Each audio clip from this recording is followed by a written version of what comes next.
Ladies and gentlemen, boys and girls of all ages, welcome to another episode of Late Night Exhale. Please let me know in the chat if you guys can hear me. I want to make sure the audio is working tonight. And this is the Finn's Tailgate. Welcome everybody. Brand new episode of the Finn's Tailgate. We got a lot to talk about. As the title says, we're going to be separating the wolves from the sheep. That is exactly what we're going to be talking about tonight. Please let me know in the chat if you guys can hear me. Please hit the like button. Yes, thank you. Shout out to everybody in the chat. What's up? What's up? It's been a hell of a week, people. Hell of a week. The Dolphins are already off to the races, making moves. We've already let go of Boyer and company, with the inside line or the linebackers coach and everybody. What will we do next? We'll be talking about that tonight. Already reports are coming out that the Dolphins are going to give strong considerations for Vic Fangio and company and see what happens there. We'll be talking about that. How is everybody's doing? How is everybody doing? Can't even talk tonight. How's everybody doing tonight?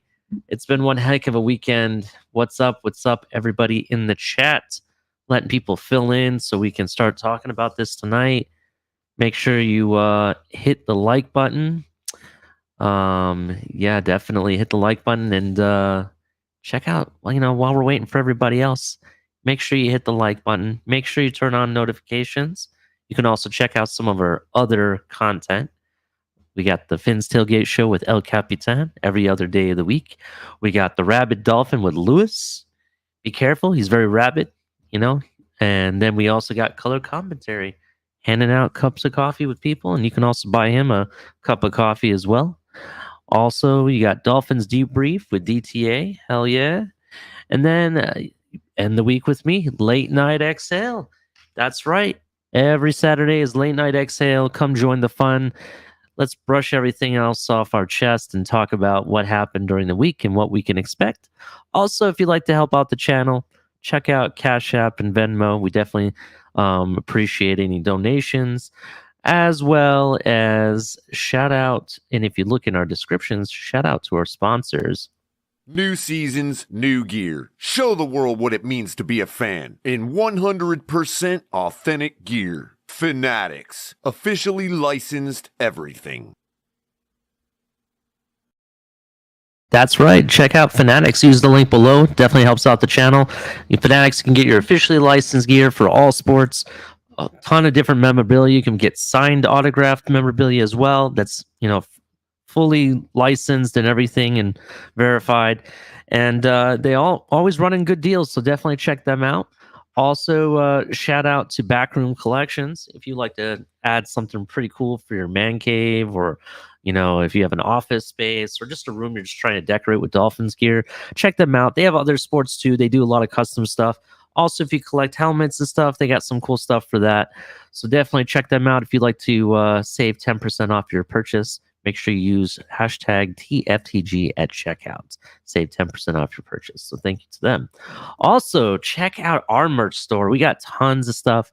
We got stuff coming up in the works. Hint, hint. It's coming soon. We'll be talking about that sometime. And we got tons of different activewear. We got, t-shirts, hoodies, hats, come in all different colors, stuff for the kids, mugs, all that kind of stuff and whatnot. So definitely use the link in the description for both Fanatics, Backroom Collection, and our merch store. Hallelujah. Thank you. And also make sure you hit the like button. Tell a friend. We're going to get talking about this. Before we do so, I'm going to introduce the man, the most, Color. What's up, Color? How you doing? What's up, Ollie? Sorry, I'm a little behind schedule tonight. Oh, that's okay. Stuff here in the apartment. Yeah, how's the apartment going? How's everything with that? Good. I got all the bulk over. I just got to clean up the clutter and box up the clutter, throw stuff away, that kind of stuff. Yeah, I understand. Now that you're moving into a new apartment, don't forget you can use hashtag TFTG at checkout at Backroom Collection to get some pretty cool, decorations for that new apartment of yours. Oh yeah, that's right. Thanks very much. Yeah, definitely. So definitely check that out, Color. Yeah, Color. So as the title says, we're going to be talking about separating the sheep and the wolves from the sheep.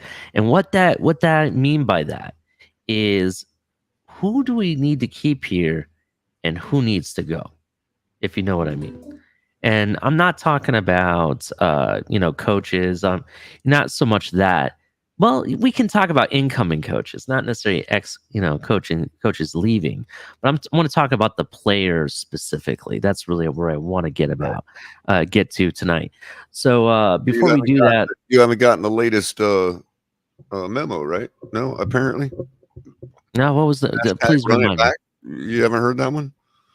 Yeah, I've heard hashtag running back, but we're not running back the defense. That's where I want to. What can we do to run back the old bone breaking defense that we used to have in the 90s? The Pro Bowl defense that we used to have every year, if you remember, with Jason Taylor and Zach Thomas and company. Yeah, kind of like how the Chiefs defense looked today. Yeah, I mean. I still think Jags should have won that game, man. If it wasn't for that Agnew, he fumbled the ball at the end. So I just thought it was funny how they were talking up Spagnuolo's defense, and the Chiefs are pretty much like done with him. yeah. I don't want to touch that, to be honest. But before we get into that color, and I know we really want to talk about it, let's shout out to everybody in the chat. So thank you for joining. Dolphin JK, what's up, man? Scott Jackson's in the house. How's it going? Lucas, thank you for joining us. John Featherland, James Santos, what's up? That's right. Thank you. Jimmy Satterfield. And if I apologize in advance. If I say your last name incorrectly, I apologize. I feel your pain. If you only knew my last name and you can ask color, it's the hardest thing. You'll never be able to say it correctly. Well, so easy to pronounce once it's told to you, but doesn't look like it's spelled. Not at all. Not at all. It's kind of very weird spelling. If it were spelled how it sounds, it probably would be pretty easy. You know what I mean? Yeah. So Philo, I guess that's how you say that. What's up, man? Son of Liberty, how's it going? Let's see who else we got in here. Color. Joe Levesque, I see some Joe Levesque. Yeah, Joe Levesque. Yeah, thank you. Fins up 74. How's it going? Damien, how's it going? Let's see. Anybody? King Mill, how's it going, bud? Shout out to everybody in the chat. If I missed you, I apologize. Catch Damien Deese. Yes, I said Damien. I didn't say his last name. Sorry, my bad. But yeah, shout out to everybody. We wouldn't be here if it wasn't for you guys. We really appreciate joining the chat. We'll be dropping the link kind of sooner than later, but I want to talk about a few things first, and we'll let's get to it. Color.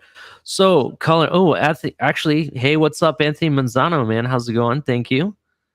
NFL protect the player. What's up? That's an interesting name. I like that. Derek's become a regular recently too. Yeah, that's right. So thank you for joining us. As I said before, make sure you hit like and subscribe. Definitely appreciate that. All right, so color. Let's talk about this. So, so Dolphins start off the week by letting go of Josh Boyer, who's been here for 3 years. This would have been his third year. I do believe he came in with Brian Flores. Yeah, because he was assistant DC before he became the DC, right? That's basically what it was, I believe. I believe so. Yeah, so we let him go. I know we let go of the linebackers coach. Who else did we let go? Do you have that offhand? Not the names right offhand, but pretty much the remnants of the last regime.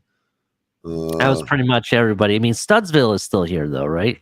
Even though he's going to be taking interviews, he's still here, technically. Yeah, and it's amazing he's taking interviews, too. That's kind of interesting. I believe he's going to be interviewing for the commander's job. That came out, 2 days ago, I believe. Yeah, so that would be, real quick, that would be safeties coach Steve Gregory, outside linebackers coach Ty McKenzie, and assistant linebackers coach Steve Ferentz were also relieved of their duties. Yeah, I understand. So I think who's going to replace those guys is going to be primarily dedicated on who the defensive coordinator is. Yep. So, for example, if it's Vic Fangio, he'll be bringing in his own guys to replace most of those guys. I do expect whoever they hire to be the defensive coordinator, that they will keep Sam Madison. Sam Madison has continued, even though our defense Where at did times. Sam Madison come from? Pardon me? Where did Sam Madison come from? I don't know. Please remind the folks at home. Go ahead. Kansas City? That's right. He did come from Kansas City. And what have I been saying all week that we're going to do? That we're going to sign the defensive coordinator from Kansas City? Steve Spagnuolo, who is the perfect veteran, experienced defensive coordinator that seems to bring in an image of authority, but actually would be another scapegoat. The guy's been fired everywhere he's been at. I understand that's what you're saying, Color, but I'm gonna politely disagree with you. I don't think we bring. Sure. I mean, I pulled it out of nowhere. I mean, it was just a complete guess based on the fact that they're not happy with him towards the end of the season. I understand. I do expect at some point, and they could name him the defense coordinator. I would rather have Sam Madison than Spagnuolo here, to be honest. That's the reality of it. There's been even talks about this, that they've even discussed him eventually becoming a defensive coordinator. So maybe, if that's been discussed, there's not that's not an out of the realm possibility that they just, promote from within. I mean, if he's a company man, you know what I mean, towing the company line, then he's probably the perfect candidate. And Sam Madison isn't the type of coach that's like, basically you wouldn't reference him as a lame duck either. He actually can bring something to the table. He did with Kansas City. He brought their secondary with a bunch of no-name secondary, and what I mean that is they don't have an Xavier Howard, they don't have a Ramsey. No, but they sure were balling today, weren't they? That one guy, I forget his name, man. Thornwood or something like that. Man, that guy's something else. But Tony's getting what I'm saying. That seems like a better way to reach that we're going to hire Steve Spagnuolo to not threaten Mike McDaniel. That's precisely what I'm saying. But he still carries the clout of a seasoned veteran coach. He's been a head coach, I see everywhere. You know what I mean? And he puts together a good defense. But the problem, I read an article. I don't mean to be taking over your segment here, Ali, but if you wonder where some of this came from, it has to do with this article I read from the Kansas City Fan Nation site. And they're like totally off of him because they believe that his defensive scheme is obsolete in the NFL. And I mean, it is what it is, but the particular strong points of his defense match the strengths that we have in the building right now. So what's our biggest strength on defense, in your opinion? Our defensive line is our biggest strength. Four, right. Front four. They're tall, long-armed, big guys. Guess what? Who Steve Spagnuolo happens to like to draft and pull on his defense?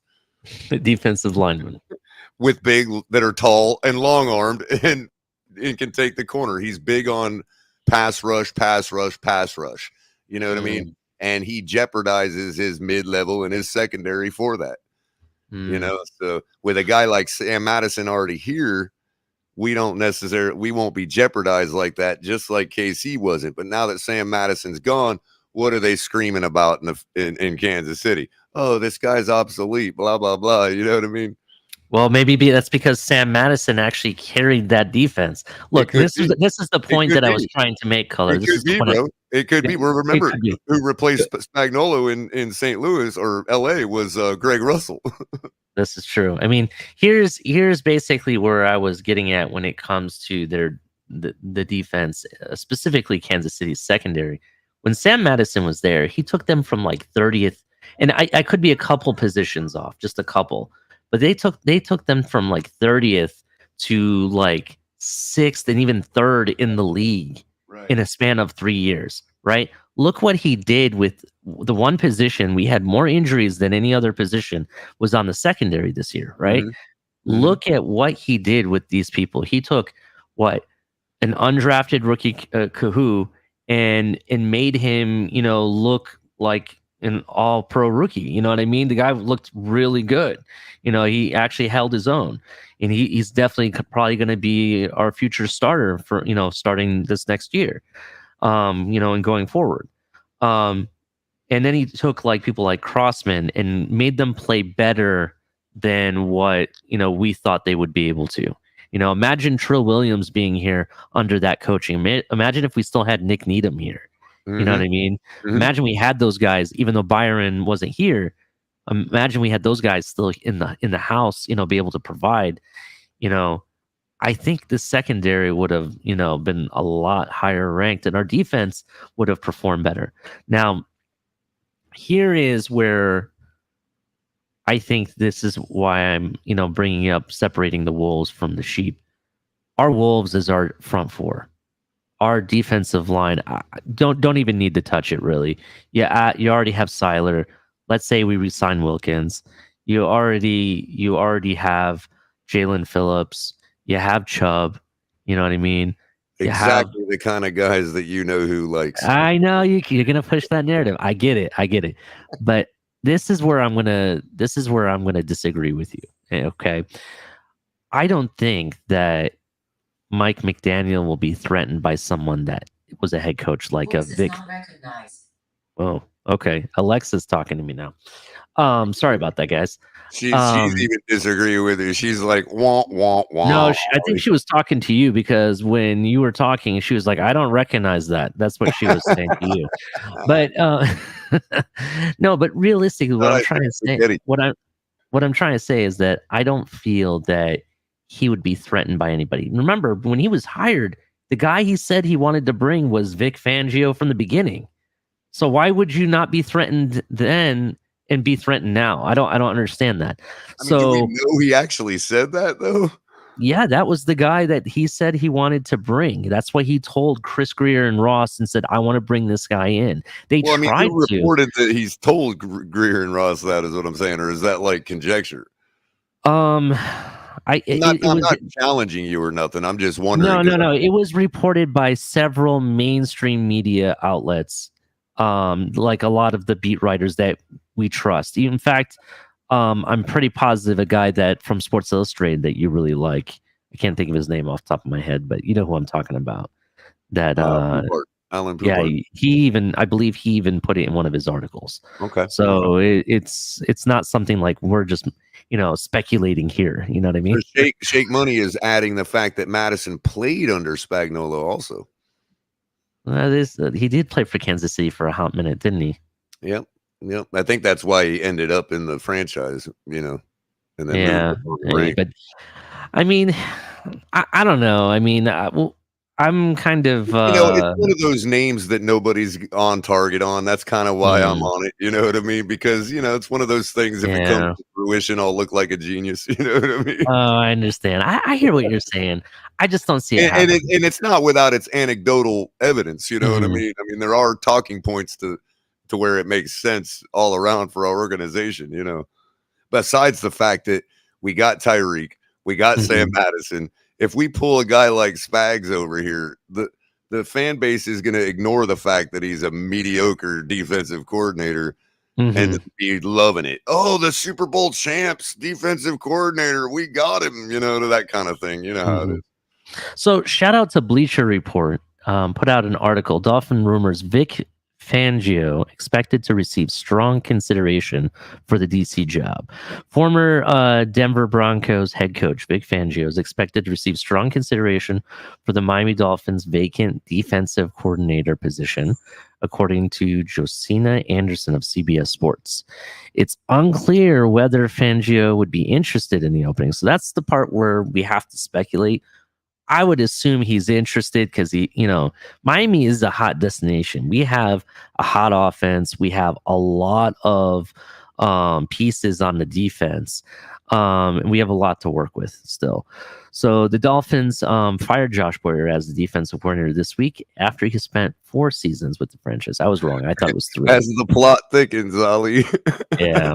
The Fins finished with a 9-8 record and clinched the playoff berth for the first time since 2016 season, but they lost the Buffalo Bills in the wild card round. The team's defense was below average for much of the season. The Miami Dolphins allowed 337.8 yards, 234.8 yards passing, and 130.0 rushing yards per game. That's basically what the average was. And the ninth most points, 23.5 per game. So additionally, it forced the second fewest turnovers, 14 in the league. That I was so used to the last two seasons of high turnover rate where we were getting the interceptions, we were getting the forced fumbles and whatnot. And this season, it took forever, I think, to get our first interception. I think I really felt it like took forever. And what was your opinion of that? Do you agree with that? I mean, yeah, but I think a lot of it has to do with the style quarterback we started off half the season with. I mean, we have to play Josh Allen twice. Did you notice how he starts to act like he's going to run for the open grass and then throws at the last second? I mean, when you're having to defend against that kind of stuff, how you getting interceptions and you know what I mean, and fumbles and all that, man? Yeah, and again, and getting takeaways, you're giving up tackles if you go for takeaways. And I think that may be a lot of our problem is we're caught in this middle area of discipline where our players are coached from last season to punch the ball out and coach this season to make the tackle, and they're standing there not knowing what the heck to do. At the mid-level at the very least. But as I pointed out, Shake likes to thicken the plot even more. Says Sam Madison played under Spagnuolo with the Giants, and they are the ones that beat the undefeated Patriots. That's true. I mean, this article goes on to say, and this is kind of where I was getting at. I think if we want to separate the sheep from the wolves, it would start with getting a strong defensive coordinator. Adding someone like Fangio, as this article says, one of the most respected defensive minds in the NFL, could prove to be valuable for the Miami entering 2023. Fangio entered as a head coach of the Broncos from 2019 to 2021 and spent the 2022 campaign as the defensive consultant for the Philadelphia Eagles, who's playing right now. Additionally, he's been a defensive coordinator for the Carolina Panthers from 95 to 98, the Colts from 99 to 2001, and Houston Texans 2002 to 2005. He also was with the 49ers from 2011 to 14 and the Bears 2015 through 18. While the Dolphins are interested in Fangio, as I said before, it's unclear who else the franchise might consider to fill the defensive coordinator vacancy. Some options include Seattle Seahawks associate head coach, and I apologize if I don't pronounce his last name correct, Sean Desai, and San Francisco 49ers defensive line coach Chris Kukrick. Did I say that correctly, Color? You're my name guy. Did I lose you? We lost Color. Sorry, no, I just had it muted. I think it's pronounced Kuseric, if I'm not Kuseric? mistaken. Okay. Yeah, I'm sorry. I'm not really good with last names, as I said. This is really interesting. I was just fortunate enough to hear it before I saw it. This is kind of interesting. I think he is definitely a strong candidate. I definitely, it's kind of like that whole McDaniel thing when we would try to get McDaniel the year prior, so in 2021, and we end up signing him for the 2022 season as a head coach. We tried to get Fangio to come, in 2022. He wanted to take a year off from coaching, and here we are the next season. We're trying to get him again. So I think he is the number one person on the candidate. I'm not really sure what we would do if he declines. You know what I mean? I don't know what we will, who else we could consider. I did say maybe Raheem Morris, I believe, or either last night or the night before. But the truth behind that is I believe McVay said that he's going to stay, right? That's what he said with the Rams. I haven't heard the latest on that. Okay. Because I know he gave permission to all of his assistants and everybody that they could, go and interview for other jobs. But I wasn't sure if he decided if he's coming back or not. And if he doesn't, I would jump. I would be okay with Raheem Morris, as defensive coordinator. That's an option. There's a couple different people, but I think it starts with the defensive coordinator. Whoever we get has to be strong and provide a culture that provides a strong, disciplined defense. We already said early in the show we have a very strong front four. With everybody I mentioned. We also have players like some of the backup guys that we have that that can come in there and fill the position as well. Like Ingram and stuff. I'm hoping we have Ingram for another year. Do we know what his contract is, or was he on 1 year or 2 year now? I can tell you right now because I actually jotted down the same gentleman we were talking about earlier has listed all the free agents. Who was it you said again? Ingram. Ingram. I wasn't sure if he signed for 1 or 2 years. Ingram is an unrestricted free agent. And I would consider maybe bringing him back for 1 more year. You know what I mean? I think that would, definitely provide depth. And that I think that will strengthen the defensive line a little bit more.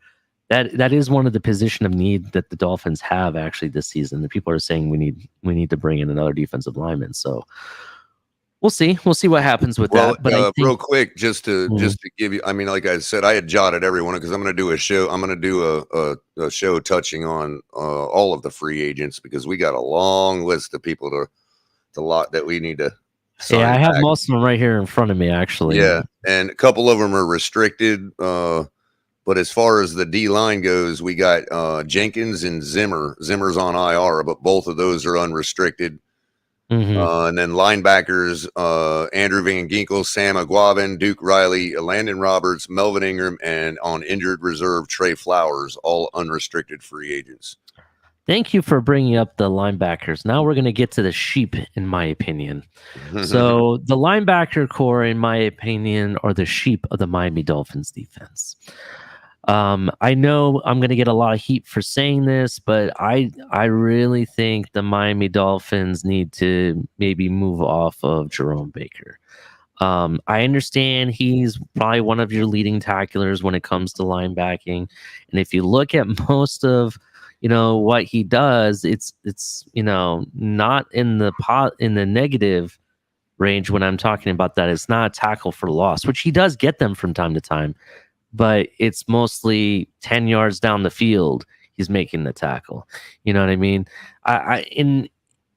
It's either we move off of him or we renegotiate his deal to be more team friendly and give him less responsibility.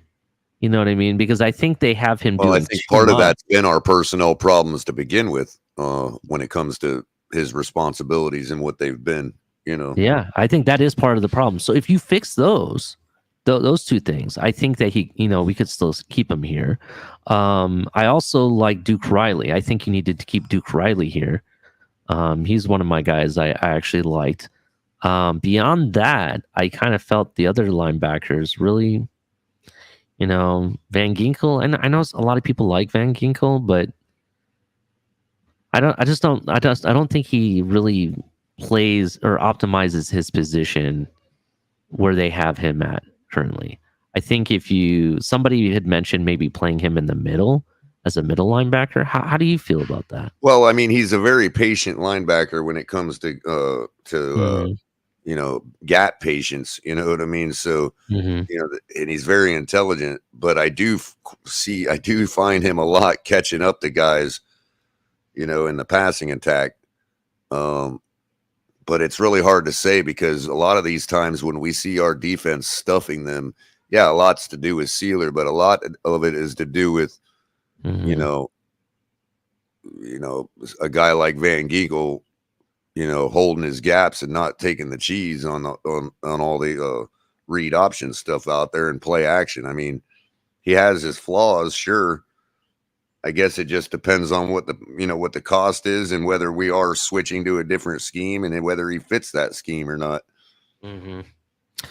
Yeah. And Mr. Ballgame pointed out he's an OLB, not an MLB. Ali was just wondering if he would be, if he would be the premise be able to from move middle, or are you just talking about in like? Well, this is playing the out of reason I'm position. this is why I'm bringing this up. Somebody mentioned it, and I forget who it was. Shout out to whoever that person is, because I know if they're listening, they know exactly what I'm talking about. Mhm. When he was at Wisconsin, so that's where Van Ginkel played. He actually played inside linebacker and even a middle linebacker. Mhm. And it wasn't until he came here we actually moved him to outside linebacker. And I understand that's where we've had him, and that's how we see him. But he does. It does. I don't think he really optimizes the position. Like, he plays it okay. He's just not great, and he's Right. not like, he doesn't optimize everything that they're supposed to do as an outside linebacker. And again, if we're gonna move to a 4-3, is our linebacker room too big now? Like, because we're gonna have to find other D linemen now too. You know what I mean, for depth. So there's going to be casualties in that, and Van Ginkel could very well be one of those. Yeah, I understand. I mean, if you bring in back Ingram, you have so many outside linebackers already. You know, you already have Chubbs, you already have Jalen Phillips, you already have, you know, let's say if you brought back Ingram and let's say you bring Agba back, you have all these guys already. I mean, his playing time is going to be very limited, you know. That's kind of what I was going to ask next. Out of those guys I listed that are UFAs, which one of them is the worthiest to keep if we kept one of them? I'll read them again: Van Ginkel, Iguavin, Riley, Roberts, Ingram, and Flowers. I'm gonna keep Riley. I think he really showed me a lot. I think he deserves a spot on the team. You know, and the one thing I do like, you know, the linebacker core that we have that kind of disappointed me was their tackling. Tackling altogether this season, the whole season was atrocious. You know what I mean? And it wasn't just the linebackers. Don't get me wrong. It was pretty much across the board. But you know, I mean, we really, that's something I want to see improve this season. You know what I mean? I felt if there was quite a few games where if we just made the tackle, the outcome could have been different. We could have won. Like, you ain't You know what lying, I mean? man. Some of those games, one single tackle could have changed the whole ball game, man. How do you have three Oh, players? by the way, can I get credit for saying that? Since everybody thinks I blame Tua for everything. Oh my God. Yes, you get credit, Connor. Definitely. Yes, there are games where one single missed tackle could have changed the entire ball game. Yes. Yes. I mean, that's absolutely true. I admit it. You know, I mean, especially against the Bills in both games, the playoff game and the second game. Because that could be one crucial third down stop that could have just changed everything, you know? Yeah, and if you I don't want to get too butterfly effect, but I do want to recognize that there's plenty of situational football that could have been different, that could have won us a couple more games besides the quarterback or the drops by the receiver or whatever else we've mentioned. You know what I mean? We're talking D tonight, so that's who's getting the attention. You know what I mean? So yeah. So I mean, these are things that we have to think mid-level about. tackling's terrible. I don't care if we get the slowest guys on the planet if they make the tackle when the guy's in their arms. You know what I mean? I saw too many like missed tackles when it came to like it came down to technique. I saw the whole line, like people were just trying to stick their arm out or bump shoulders. And again, Ollie, a part of that has to do with pushing too hard for the takeaways, bro. You know, pushing too hard to punch the ball out instead of properly tackling with proper technique. You know. As Mr. Ballgame points out, tackling has to be practiced, and we don't tackle in practice at all. And I think that's league-wide. I don't think that's endemic to the Dolphins alone. I think that has to do with a lot of the rule changes. At the same time, 31 other teams got the same rules, and 15 of them can't tackle worth a damn, but some of them can. You know what I mean? Yeah, I agree. I just don't want to see none of this like half-ass tackling, like. Seriously, and cleaning up, too, bro. When you got arms, in the last game, we got a guy trying to make a tackle in the middle of the field, and there's literally three other defensive players standing there watching him. And since nobody touched the guy, he gets up and runs. It's like, I mean, really? Get on the ball. You know what I mean? I know that sounds kind of like a pun, but no, get to the ball. What is Yeah. this nonsense of standing around watching the play take place in front of you? Yeah, I agree. And shout out to Carla. Carla says trade Agba. And while I understand the premise, like Agba's contract is very friendly. It is kind of tradable. You know what I mean? That's one that we could actually move off of him and we could get draft capital or something for him. There's some players out there that I wouldn't mind bringing in to bolster or fix the linebacking core. We do need absolutely a middle linebacker. So I would like to see that. I mentioned moving off of Jerome Baker, and Jerome Baker, if you look at Tyndall and what he did in college and his skill sets, he really is Jerome Baker already. So we have a younger version of Jerome Baker who can also play the middle linebacker if we need to still, which I hope not, because I want us to bring in a middle linebacker. But I feel like we already have someone to fill that spot already who didn't play very much this season at all. So, that's something to think about. I'll tell you who the best open field tackler on our team is. Got to be Cater Kahoo, man. It's just got to be, bro. I don't think he missed one single one-on-one all season. I think there was one. I think there was one or two, but there wasn't very many. It wasn't noticeable if there was very many. Let's just put it that way. And I guess when you're starved to see somebody make a proper one-on-one tackle and he makes it, it's like, oh, wow, look at him. He's a god. You know what I mean? Yeah, definitely. Sort of like definitely when we see it. Well, I'm not going to go there. Yeah, I mean, I understand. No, Cater Kahoo is very surprising. I'm very happy, and that's something that I don't know if I should like how do I say this? I think for me that's the positives that you get from having a guy like Sam Madison here. Those younger players that may not have shown you the talent that they have in prior to the draft or at their pro day or at the combine. He's going to pull out that talent and optimize you as much as possibly can and make you perform higher than what you're expected to. So that's why I think no matter what, if you're a defensive coordinator, whoever they bring in, it's expected that you're going to have Sam Madison as your cornerbacks coach. And that's what I think how it should be. Now, to keep Sam Madison here, if I'm McDaniel and or whatnot, I would make sure we promote him to assistant head coach or, give him some type of, passing defense coordinator job, something that pays him more so he stays. Right. You know what I mean? That's what I think you should do. What does he say? I feel we're good at corner when everybody gets healthy. This is right. If we can re-sign, well, we're not good at corner because we have free agents that we have to deal with. Nick Needham is a free agent now. So I can actually pull that list up real quick. Yeah. We got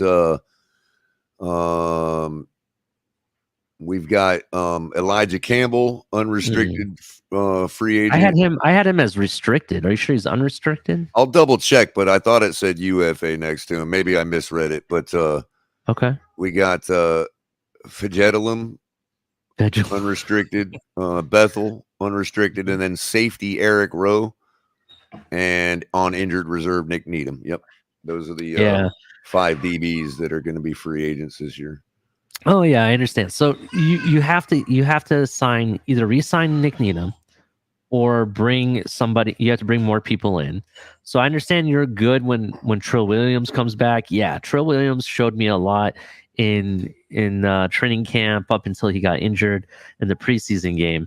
So I kind of want to see, what happens with him. I want him in the regular season. I want to see him on the field and what he has to bring. So I do feel okay, but we still need to bring in another starter. I think you need another starter on the outside, and that's what the Dolphins should be looking for. Let it be the draft or even signing somebody. Excuse me. You're right. I'm making the typo correction now. He is in fact restricted free agent is Campbell. Let me Yeah. remove this U and put a R here. All right. Yeah. Now there's a guy that just made an interception today. People have talked about Bradbury. He just made an interception against what was that, Daniel Jones and the Giants. Mhm. Do we have an update on that game? Is that game over yet? I can check for you. It was Last time I over checked it. it was over in the second quarter, but we'll double check the official score here. Yeah. So I think I stopped watching after it was 21-0. I was like, yeah, this game's done. It is 28-7 with 7:34 left in the fourth.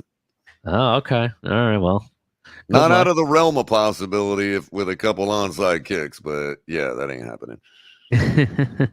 You never know. It's kind of funny. I guess I live around a lot of New York Giant fans because as I was taking my dog for a walk, all I could hear around is like, "Oh my God, what the hell?" Or somebody cursing and down the street.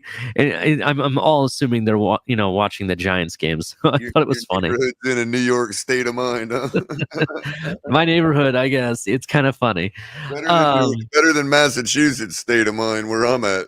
Oh yeah, I know. You got a bunch of Patriot fans there. In Really quick, I just wanted to chime in on the discussion Tony and Ballgame are having. And if, to my understanding, Mr. Ballgame, that 4-4-3, you're going to end up having one of those four linebackers as actually like a tweener, like a traditional strong safety, if I'm not mistaken. And if you don't have that kind of guy, then you are going to be giving up a lot of pass yardage. Mm-hmm. Anthony Manzano says, Ali, I think we draft a boundary corner in this year's draft and move Cater to SWAT. I definitely agree with that. I could see that happening. There's some guys I've been looking at that I'm hoping they fall to us. Even though we do have a second round pick, our position, because we made the playoffs, is not necessarily the best. But there's some guys that we could get. There's a kid from Illinois and a kid from Northwestern I kind of have my eye out for. Among others. There's also some this year, the linebackers position, there's not very many that I feel that are truly first round talent, to be honest. Surprisingly, for middle linebacker. So that might be a position that you could see us definitely getting in the third round, maybe, possibly. So I think the first position you're going to really attack is really the corner position. I think that's what we're going to see in the second round. But also, that being said, I think, and this is a hot take for me, I think the Dolphins are going to draft all defense this draft. I think that's what and to be honest with you, I'm not, and that's a great take. Makes complete sense. Not really pushing back on it. The only thing I'd say is that, look, if all our guys have an entire offseason to get healthy, all of our starters, we're going to have virtually, if we can get these guys signed, we're going to have virtually the same paper we had last year, all healthy. What we really need to attack is depth. That is really where our Achilles heel is. If you think about it, what do we keep saying every year? Oh, injuries. Oh, the defense was decimated. Oh, the offensive linemen were all injured. Oh, Tua, I mean, we've got to be attacking depth in this offseason because we are what we are. This is our core group, and we are what we are. We've been it for 3 years now, and it ain't going to change. I mean, other than peppering in a few guys here and there, I think this is the core. We for need to next be couple attacking years. the depth. I mean, you look at these guys out in Kansas City, and it's like no name after no name after no name, just making huge plays, and you're like, "Oh, this guy got injured. So what? This guy's in now." You know what I mean? Yeah, I think the last couple of years, Kansas City's secondary, the only person that I knew by name was Honey Badger. That was it. That's and the only we did person I start knew who to attack the depth in our secondary, except those guys got all hurt in preseason. Trill Williams, McKinley, I mean, yeah, all those guys they got hurt. So that's kind of what I think is going to happen. On the offensive side of the ball, we do have a sheep at right tackle, so we need to deal with that. Right? Because our goal, and let me just clarify for people that are just joining us. So we're talking about separating the wolves from the sheep. And what I mean by that, the wolves are the dominant apex predator in the sense of the NFL. The Charles Clays of the world. I want our team to be feared like people feared the Buffalo Bills. Guys that refuse to let their knee touch the ground. That's who we need on this team.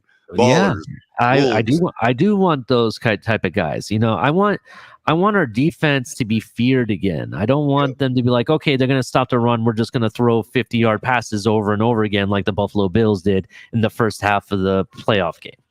That's what they did. They just kept bombing it, bombing. Oh, we missed one. We'll do it again. Over and over again. You know what I mean?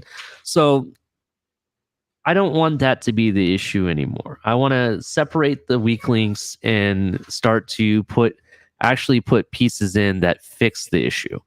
So let's switch it over to offense just temporarily. Let's talk about this. We have the right tackle position. There's a sheep there. We need to fill it with a wolf, right? That's one issue. Left guard is an issue. So those two issues right there. I don't want to bring in another drafted rookie or undrafted, rookie to fill in. I want to fill those pieces with veterans. Those I think you address in the free agency. All right, that's my opinion. Now we have the running back room that is kind of a concern because right now, at the beginning of the NFL's offseason, the room's going to be empty. We don't have anybody signed for contract if memory serves me right. So I feel I really think the Miami Dolphins will try to re-sign Mostert. They'll re-sign Jeff Wilson, right? I looked at the market value for both players. The market value is very inexpensive.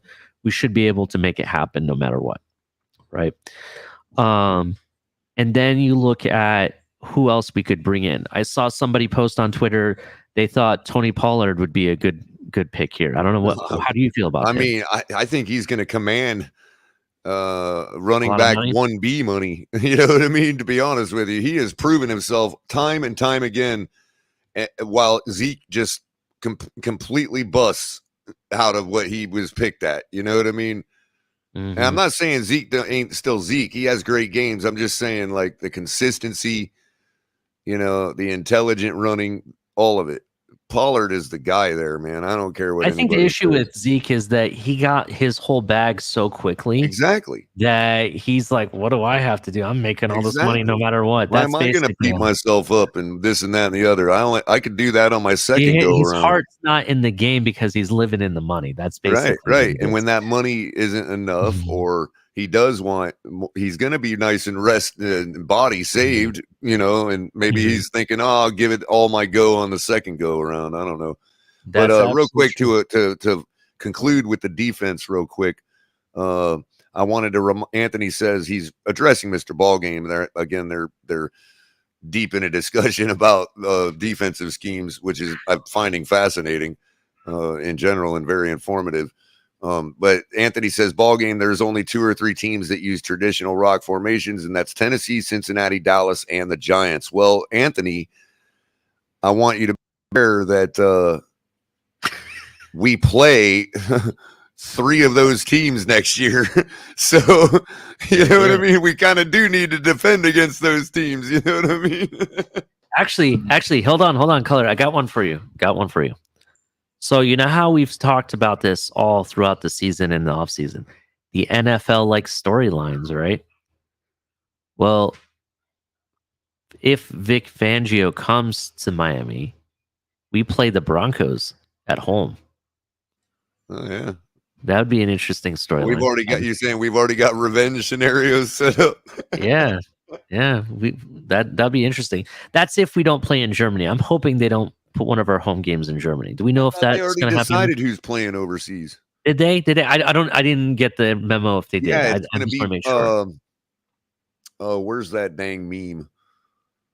Do we play any of our no, okay. We don't have any home games in Germany, right? Or England or anything next season. Not right? that I'm aware of. So we are technically getting 9 home games this season.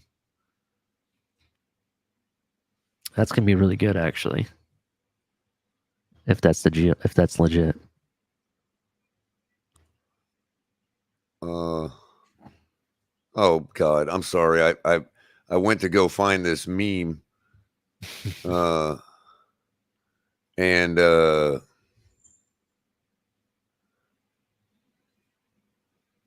now I got to get spammed with all the same things Alex says in on the panel too now. God, Alex, I've heard you say all the stuff. I don't need to read it too. Anyway. Michael K. tweeted a meme out, says a Patriots fan, Dolphins fan, and Jets fan all walk into a bar to watch the Bills in the playoffs. Oh my God. What a dick, man. All right. Anyway, let me try to find this damn That's all right. statement. While you're doing that, I'm going to transition to offense because there's some good points being made here. Sure. Anthony asks, "Do you guys think the Giants re-sign Barkley, or does he go into free agency?" This is a big question mark because prior to the beginning of the season, in the offseason, the New York Giants were readily shopping players. They were shopping Barkley. They were shopping, what's his name, the wide receiver for Kansas City. Kadarius Toney, I think his name is, right? Mhm. Yeah. They were shopping people like that. And I don't know. Now he's going to be worth a lot. He, had a really good season. You know what I mean? So we'll see. I kind of think the Giants may try to re-sign him. The question is because they tried to shop you, will you re-sign with the Giants is the better question. Will Barkley re-sign with them? That's a good question. Could we use a guy like him? I think we do need a bit if let's say we re-sign Jeff Wilson and Mostert, I think we do need a bell cow or a third strong running back to fill the void in case one of those guys go down. Mhm. I just don't know if it's going to be a person like Barkley. Barkley has some issues with hitting the hole properly. And that is what I'm being told that leads to some of his injuries and, what some of his issues were, in previous seasons. So I don't know. We'll see about that. Did But you going hear into- this? Good. Vikings fired their DC. Who was their DC?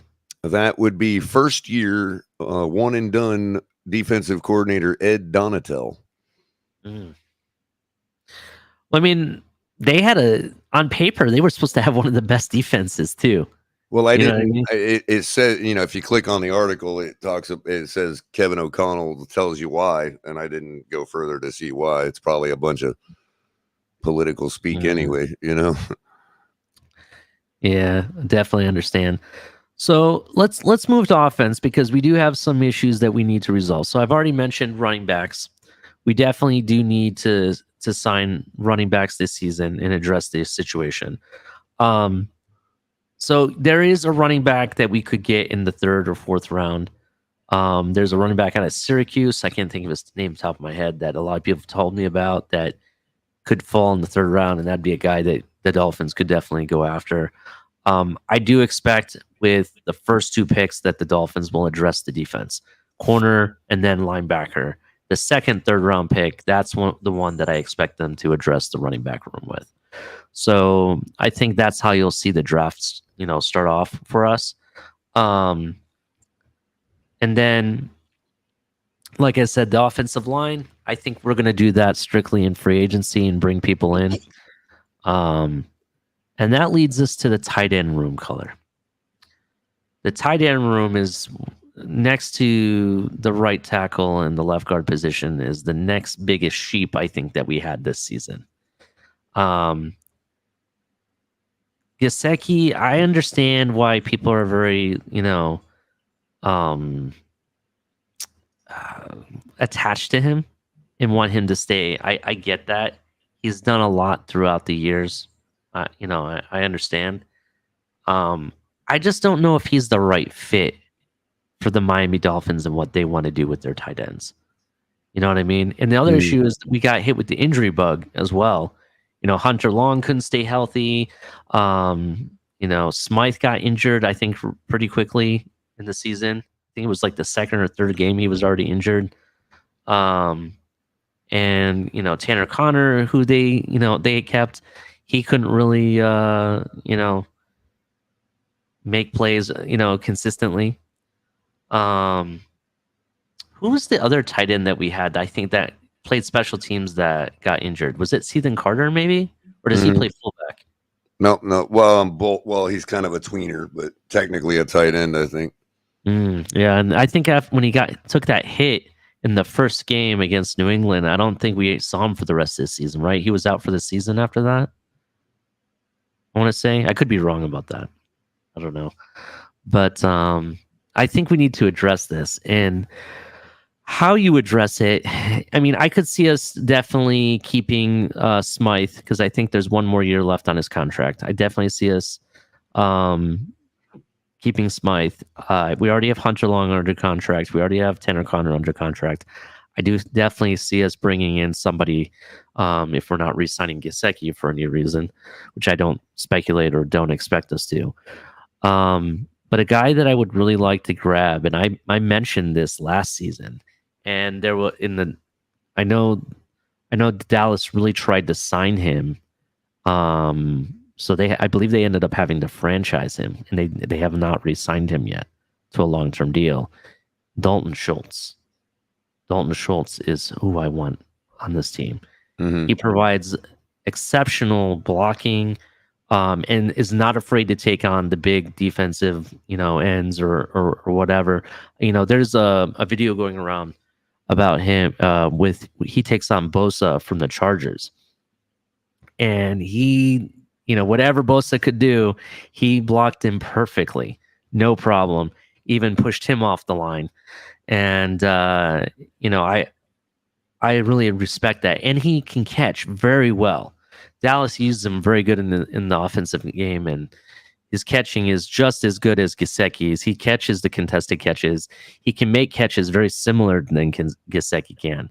But I think what he brings on the offensive line side of things, when it comes to blocking and blocking schemes, I think that's what the Dolphins want, and I think that would turn the tight end room from sheeps to wolves.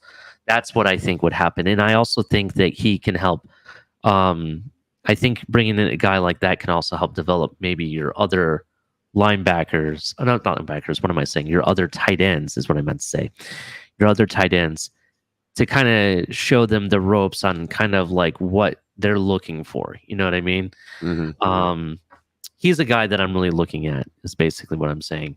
Now, can we draft a tight end? Yeah, it's possible, but do we really want rookies? Remember, we only got 2 more years left on this window that I'm not so sure we're all that bad off. I mean, you bring a guy like Schultz in, and that locks that seals us up right there, because we still got Smythe, who is a decent performer. And he's really good in blocking. Smythe was graded very high he's got great hands, bro. His catch rate is still in the high 70s after this year's low sample size. Yep. Which is more than I can say for never mind. I'll leave that alone. Jose Valdez. Ali, the best part about Schultz is he's not afraid to get hit. This is true. He's definitely not afraid to get hit. He's not afraid to get dirty and put his hand in the ground. That's by the way, sidebar.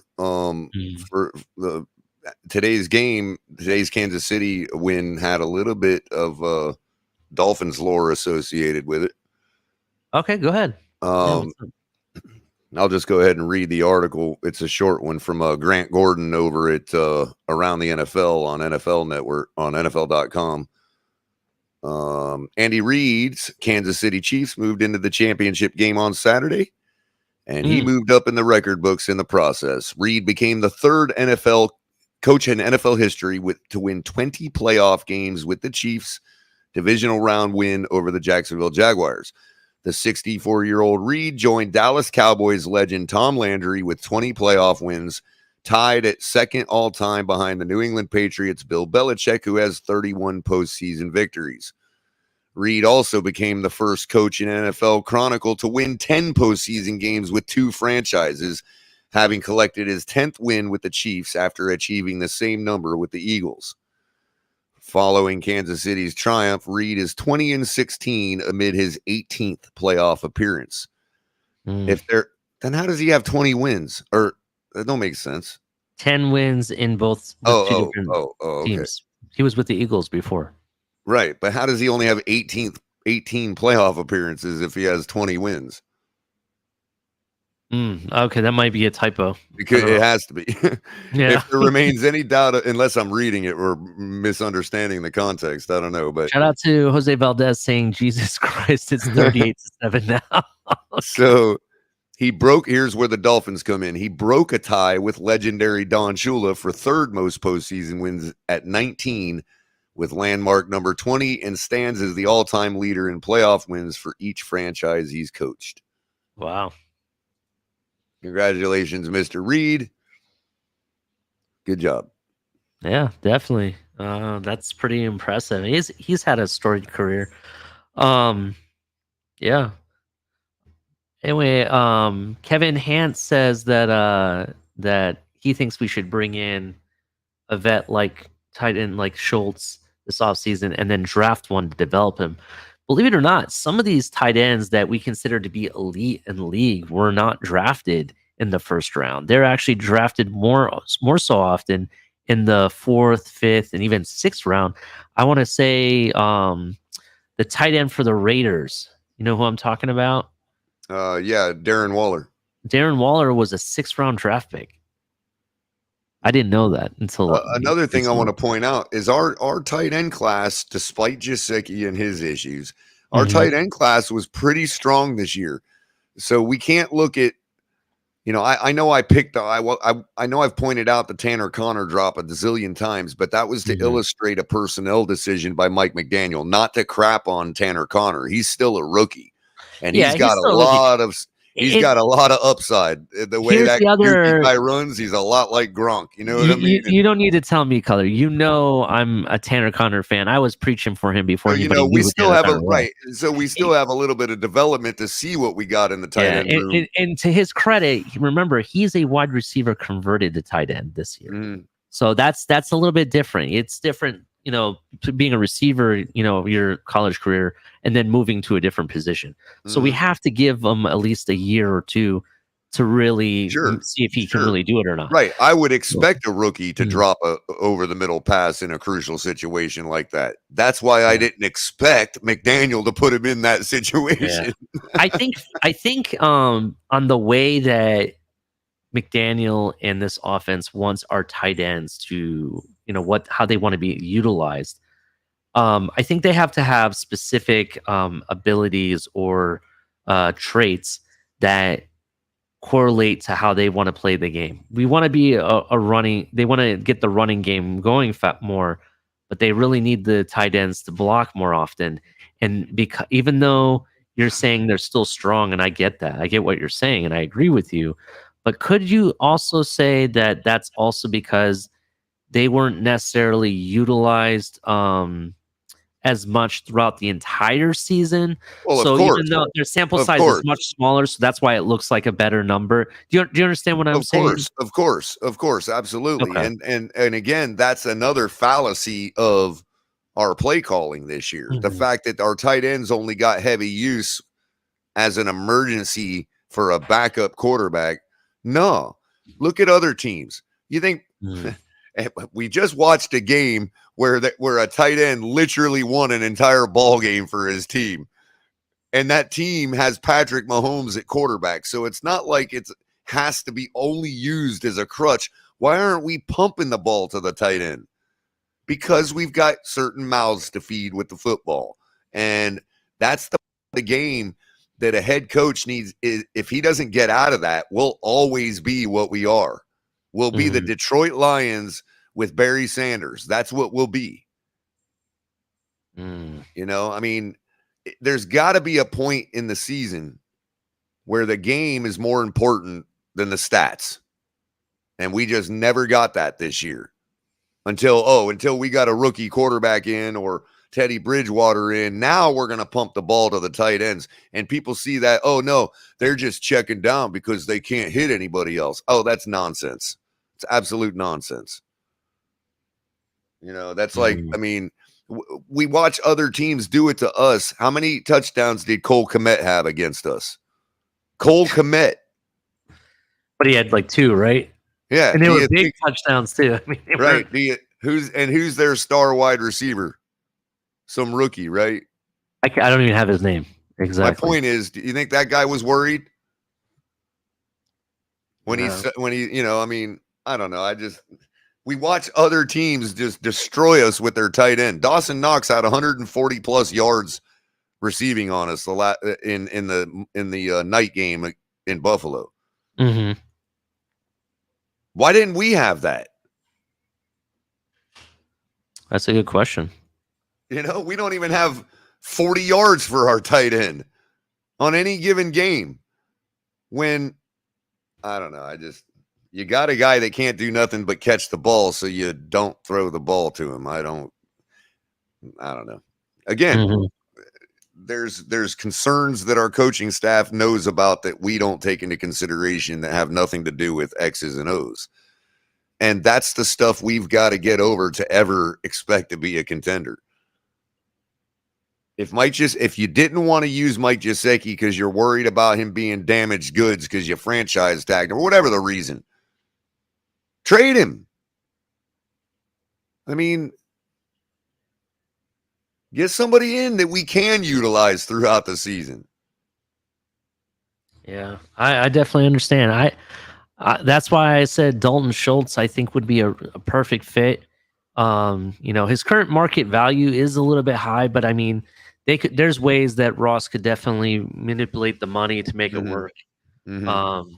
You know what I mean? So I mean, they're saying his average marketed value salary should be about 15 million a season, 15.1 million. Right. I could see them negotiating, guaranteed money, that's not hitting the cap. I could see that they could do that very easily and bring that number down. So, but he's a guy that I would be looking at full force. He could turn into your Kittle of this, 49ers like offense, basically. So that's kind of what I'm thinking. But yeah, I mean, I don't know, Color. What other positions do you think that we have sheeps on that need to be wide receiver addressed? Well, Cedric Wilson is a guy that we kind of need to look at. Cedric Wilson Jr. He's a guy I think we need to maybe consider. And we've already got him locked for what, 2 years? Yeah, because I think we signed him as a 3-year deal, didn't we? Yeah, he's not a free agent.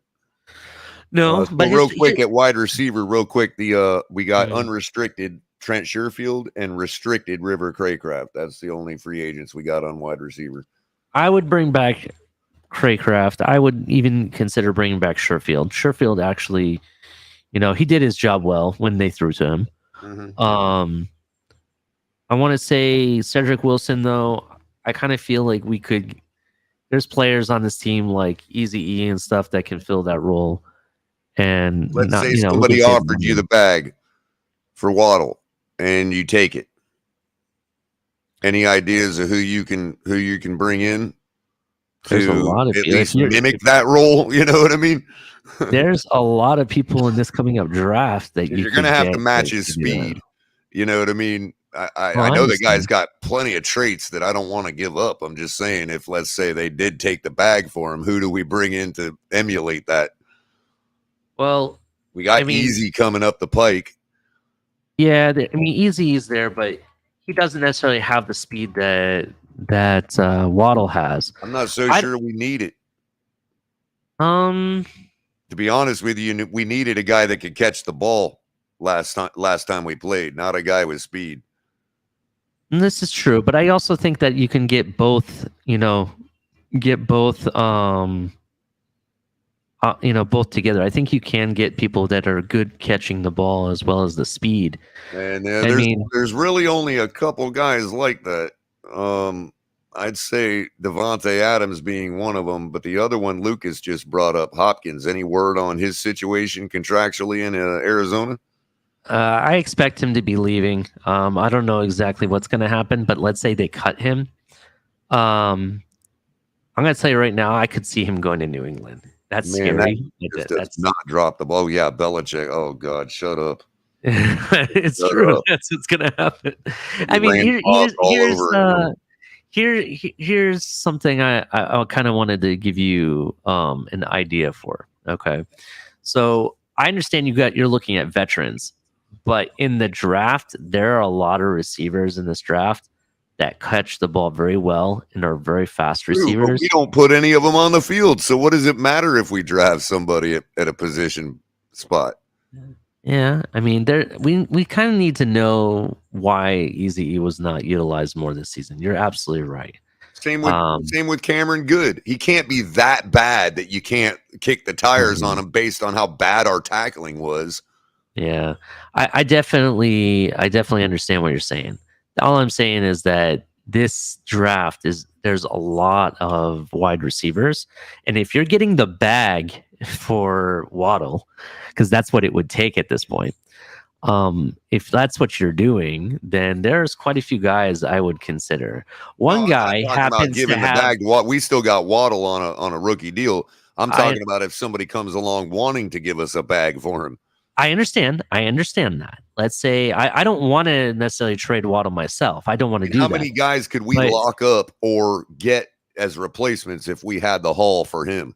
I mean, let me just give you an example. I doubt this happens, but let's say someone came knocking on the door and said, "Hey, Mr. Greer, we're going to give you 2 first-round picks and then some. Would you take it for Waddle?" Heartbeat. Heartbeat. Okay. So let's say even if he is a wide receiver one, contrary to my opinion, even if he is, we only spent 1 first round to get him.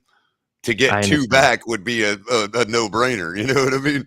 Yeah, I understand. So there's a guy in this coming up draft that if we had the bag for Waddle, there's a guy that's kind of sort of connected to the Miami Dolphins in a way, or someone that was with the Miami Dolphins, I should say, Chevy? that I would consider.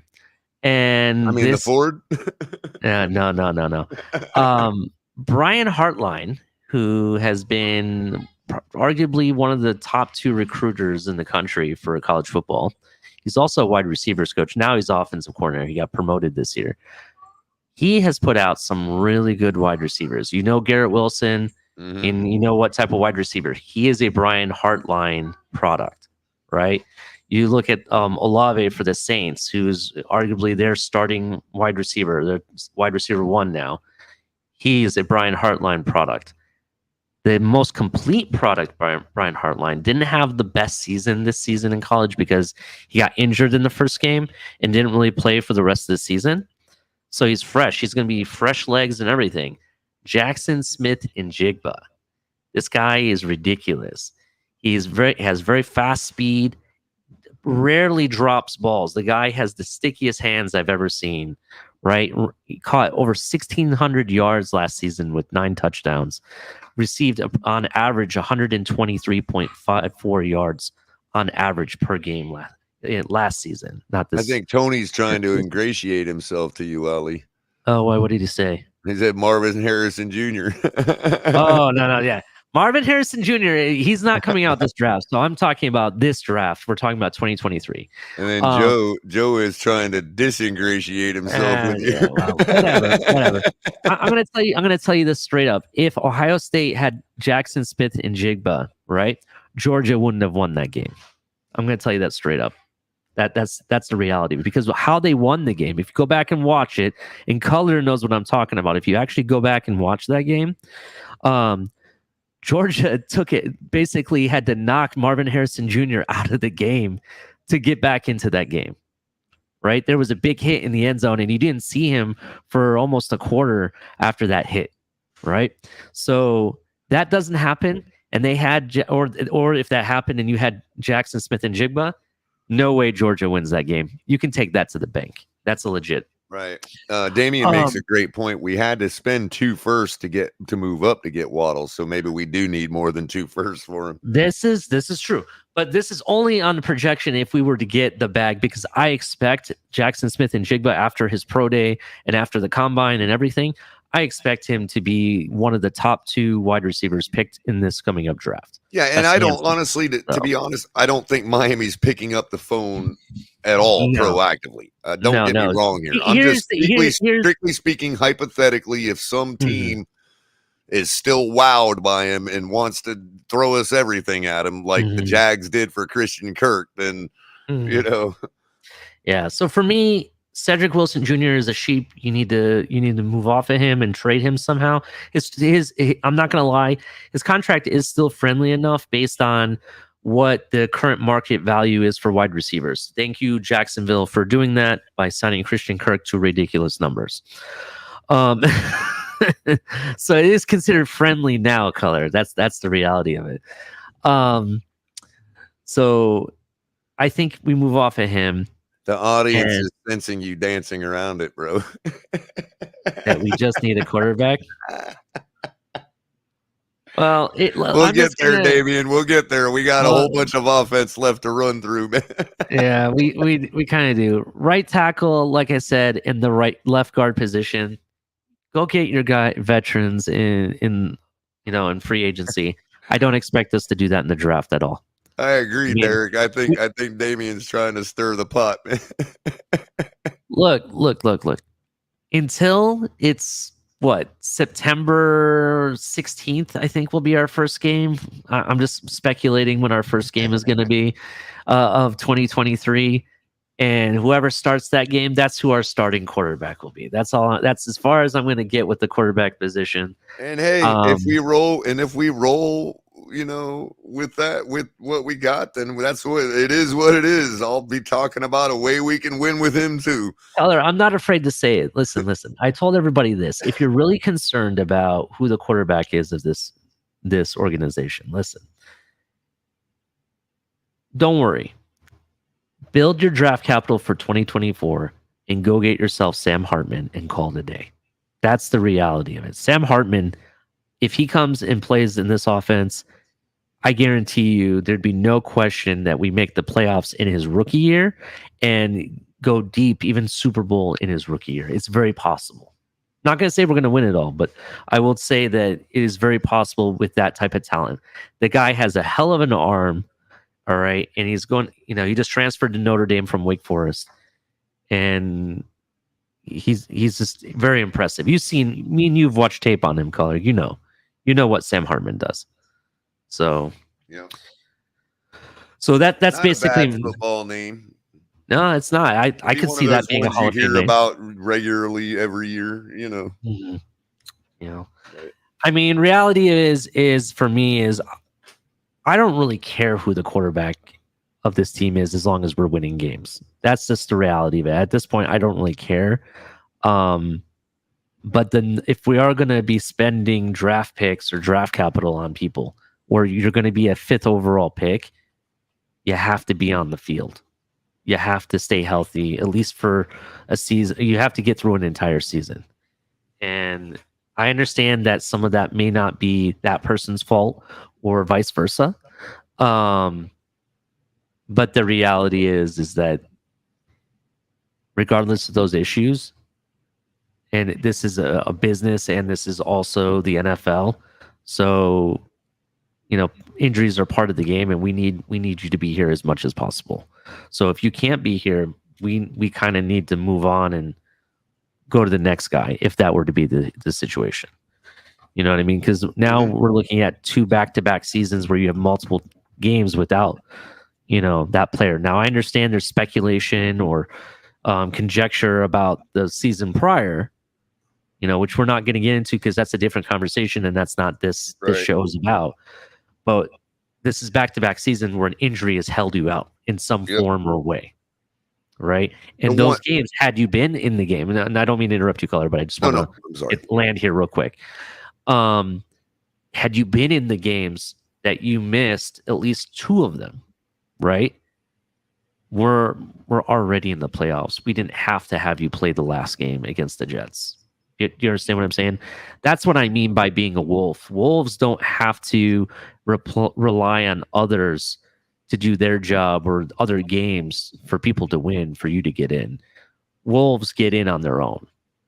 You know what I mean? Exactly. And that's basically what I want our team to become. And that's how I've always envisioned our team.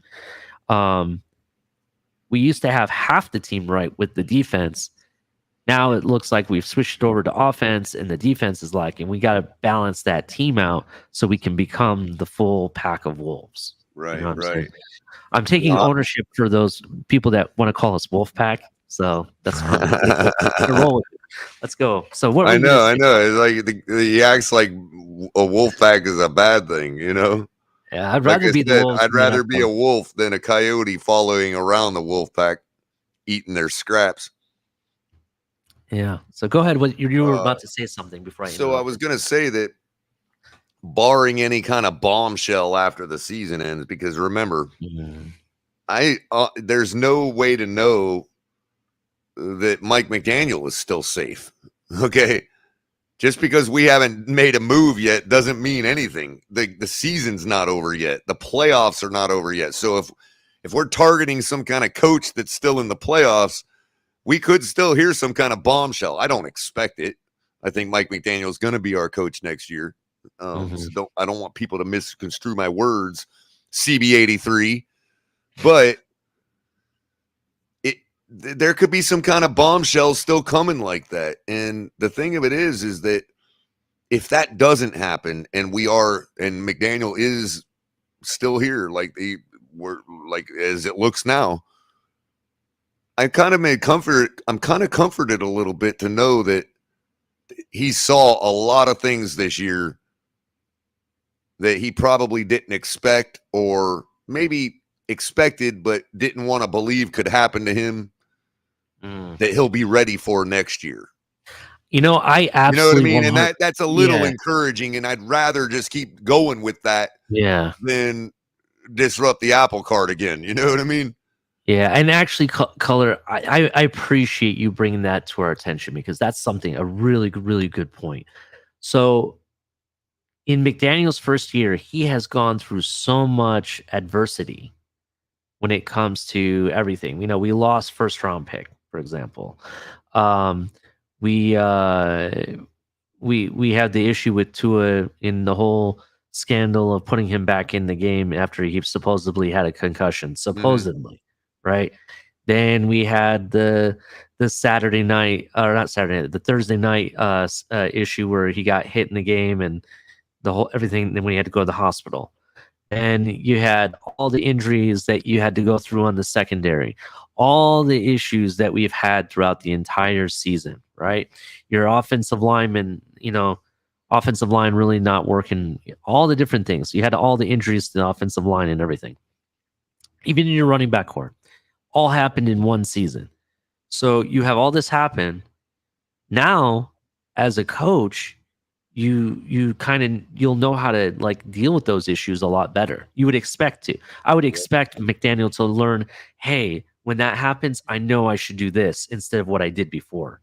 You know what I mean? And it's even the I human side of things, the personnel yeah. decisions, the fact that he's no longer a first year guy.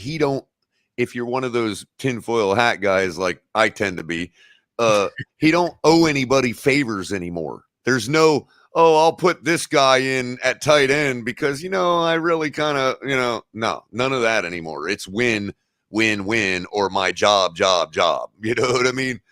And there's going to be no first year head coach excuse next year. I think, and that's kind of what Mr. Ballgame's saying. He's the guy next year. It would be disastrous. I totally agree. Again, I'm the one that called for giving the guy a 10-year contract when we hired him.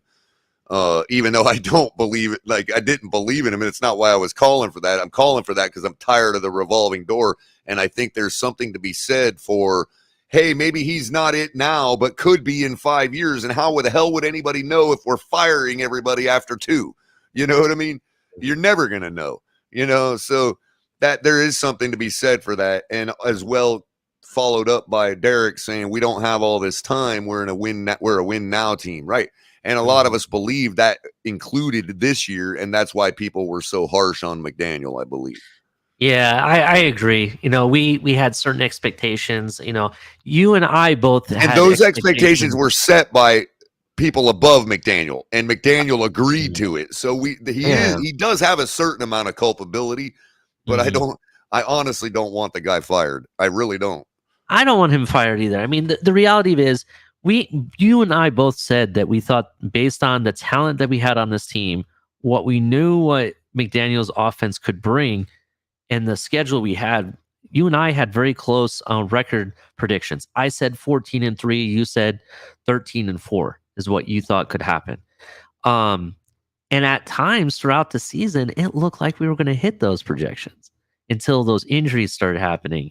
And, our Well, quarterback as wasn't far as I available. went going into San Francisco, I was Mhm. on track to have Buffalo game as to be the fourth loss that I called for. Exactly. You were definitely right. Mine, I had us getting 3 losses. I just didn't think it was going to happen in the way it did. I thought it was going to be later in the season. The second Buffalo game, the 49ers game, and the Chargers Well, game. there Those were was my one 3 thing I losses. was right about, Ollie. Remember Good. what I said about regression to the mean when it comes to starting with one win for the last 4 seasons straight?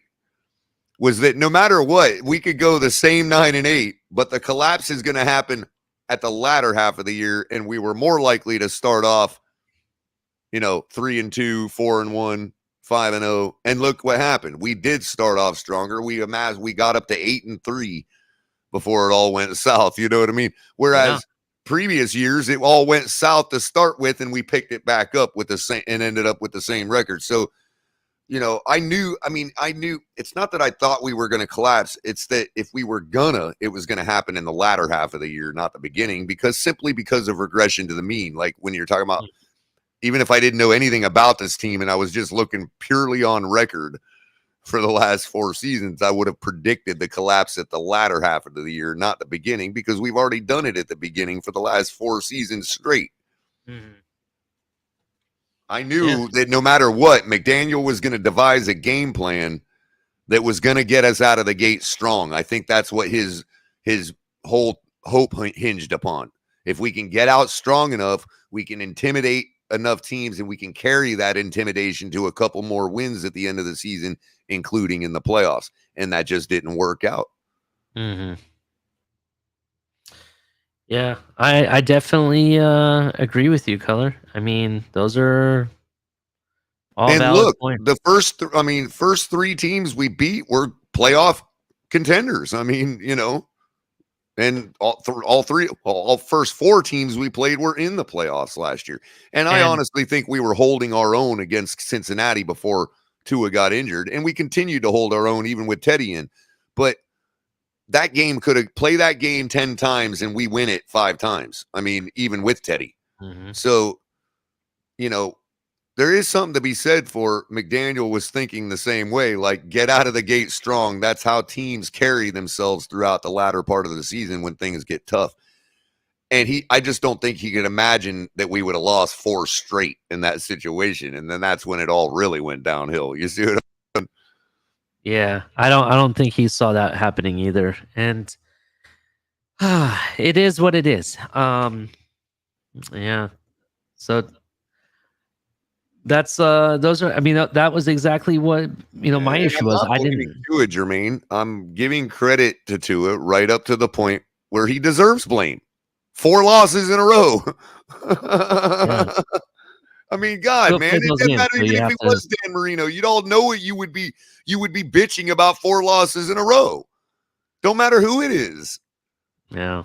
I mean, come It could on, be. people. We would be 4 bitching about straight 4 losses. losses. We would be saying the same thing about Skylar Thompson or Aaron Rodgers or Brady being here. But why did we spend this money on Brady? He just had 4 Exactly. losses. Now, Doesn't some matter. of us would be like, pump the brakes. Everybody has a bad day, but we never even got to get that far.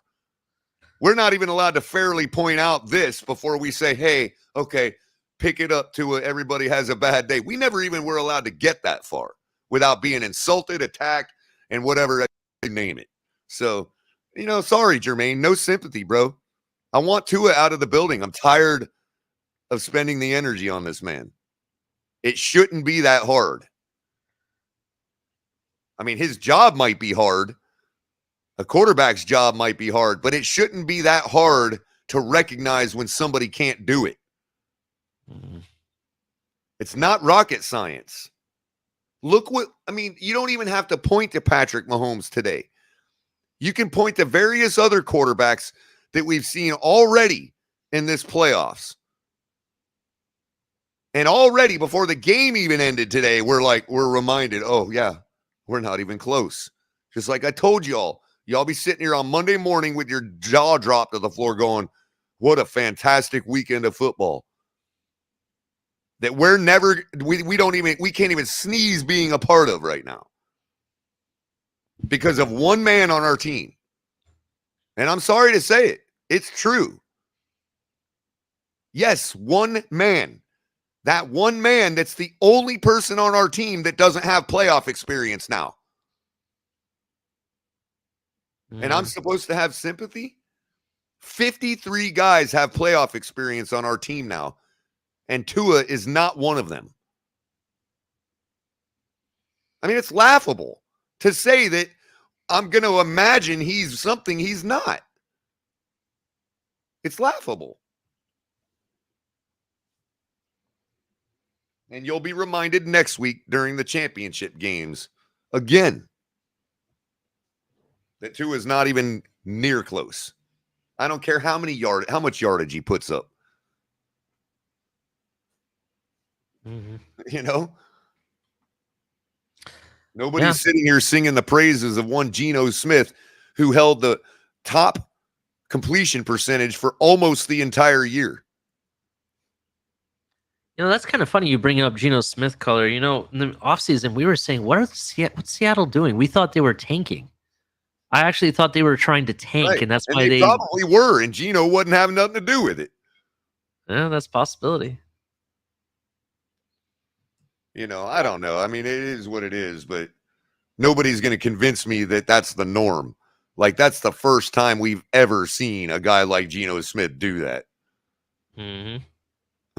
Ever. I mean, the guy's been in the league for 11 years or something. Yeah, you're right, Kevin. He fits their organization. That's Pete Carroll, bro.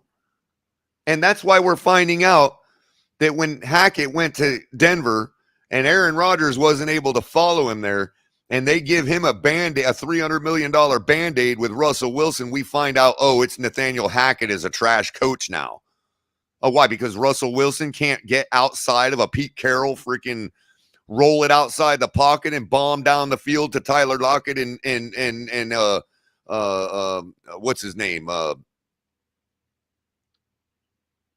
Doug Baldwin, you know, and hand the ball off to Marshawn Lynch with the Legion of Boom backing you up on defense. Yeah, that had nothing to do with Russell Wilson.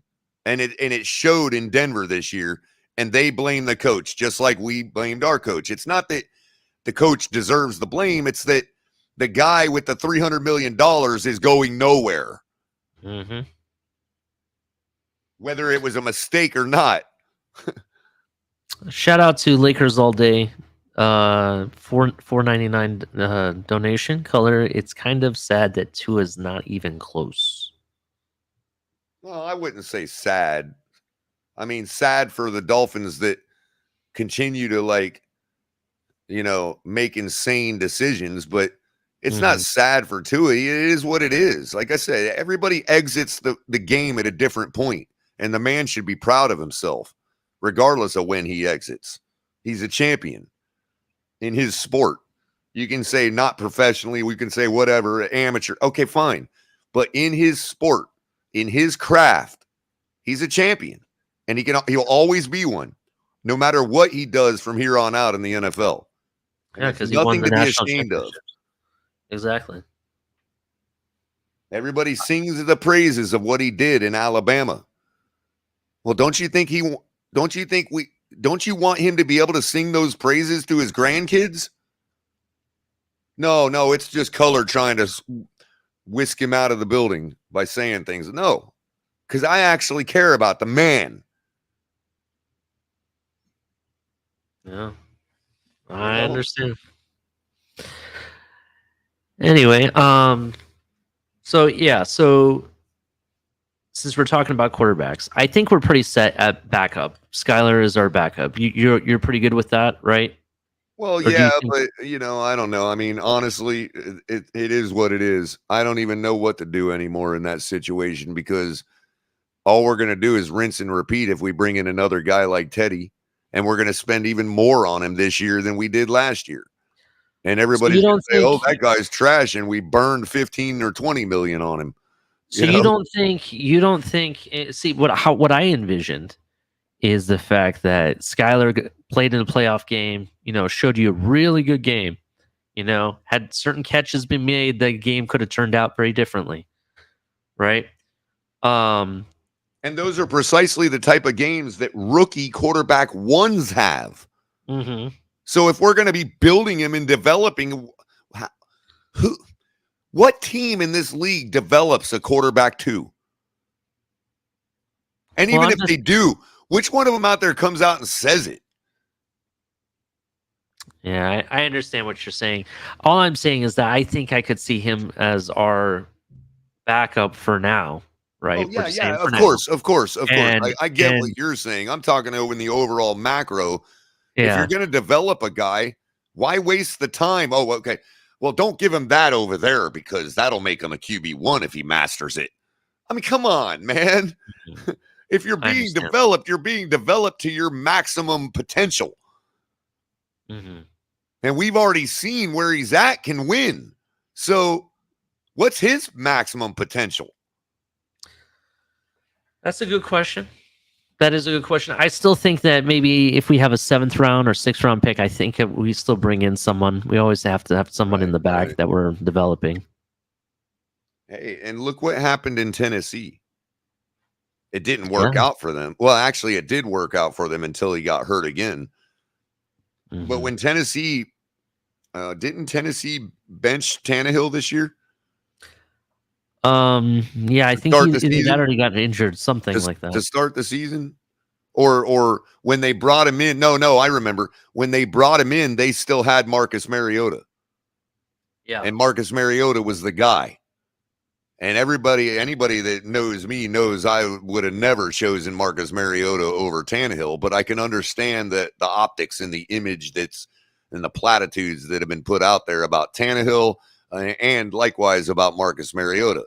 So what they did is they took Tannehill off of us, put him as QB2 behind the young guy, Marcus Mariota, that still, quote unquote, needed development and obviously came from a bad situation and a coach that sabotaged him, much like Tua, even though Marcus Mariota is what he is, which is garbage as a quarterback. And so they bring him in, start him, they put Tannehill behind him, and guess who has been running the show ever since Marcus Mariota got out of there and proved that he was garbage? Tannehill. And they've been in the playoffs seasonally until this year. I could see us doing the similar thing.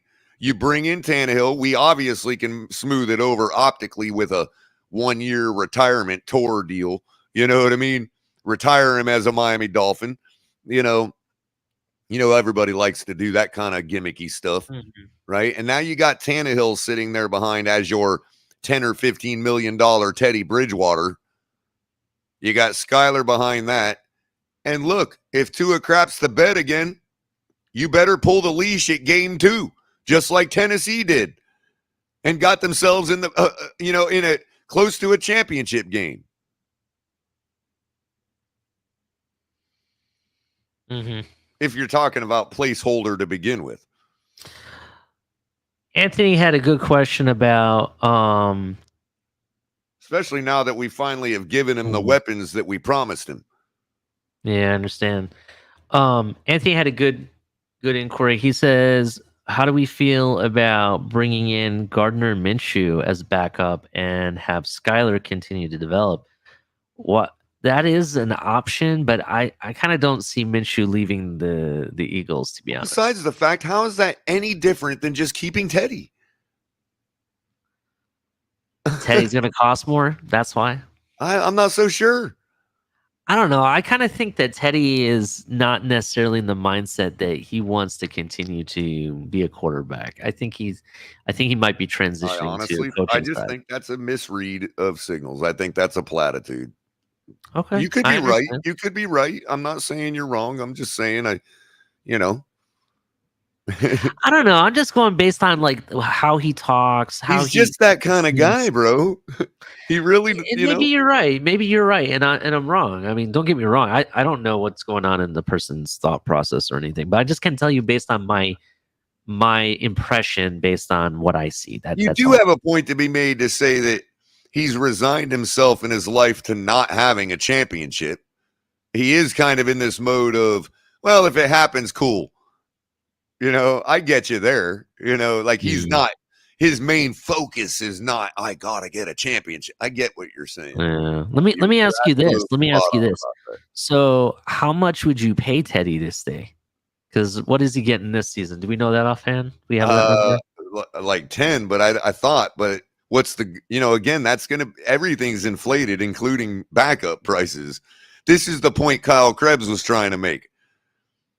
We're the only team in the league that's hamstrung because we have to pay quarterback 1 money to a quarterback 2. And not because Tua stinks, because Tua can't finish more than 12 games. And we're going to be stuck in the same situation again. Yeah, and see, this is kind of why I don't think we'll just keep be different. It'll be Minshew this time or Heineke instead of Bridgewater. I don't think we pay more money to Minshew. I think if anything, Minshew would get the standard cost for a backup quarterback. If anything, I don't think we're going to have to overpay him or anything. I think Teddy. I kind of think that we're going to let Teddy walk. To be honest. It's probably either that or he joins the coaching staff. I was going to say he may fall upward. He may go down the Chris Greer path at Miami. Who knows? But Minshew is precisely the kind of guy that's just like Tua, that'll win you enough games, to be good enough, to be just good enough to not win. You know what I mean? Like, or to. Because you got to realize, how much does our team elevate a guy like that? Yeah, I definitely understand. If all Tua needed was weapons, well, maybe that's all Minshew needed. Do you see the narrative forming? Yeah, we'll be stuck with him forever. I definitely understand. I do think that we need to continue to start developing quarterbacks, though. You look at teams like the 49ers, they traded everything to get Trey Lance. Trey Lance ended up getting injured. They brought, luckily they had Garoppolo on a 1 year, $6 million deal. He come and takes the spot. He gets injured, and then they put in their 7th round drafted quarterback, Purdy, and he's tearing up. And I could see him end up becoming the starter next year. Just saying, he looks that good, to be honest, at times. Right. And I think Minshew's better than Mayfield, to answer Clemente's question. I do think Minshew is better than Mayfield. I think Minshew has much more heart. Oh yeah, no doubt. Well, that's the one thing you could at least get from him. He's a baller. He's going to want to win. I mean, he's going to try to make plays, but that almost puts him in the category of Fitzpatrick. Mm-hmm. Yeah, I understand that. Let's see. What else did I want to talk about? Just checking everything before we do the rundown real quick. There was something else I meant to bring up. And officially, Tua did have other injuries besides the concussion. Remember, he only had 2 concussions and a back injury. Have it both ways, Jermaine. He either had 3 concussions or he had 2 concussions and a back injury. Take your choice. Take your choice. Make the choice now. Put it in chat what he had, what you think he had. 3 concussions or 2 concussions and a back injury. That way you can stop going back and forth when it fits your narrative. Put it in chat right now what you think it was.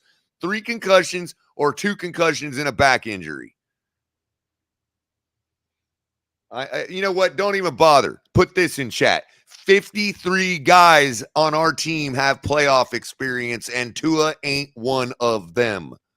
This is true. Thank you to Kyle Donovan for the $2 donation.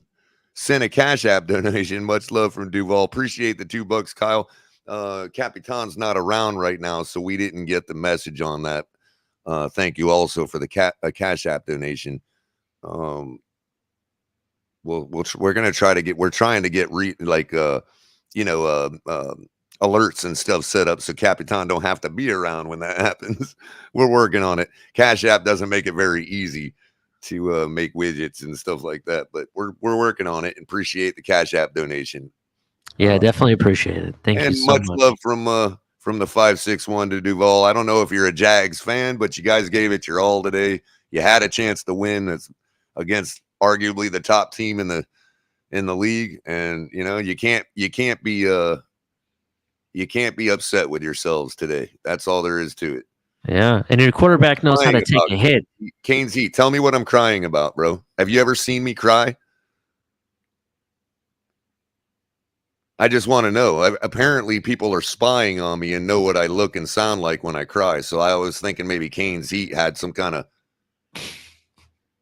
camera in my apartment or something. I don't know. Tell me what I'm crying about, Kane Z.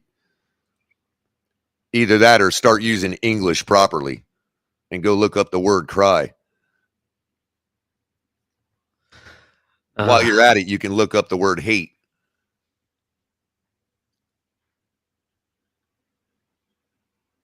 Yeah. So let's do the rundown color. Definitely appreciate everyone for showing up and watching the show. Make sure you hit like and subscribe, turn on notifications, tell a friend. We definitely appreciate it.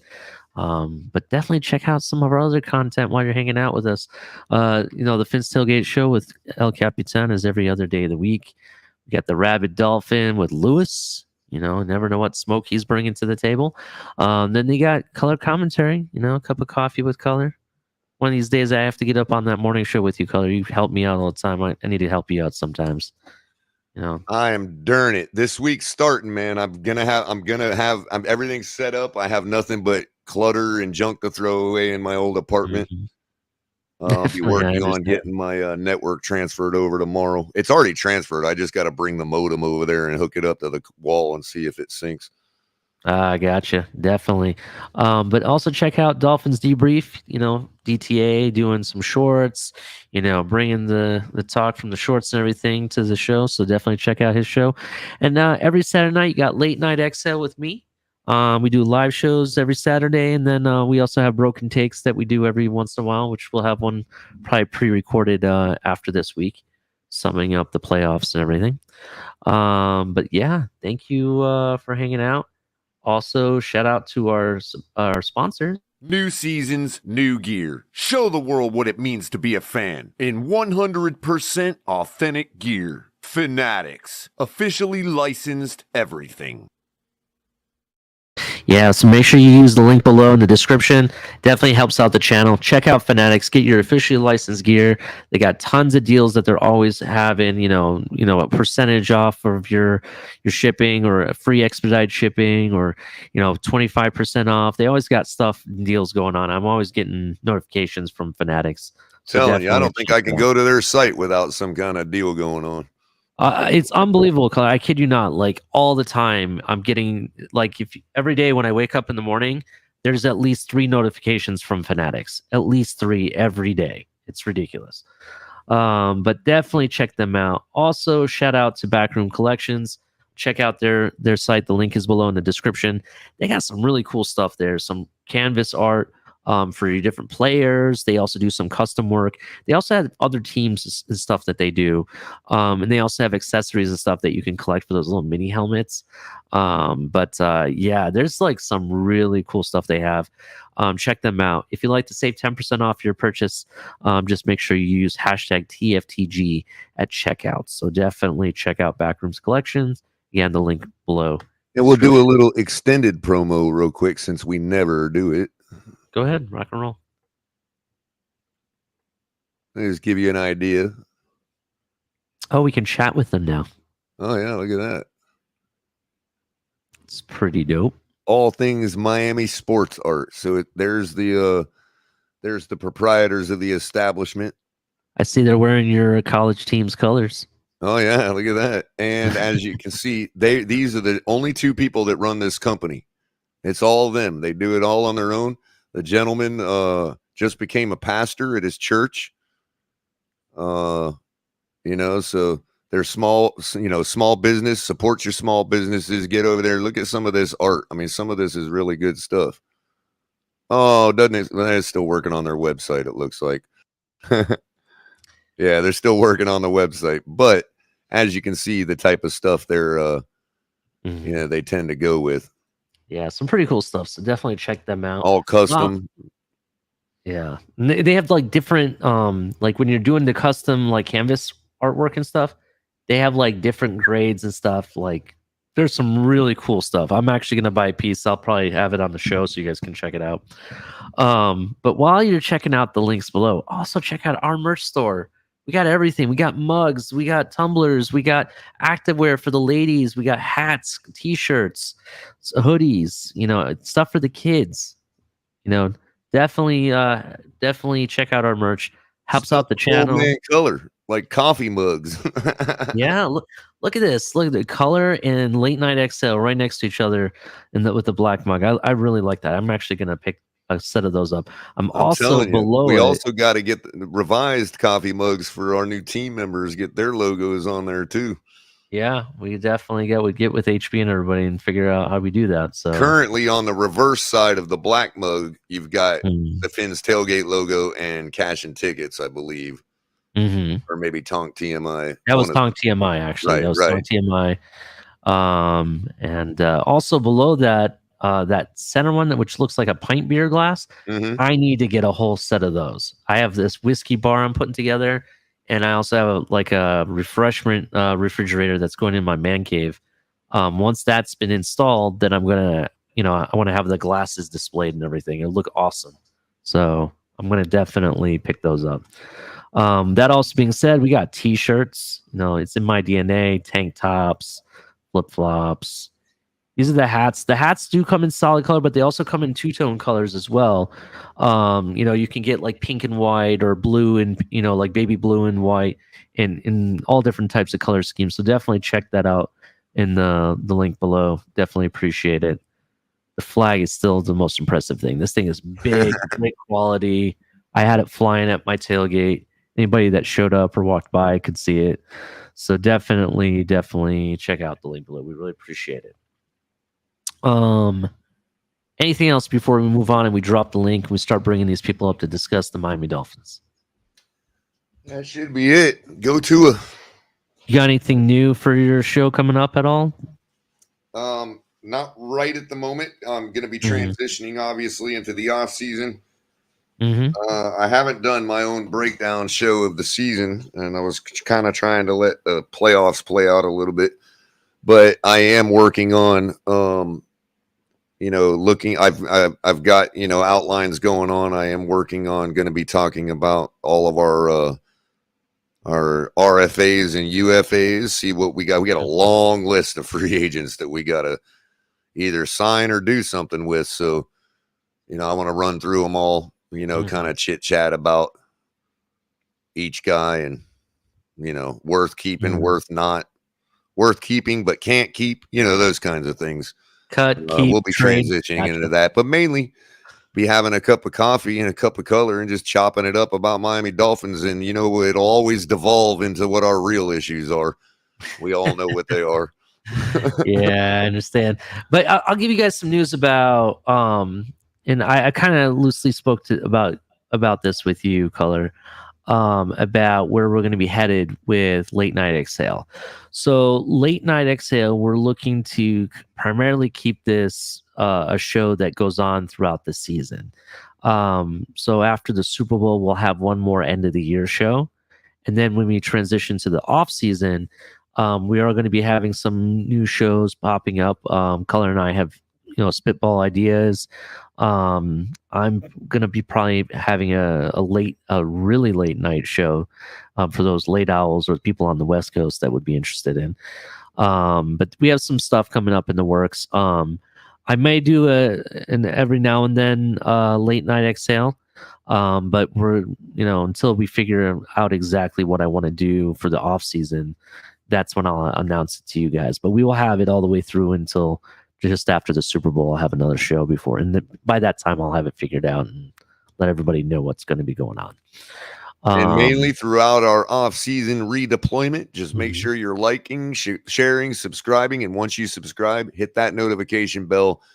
That way, if you're not up to speed with our scheduling and redeployment, you'll get a notification when one of us does go live. So make sure you hit that notification bell, re-click it if you've already hit it, because sometimes YouTube gets messed up and forgot that you want to be notified. So make sure you go every once in a while every month or two and go and just re-click that notification bell if you like to get notified when we're going live. So Yeah. And just so you know, if you're inquiring about broken takes, we're going to still continue to do. I'm still going to be doing pre-recorded videos with that. That is going to really take off this off season. I can already tell you, I'm probably going to have several week episodes leading up to the draft. That is going to be regarding each individual positions in the draft, how I could see us moving to draft players in different positions, like for example breaking down the wide receivers in this draft, or the cornerbacks or middle linebackers, and vice versa. So you're going to see several shows popping up in the off season pretty shortly. After the Super Bowl, that's when you're going to start seeing a lot more of those. So just so you guys know. Anything else, Color, before I drop the link? No, that's as much on that I've got going on right now that I can think of. Yeah. Other than that, I want to see if it's gonna make me throw up. probably will. Color's favorite meme. That's definitely good stuff. But yeah, I want to break down. I want to break down the positional. That, like, for example, we'll have a show dedicated to our needs as a team. Oh yeah, and I will be doing a mock draft.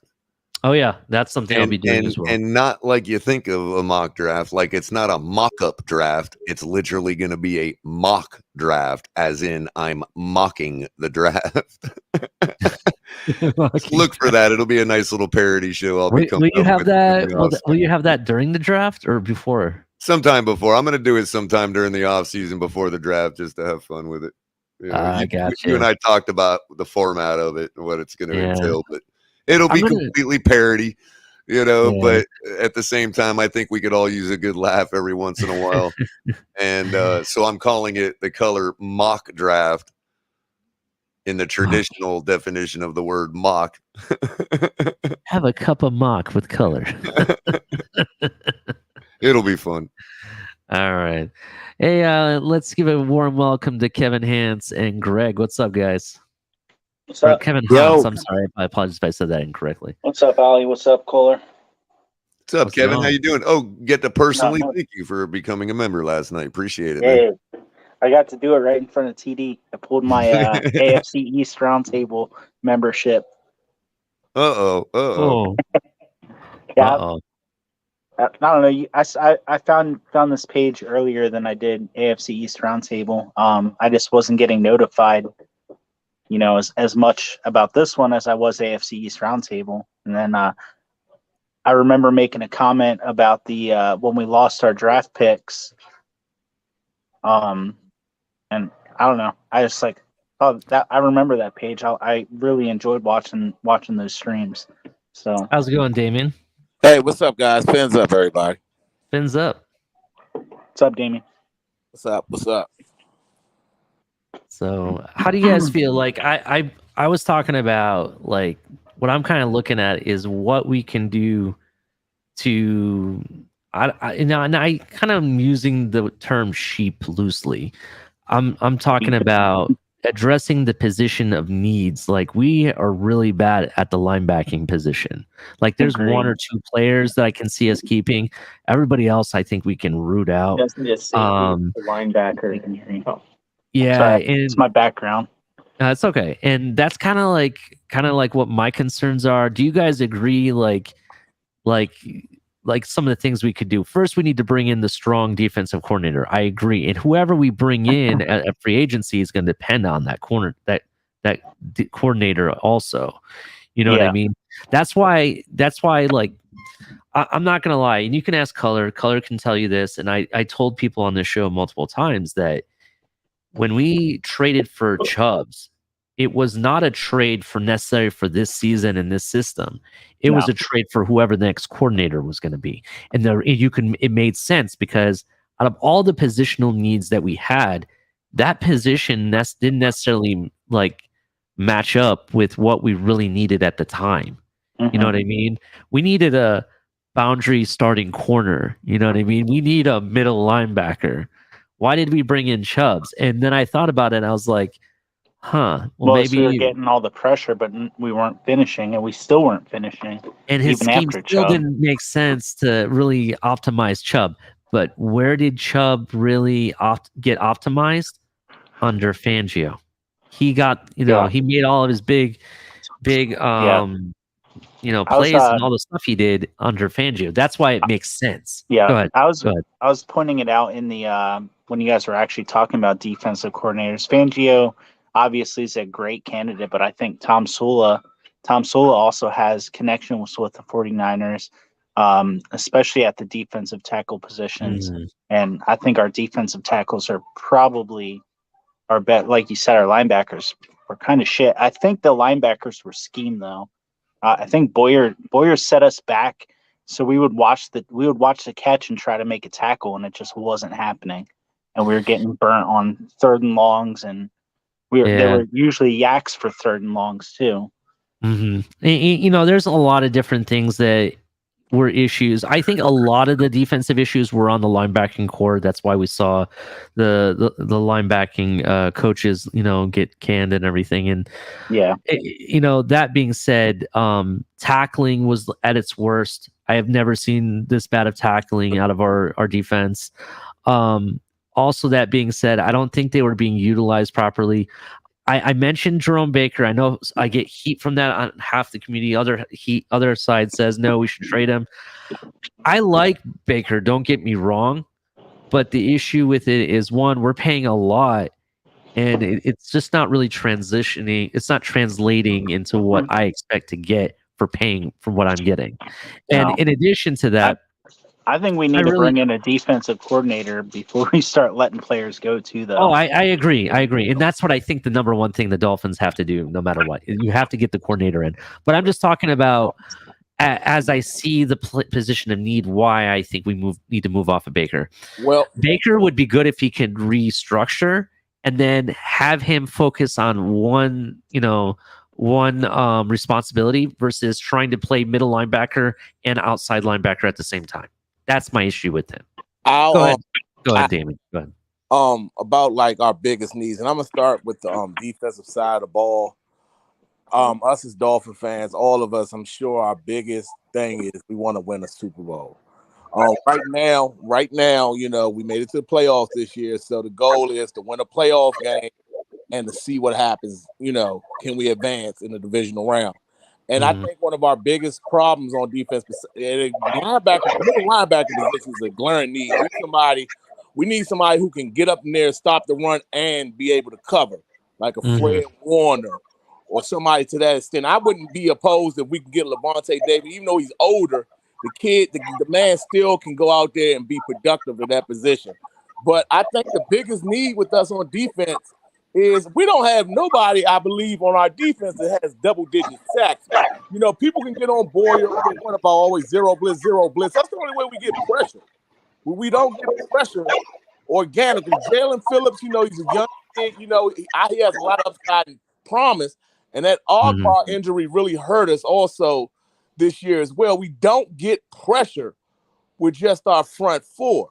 That's an issue. That's a serious issue. Like big time. We don't get the organic pressure. We don't get pressure. It was easy. I guess you happen to be good at doing that. Oh my God, you keep saying it. It was easier. So, every single point you guys bring up points more and more to Spags, man. It was easier last season. When we had Jones and we had Xavier Howard, and they could hold it down. Yeah, they could buy us time. And you could throw that. Yeah, and you could throw that zero. Was it the zero blitz? Yeah. You could throw that at the quarterbacks or at the offensive line, and we'd be able to hold it down with minimum coverage. It just wasn't there this year. I don't know how much of that was because Jones was out. I'm still trying to figure out why Jones was out. I think we're moving him. Well, Byron Jones, I kind of feel like the issue with him was there was a lot of rumor at the time that we were getting ready to move him in the first place, right? Yeah. And I think that there was a loophole in his contract if he agreed to have surgery that he got guarantee money. Yeah. And I think that screwed everything up for the Dolphins. Real quick, So- guys, I wanted to give a quick answer to Kane's 89 real quick. Mhm. It's a little hard for me to type right at the moment. He says, Color, did you see what happened to Ed Reed? Yeah, I was gonna actually mention it, Ali, in your That's kind some of BS. quasi What happened? news segment Hey, earlier. there's some flour in there too. Ed Reed leaving Bethune Thickens it Cookman back after a up when you melt it contract down. falls through. The Ed Reed Foundation It'll announced thicken it on back social up. media. The Ed Reed Foundation announced on social media Saturday that the university declined to ratify Reed's contract and, quote, won't make good on the agreement we had in principle, which had provisions and resources best needed to support the student athletes, end quote. So Ed Reed is out in Bethune-Cookman. That was some BS. What happened? Yeah. I wasn't following the Reed thing. Yeah. Didn't mean to change the subject, Ali. I just wanted to answer Kane's question at the same time as relaying the news. Mhm. But you know, What's up, Dev Dolphin Regional Military? What's up? What's up? What's up? a big issue was my bad. Sorry. Go ahead. No, I was just saying a big issue that we still, I mean, I hate to bring this up again, but I love the Dolphins and I want us to win. The biggest issue, I mean, we get the defensive coordinator, get the pass rush, get all these things shored up. But until we can consistently get our quarterback to finish a season, Scripture so I can learn. and So the way I learn is through really bed. sure that like he can win in December when it counts, that's always going to be the glaring issue. I mean, as of today, he's the fourth best guy in his draft class, and it's no way you can argue that. I mean, he doesn't have the physical talent that Herbert has. He doesn't have the overall total package of what a Joe Burrow has, or the physical traits that the different dynamic ways I physically don't that Jalen consider Hurts can beat you. Like he just doesn't have that 4-game losing streak, because the fifth game he didn't play. The 4 games the San Francisco loss was on him. McDaniels was scheming guys open. Tua just missed. The San Diego, the Los Angeles Chargers game, we all watched that game. That was on Tua. Green Bay game, that was on Tua. The only game that you can really put on McDaniels was him abandoning the run in the Buffalo game. The Tua held his own. And I kind of agree with you, but I think our defense was what it needed to be for what they expected our offense to be this year. I mean, they put us in positions to win the game, and our offense, whether or not it came down to McDaniel or just, injuries on the offense, it just didn't happen. I feel like our defense was, I mean, it's no worse than any of the defenses that remain in the AFC East or the AFC right now. first year. We do. I don't like this narrative of we need to teach Tua how to get hit. I can't stand that. Last year the narrative was we need to teach him how to throw in the cold, and I still don't. I don't like narratives. I'm tired of these off season. Oh, we got to teach these guys how to do things. Yeah. I don't mean to interrupt, but I just want to give a shout out to Derek. Derek, thank you for the $2 donation. Last year when Byron returned, the D stepped up big. The D did step up big, but how much of that was Byron Jones? Because if you actually go and look at Byron Jones's tape, right? He may have like the short passes covered and everything, but people were just flying past him on the deep routes. I would have been okay with moving Byron Jones to a safety position, if based on that. So I felt like X got burnt more on the deep routes than this year. Byron This Jones. year he has. Well, I This thought he year he did has. last year. I remember seeing a couple times X quitting, chasing down a player that got behind him. I mean, the safety's supposed to obviously step up there, but I see it both ways. I mean, I just don't. I think they're like a yin and yang when they're on the field. They're great. Well, I kind of share cornerback. Kevin's concern as well as Damien. They're basically saying the same thing in different ways. And we were told, remember what we were told, Ali, that a contrast between McDaniel and the guys he's bringing in. he's bringing in teachers, and he's a teacher. And what was I saying? I was saying you're in a professional league. Yeah. The teaching is done. If the teaching didn't get taught already, they don't belong in the damn NFL. It's minimum teaching, but then there's more. It's more polishing than teaching now. Coaching. There is something to be said for a teaching style of coaching, and what I mean by that is, we don't need to bring in teachers. We need to bring in coaches, because what is actually coaching? Coaching is making sure a player has their fundamentals down, facilitating them, working on their fundamentals, not teaching them the fundamentals. I think not coming in with a textbook going, this is how you tackle. No. But here's the other part. The part I think you're missing, Color, is the fact that the college game, depending on what conference, this is the big issue with college, right? Because they have all the well, not just that, but the college game, if you look at it, it's spread all over the country and split up into different divisions and conferences and everything. And how they play football is so different. Like the SEC and how they play football in the SEC is so different than how they play football in the Big Ten. And the Big Ten, how they play football. Hold on. And how the Big Ten plays football is different than how they do it in the Pac-12. And because of that, and you have all these different schemes that different teams play. Like look at the Navy, for example. I don't even know what you call that offense. All they do is run the ball, the entire game. Run and block. That's all they do. So when you have, it was the very first football offensive scheme ever devised in the game. I understand. What I'm just trying to explain is that when you have these young players coming from college, really all they are athletes. And they may not understand the fundamentals of the NFL.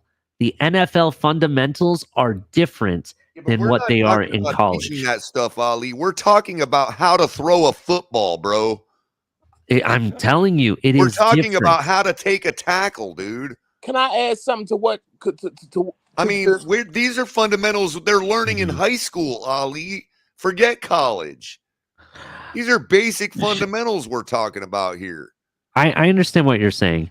Shout out to JM for $10 donation. If our QB1 spreaded the ball around more instead of tunnel vision, our offense would have looked better. This is true, actually. I actually agree with that. Hey, Ali, can I? Yes, go ahead. All right, so I get what you're saying. This is the only issue that I'm having. I'm sorry, Damian. Quickly, Ali, to surmise what I was saying, that excuse works for Skyler, not for the 5th overall pick. Go ahead, Damian. Exactly, because that is a good point. That is a good point. Go ahead. Back to what you just said, Color, and it's discouraging as a Dolphin fan that 2020 draft, when we had those 3 first-round picks, when you're especially high first, like before. In the top 20, we had 2 in the top 20. Yep. Those picks right there, even though they're all still, they're coming from the college ranks, so quote unquote amateurs. You don't draft players who you have to develop. Like, yeah. Thank you for you gave me the words. Like, of course, you got to develop players, but GM and you need to overhaul they're that raw that you have to teach like a project. Like those are the type of players you try to hit on in the later rounds, like the 5th and 6th and 7th round. It's sad that us as an organization, those are the players we're taking in the 1st round. Like Austin Jackson, I watch a lot of SC practice, a lot of college football. Like, he had the athletic ability, but he just came off the bone marrow situation. And you saw in the games when he was going against power rushers, like he struggled. Like all these red flags against Austin Jackson, but we still took him. We took Noah Igbenogany, who just transitioned over from wide receiver. I believe besides that Bama game, that was the only grand game that you saw that he really stood out. And that was a flow pick, and I'm pro Flores, but damn, we could have got Jonathan Taylor. Or we could have got Winfield. Like we Yeah, I Mm. understand what you're saying, Damien, and the reality is, and this is actually some things also. The speculation from what in I think it got released that the person we were targeting with that Noah pick was Brandon Ayuk, and Yeah. 49ers beat us to him. So Well, had we had Brandon Ayuk, that may have been something. But I do agree with you. All three picks that we had in that draft had nothing but red flags. Yep. What were we thinking? Can I also Go ahead. add one more piece of perspective for you, Ali? Go ahead. Imagine if We you got struck a out new on all job three of them. at a company that works in the same sector as you, right? Mhm. And so fundamentally, you're a shoe-in for the job. Yeah. But there are certain subtle differences with that new company as to how they do certain things inside their company. That's what you'll need coaching for, but you won't need a teacher to know how to do the job they hired you for. You see what I'm saying?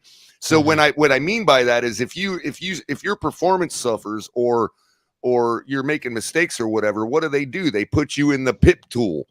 They give you coaching. They don't put you in a classroom and teach you how to do what you do all over again. Yeah, I understand what you're saying, Color. For me, it's more of, when you go to look at it, the college football, for example, the ball itself is a smaller size football. Correct. Right? I'm not so sure if that's true, bro. No, I've it is handled true. college and NFL footballs my entire life. There is no difference. Can someone look that up for me? Does anybody have any information? If anything, the college ball is a little fatter, but I think it's because it's optical illusion because of the white stripes. You know what I mean? I believe I read somewhere it's a different ball. It might be subtly different, but we're talking about millimeters, dude. Not like it's not like going to a junior ball. Okay, well, I don't know how that that actually, a junior ball is about half the size of a regulation football, right? And to me, Ali, and I know this is everybody's gonna think I'm throwing shade, but it is what it is.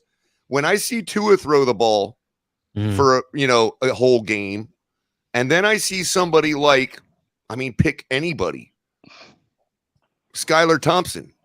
When I see him throw the ball, to me, in relation to what it looks like Tua throwing the ball, let's say Tua is the one throwing a regulation football, right? If that's the case, the difference to me looks like Skylar Thompson and everybody else in the league is throwing a junior ball. So I've told y'all I can throw a regulation football about 45 yards max. And that was in my old age. I never really went out to a field and tested it in the height of my strength of my life, right? And I wasn't even as strong as I would be in my life when I played football. So even so, as an older guy, with my mechanics, having thrown footballs my entire life in the backyard, wherever, playing high school football, whatever, I can throw about 45 yards max.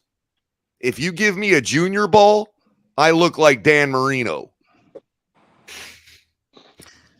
And that's what I'm trying to say is that, to me, the difference between Tua throwing a regulation football and another guy throwing a regulation football, the other guy looks like he's throwing a junior ball.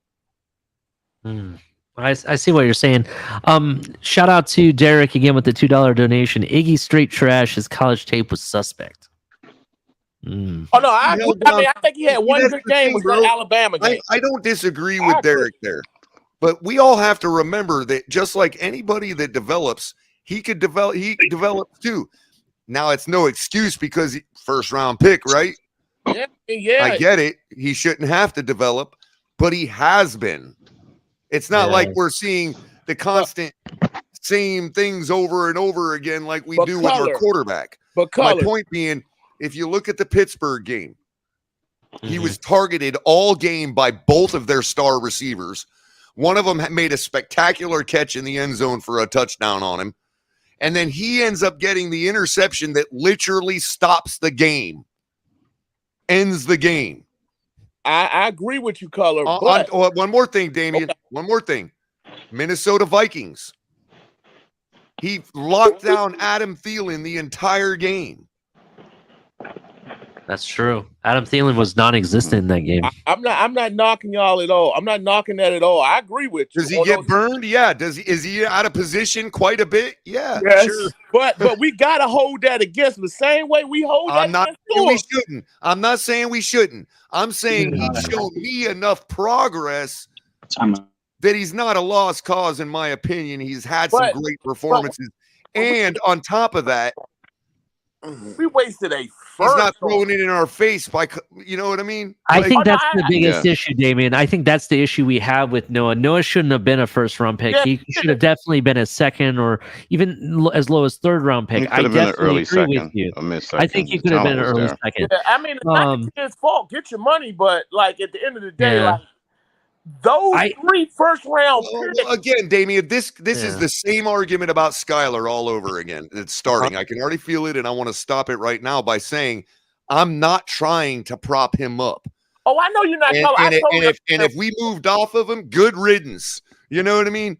But what I'm saying is for people to just sit there and be like people are so worried that we're not going to get rid of him that they have to trash the man. Yeah, because I just don't see him as garbage. Right, because a lot that narrative isn't on guy who was picked 5th overall, and it should. Right. Is he Ed Reed? Of course not, but he's not garbage. No. He was better than Bridgewater this year. That's for sure. You know, so I agree. Don't extend him. I agree with everybody's sentiment. You know, okay, if you want me to use newspeak, Iggy's trash, but he's not trash, guys. Come on, you know what I mean? Well, go ahead, TDR. Did you project is what he is. Yeah, be a great DB too. And if we had a great QB1, we had a great QB1 right now, we'd be in a great situation. But we don't have a great QB1 right now. They're probably working on him to be a backup. We've been playing this. It's like our CJ Beathard or. Well, what I mean is Iggy is if we're needing to go for depth. Okay, forget going for depth because he's not DB1. Okay, fine. But keep him for depth and go after another guy. Here you go, Color. Canes, thank you, Canes Dolphins 89. College footballs are 1 1/4 inches smaller than pro balls. That's amazing because I have never noticed the difference whatsoever. That's still a lot. And look, guys, I've handled enough footballs like a cashier has handled cash. I have never noticed the difference. That's a lot too, though. It is a lot. I mean, Yeah, 1 1/4 inch in diameter, that's quite a bit. But that's why I think that there's, you know, sometimes you may see a drop off in the beginning, but still the transition. Hell, even our high school balls felt the same, like they were the same size as NFL. See, you were growing, but you were growing with the ball that you were playing with, which is why it's developed that way. So it felt the same, but you were physically were growing with the ball that you were playing with. But here's the reality I've of gone it. back, like Hold on, in my adult life, I've gone back to throwing a college ball after throwing a league ball. You know what I mean? Yeah. I just never noticed the difference. I really, honestly, again, optical illusion wise, Tom Brady look fatter will because tell of you those the white difference. circle stripes. You know what I mean? You know what's funny though? Tom Brady will tell you the difference. You want to know what the reality of it that is though? Brady was a better pro quarterback, and he could throw the pro football better than he could a college football. That's legit, right there. There's a reason for that. There's only one guy in control of the balls in a college field. Hey, but let's go back full circle to what you said about the ball caller. The reality of it is this: a 5th overall pick should be training and transitioning to a pro football at least a year in advance before the draft. So by the time they get to the NFL, they shouldn't see very much of a difference between their college tape and their pro tape. That's the reality of it. The problem is a guy like Skyler, we understand why there might be a bigger gap transition. You know, he may not have been drafted, for example. You know what I mean? You'll see a bigger difference, but not with the 5th overall pick. And we are seeing that issue. Yeah, but the crazy thing is that Tua was throwing the ball harder than Skyler this year. If you if you X out the preseason. It's more important. During the regular season, Yardage. Tua had a better arm than Skylar displayed. Because they can pick you up. I understand what you're saying, but also I could argue that we got to see a lot more of Tua than we did of Skylar. So therefore, Yo, it's a smaller if I can, sample size for me. hey guys, if I can, because I have to see a doctor soon and all that. If I can get my arthritis in my hands and wrists managed to where I can handle a football game, I would love to do that, Jimmy. I would have already done it if I could even hold a football right now. Well, Yeah, I think That is, I would have already done that. You guys would already be seeing me out there choking the football around because I'm very proud of the fact that I can put a football on a dime at pretty decent range. And people throw that around because we're on the internet. I could say anything. I could say I'm a second lieutenant in the Marine Corps if I wanted to. You know what I mean? But I mean, so I get it. I would have already been there, Jimmy. I'd have been on the field I'd be out there right now on camera throwing a football around. You know what I mean? And for as good as I can throw it, I'm even that much better a catcher. Like my position was wide receiver. The only reason I got used to throwing a football is because I love the position and I always wanted to be the guy throwing the ball.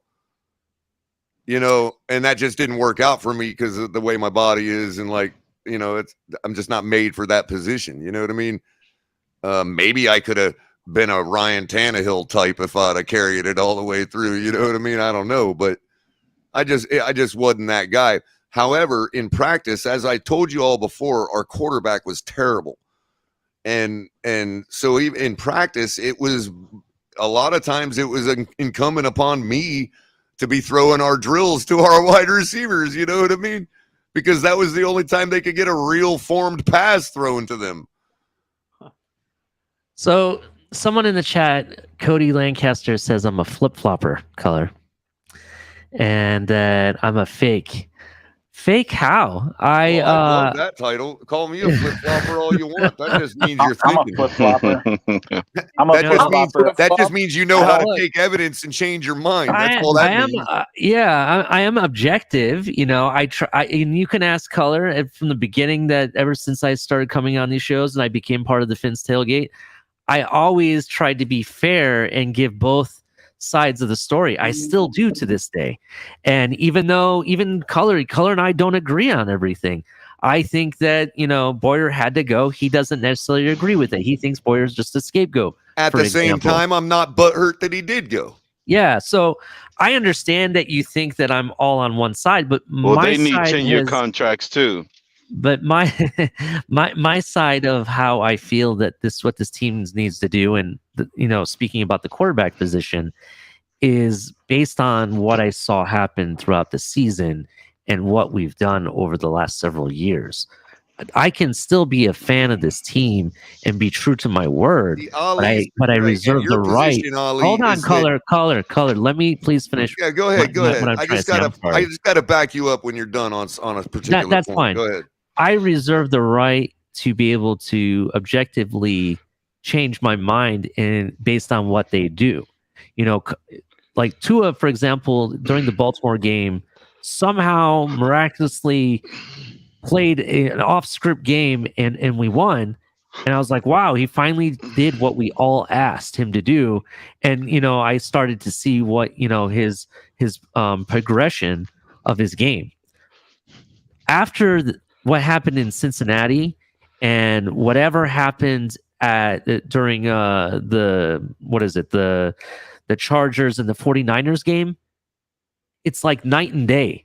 It's like gone. So unless he's on the field and shows me something, I can only go by what I saw throughout the season. Yes, I did see progression, but at the same time, we're still here. We're just barely making the playoffs, and we still lost a playoff game. So I have the right to change my mind, based on what this team does. So if you want to call me flip-flopper, so be it. I don't care. I'm going based on what this team does. If this team is shit, I'm going to call it out as shit. If the team is great, I'm going to call it out as it's great. Right. And I wanted to back up one particular point you made too about the defense and whatever else. Mm-hmm. I don't think you've ever been disagreeable to me that our defense in every single game this year has given our offense enough opportunity to score enough points for us to win the ball game. I think you have at least been not disagreeable on that. Yeah. You may disagree, you may agree, but you haven't just been contrarian for the sake of being contrarian on that particular point. No, I mean, however, I can also come to the table with you and say, yes, you're right. I expect our defense to be the Baltimore Ravens of Ray Lewis. That's what I expect our defense to be ultimately. I told everybody at some point this season that we would be first in the league. I was right there right next to you, Color. I know what you're saying. We have, based on what we have on paper. So your expectation is where I'm at too, because yes, there are 1,000 ways we need to fix our defense to become that type of defense. And had we had that type of defense this year, we would have overcome Tua's flaws and won a couple more ball games. That I can agree with. If that's what people are saying when they say our defense lost us that game, whatever, I can come to the table from that perspective. But that is no excuse for why we couldn't put up at least 26 points a ball game, given what we've done on offense in the offseason. And given just a slight improvement from our quarterback. It's been 3 seasons. 3 seasons. So you feel me, Ali? It's not that I don't think our defense couldn't be better and couldn't have won us a couple games. I'm tired of our defense having to. That's my problem. Yeah, and to me, I understand. And to me, what'd you say it was? 23.5 points per game? That actually lowered. Yeah. I didn't realize it got that low. That is only 1.5 points more than we've given up on our 3-year average. What the hell is our offense doing? Yeah, that's where everything was focused on this year was offense, and it got. Do you still have that list up, Ollie? What is Kansas City's points per game that they give up? Oh, I don't have that. I don't have that list. I was only. It's like 23. Well, it got down to like 21.9, but when we had this discussion a couple weeks ago, it was 23. Hey, Kansas City was they only give it up 23. And so when people, they were number one in offense, like, 29. You're crazy to talk about Spagnuolo. He sucks. You got to realize Mike McDaniel wants a defense to be right about that range, 21 to 23. He doesn't want them to. He'd be happy if they're lower, but as long as they're at that range, he believes he can score 29 points per game because we've got Kansas City's weapon. Yeah. And according to all the Tua lovers, we got a quarterback that is just below him in skill. So we took all of Kansas City. Well, we took Kansas City's biggest weapon. People will say Kansas City still succeeded. I think Kansas City finishing first. I think the teams that were in that schedule kind of fell off. Well, think about and this. Miami was in the third. Miami finished they only third. played a division 6 times. So okay, but even when they had Tyreek, who was next to Tyreek on the other side of the field or behind him? Mecole Hardman, Brian Pringle. Hold on, Mecole Hardman, Brian Pringle, Sammy Watkins. You're saying these guys are better than Waddle?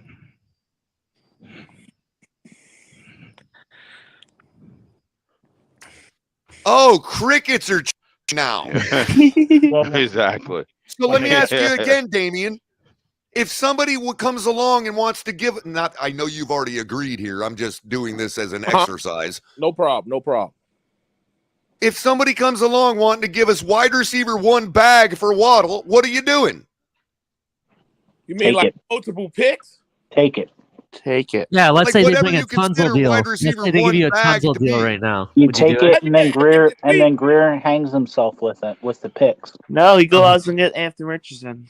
You take What it. if Kansas City wanted to trade us straight up for Mecole Hardman and well, they've already got rid of Brian Pringle, but let's say they wanted to give us Mecole Hardman and who's one of their other nobody receivers? Sky Moore. Sky Moore. Ain't nobody no more. Take or what's his name? Juju. Okay, so Juju and Mecole Hardman for Waddle straight up. Would you do it? No. Why not? But They're this is the scoring whole- 29 points per game. But you know what the Waddle whole has argument is, upside. Color? You know what the problem is? Kansas The City quarterback's has the guy problem. at quarterback. Exactly. That's the whole Exactly. big That's issue. the difference. That's the That's why whole they big won't trade problem. Hartman That's for the them. whole point I was getting at, Damian. Thank you 'Cause for you gotta going through that teach- exercise with me. You got to no teach problem, a fifth brother. overall pick how to take No, a tackle. thank you. It's always going to be that issue. We're going to always go through this until either he proves us all wrong or we get rid of him. And the thing I just want This to was say his real year to quick do about that, the though. flip flopper thing. And when we How ran into a kind of a how about Gabe Davis and Sharik for Waddle? Straight up. That might be a good one. Go ahead, Because David. they just torched us. Because they just torched us. I'll take Yeah, a them two receiver from combined the were about Niners what and a Waddle's third-round numbers pick was. for Waddle. Well, okay, there you go, Kevin. Debo? Brandon Ayuk. Take Brandon Ayuk. No. How about this one? San Francisco's got to pay pure receivers exchange. next year. Hold on. How about this one? Who's the Rams number 2? Is it still Josh Reynolds? Or No. Jefferson? Van Jefferson. Van Jefferson. Van No, Jefferson, it was right? the guy they got from No, the Bears. no. It was. Their number 2 is Yeah. Van Jefferson. What were you saying, Damien? Go ahead. Hold say it on. real Van quick. Jefferson and Skroenek for Waddle. They're Super Bowl champions. Yeah. Go ahead with what you were saying, Damien. Yeah. Damien, you're on mute, I think. Okay. All right. Well, everybody, welcome Tony. What's up, Tony? How you been? Hey, fellas, how are you guys today? Good. Yeah, no, and color. Honestly, I agree with you. I think Here's I'm a willing better to one. give. Here's a better one, Tony. Rashad Bateman. No, I'm sorry. Duvernay and Sammy Watkins for Waddle straight up. Or no. He didn't have hold on. Lamar didn't have Duvernay back then. So let's go. No. Let's go. Hollywood Brown and Sammy Watkins for Waddle straight up. No. Because Lamar won an MVP with both those guys. Yeah, to me, the whole I don't want to. The reason why I want to trade Waddle is more of a financial issue. I don't want to be paying 2 receivers where we did it with the corner position, and look where it's gotten us with the salary cap. It's backfiring on us now. I don't want to be paying 2. I don't want to be paying Waddle and Hill $25 million a year. Yeah. So I would rather trade Waddle. Fortunately, Tony, we don't have to make that decision yet. That's why I'm not talking about proactively shopping him. I'm saying if somebody calls up, somebody else calls us and said, 3 first-round we need picks, this guy. do you do it? Yeah, honestly, you know who would do it? Who would do it? To be honest, I was gonna say Jacksonville, but they have Christian Kirk. I was gonna say how about Jacksonville. 2 firsts and 2 seconds? Right? If you're smart, you take 2 firsts and 2 seconds. Mm-hmm. Honestly, I would take 2 firsts and 2 seconds for Waddle. I would take picks over players. I mean, we're not going to get the problem with this fan base, they just hold on to precious players too long. Not only that, they have a Crypto, diamond in the but rough. we're not just talking about any precious player. We're talking about Tua's best friend. The fans don't get to choose. Miami moved on from Jarvis Landry, and he was our number 1. Color, but but Dave was willing to do it like 7 years after the fact. Yeah, hold on, color. Is Waddle really Tua's best friend? Yes. I'm speaking on platitudes, and I'm just saying, is he really his best friend though? You know, I'm not so sure. Yeah, I'm not so sure. I'm thinking Waddle got a little sick. I'm I'm thinking Waddle got a little sick of 2 different players showing him up with his own end zone dance. I also want to know, why is Tua only following 7 people total? And Waddle did an Instagram live today. But, I have a question, guys. Like, go ahead. I'm younger than maybe the majority of the people on the panel. I'm in my early 30s and stuff like that.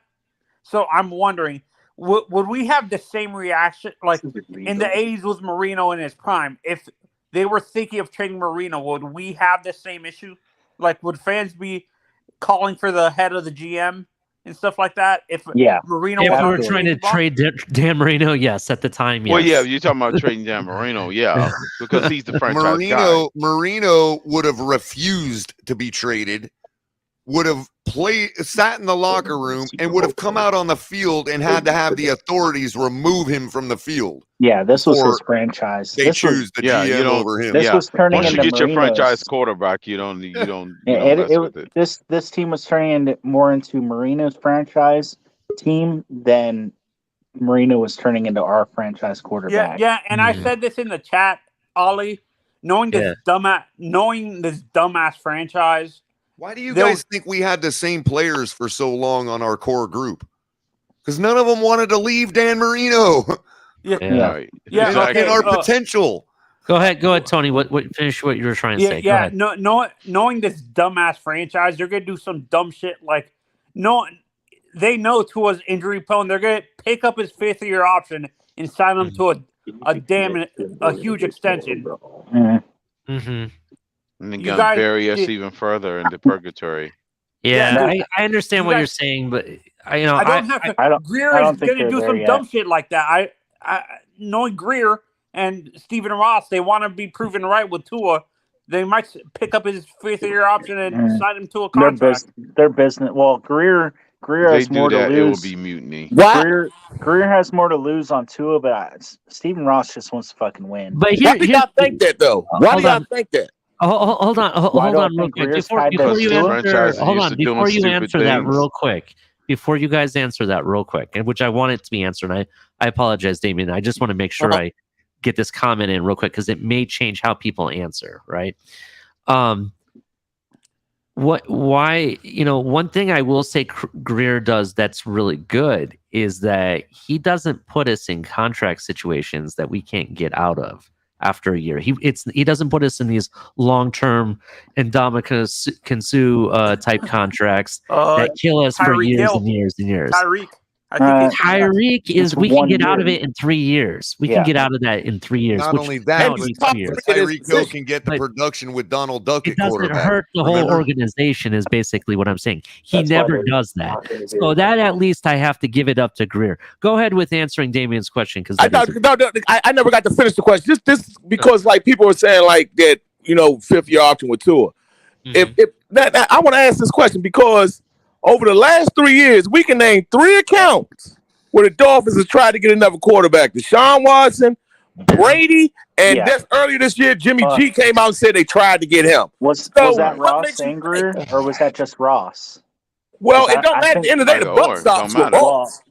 Buck stops with Ross. I think Greer and Ross are on 2 different pages here. I think Greer's stuck with. I think Greer coming out and saying what he said in our press conference. Greer tied himself to Tua. But he has to say that. I mean, like Tua's still on the roster, and you need say for instance, if we were to trade him, if he don't retire, more than likely we will have to trade him. No, so he has to say that just for PR. Like you guys got to remember something too. Something I said earlier about McDaniel. Remember, also applies to Greer. There's been several situations in the history since I've been alive where they're about to fire a GM, but they don't until he hires their new whoever they just fired. In our case, the DC. Yeah. In other words, he's got a job to finish up, and the season ain't over yet. Wasn't Greer's promotion based off of him saying, "Yeah, Ryan Tannehill's our guy"? Yeah, no, his that was a rumor. No, but Tannehill was eventually out of the building. Yeah, he was eventually, but Greer got his position by saying, "Yeah, Tannehill's our guy." No, I thought Greer wanted to get Russell Wilson in that draft, but we decided. Greer wanted. Greer said it after that draft. He wanted to draft Tannehill. He bunkered in. Yeah, he definitely put his name on Tan. So this will be. Don't forget too that it is widely known that Steven Ross wanted Lamar in that draft. Yeah. Well, if Tua don't prove us all wrong, if he don't prove us all wrong this year, Greer's gone.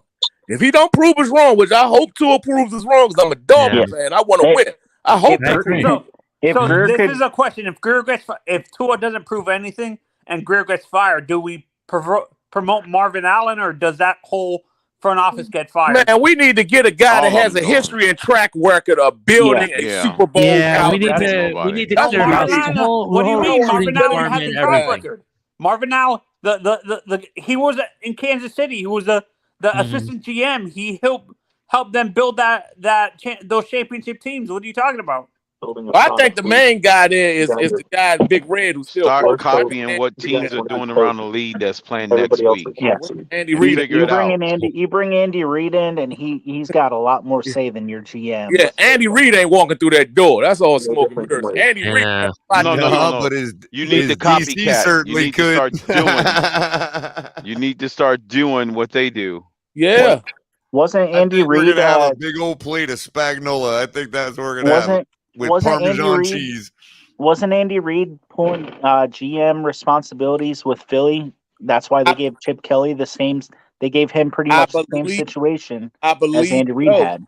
I believe because you got to So- remember when Andy Reid took over that team as coach, they were a horrible team. That was right before they drafted McNabb from out of Syracuse. They were a horrible team. Doug Peterson was the quarterback. They were a solid defense with no offense. Yeah, horrible. So, Damien, I have a question actually. You brought up. Do you think that's what we need to do? Isn't that what happened with Harbaugh and Jim Harbaugh and John Lynch? Yeah. Harbaugh wanted all the power in drafting the players, and John Lynch didn't let him. Harbaugh and Trent Baalke were together. Well, I think Balk. That situation in San Francisco. I'm not really that familiar with that situation. I just know this: if we have a quarterback that can play all 17 and doesn't lose 4 out of 5 games in December, we're still playing this weekend.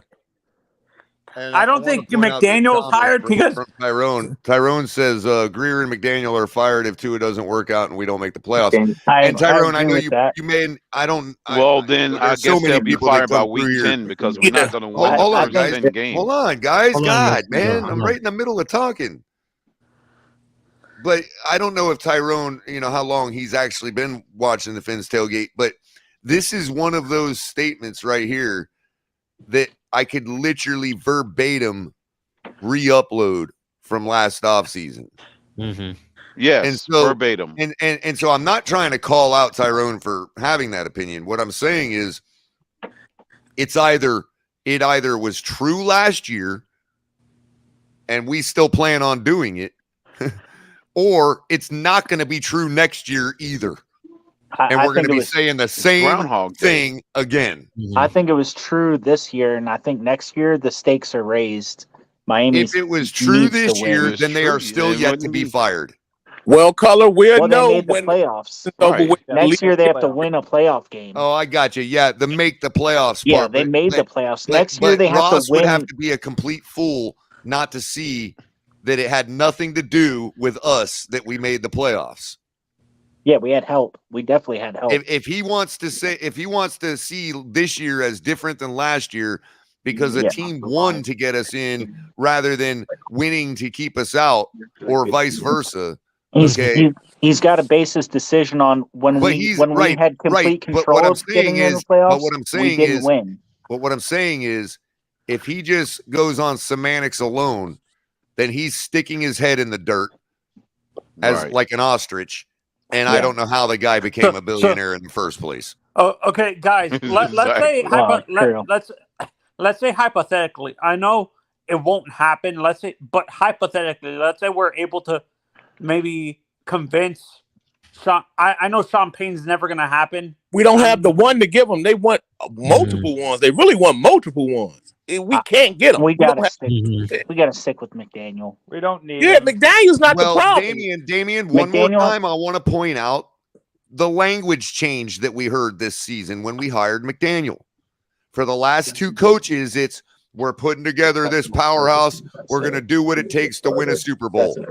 This year, it was we're going to do what it takes to hopefully win a Super Bowl. Did you hear the language change? Yeah, it definitely changed. I think I agree The with you, insertion Fuller. of the word hopefully has never been there in 3 years. No, and I agree with Color, you. that's not I think the entirely stakes fair, are because raised. We weren't even But- talking about Super Bowls the last 2 years. we finally started talking about Super Bowls this year.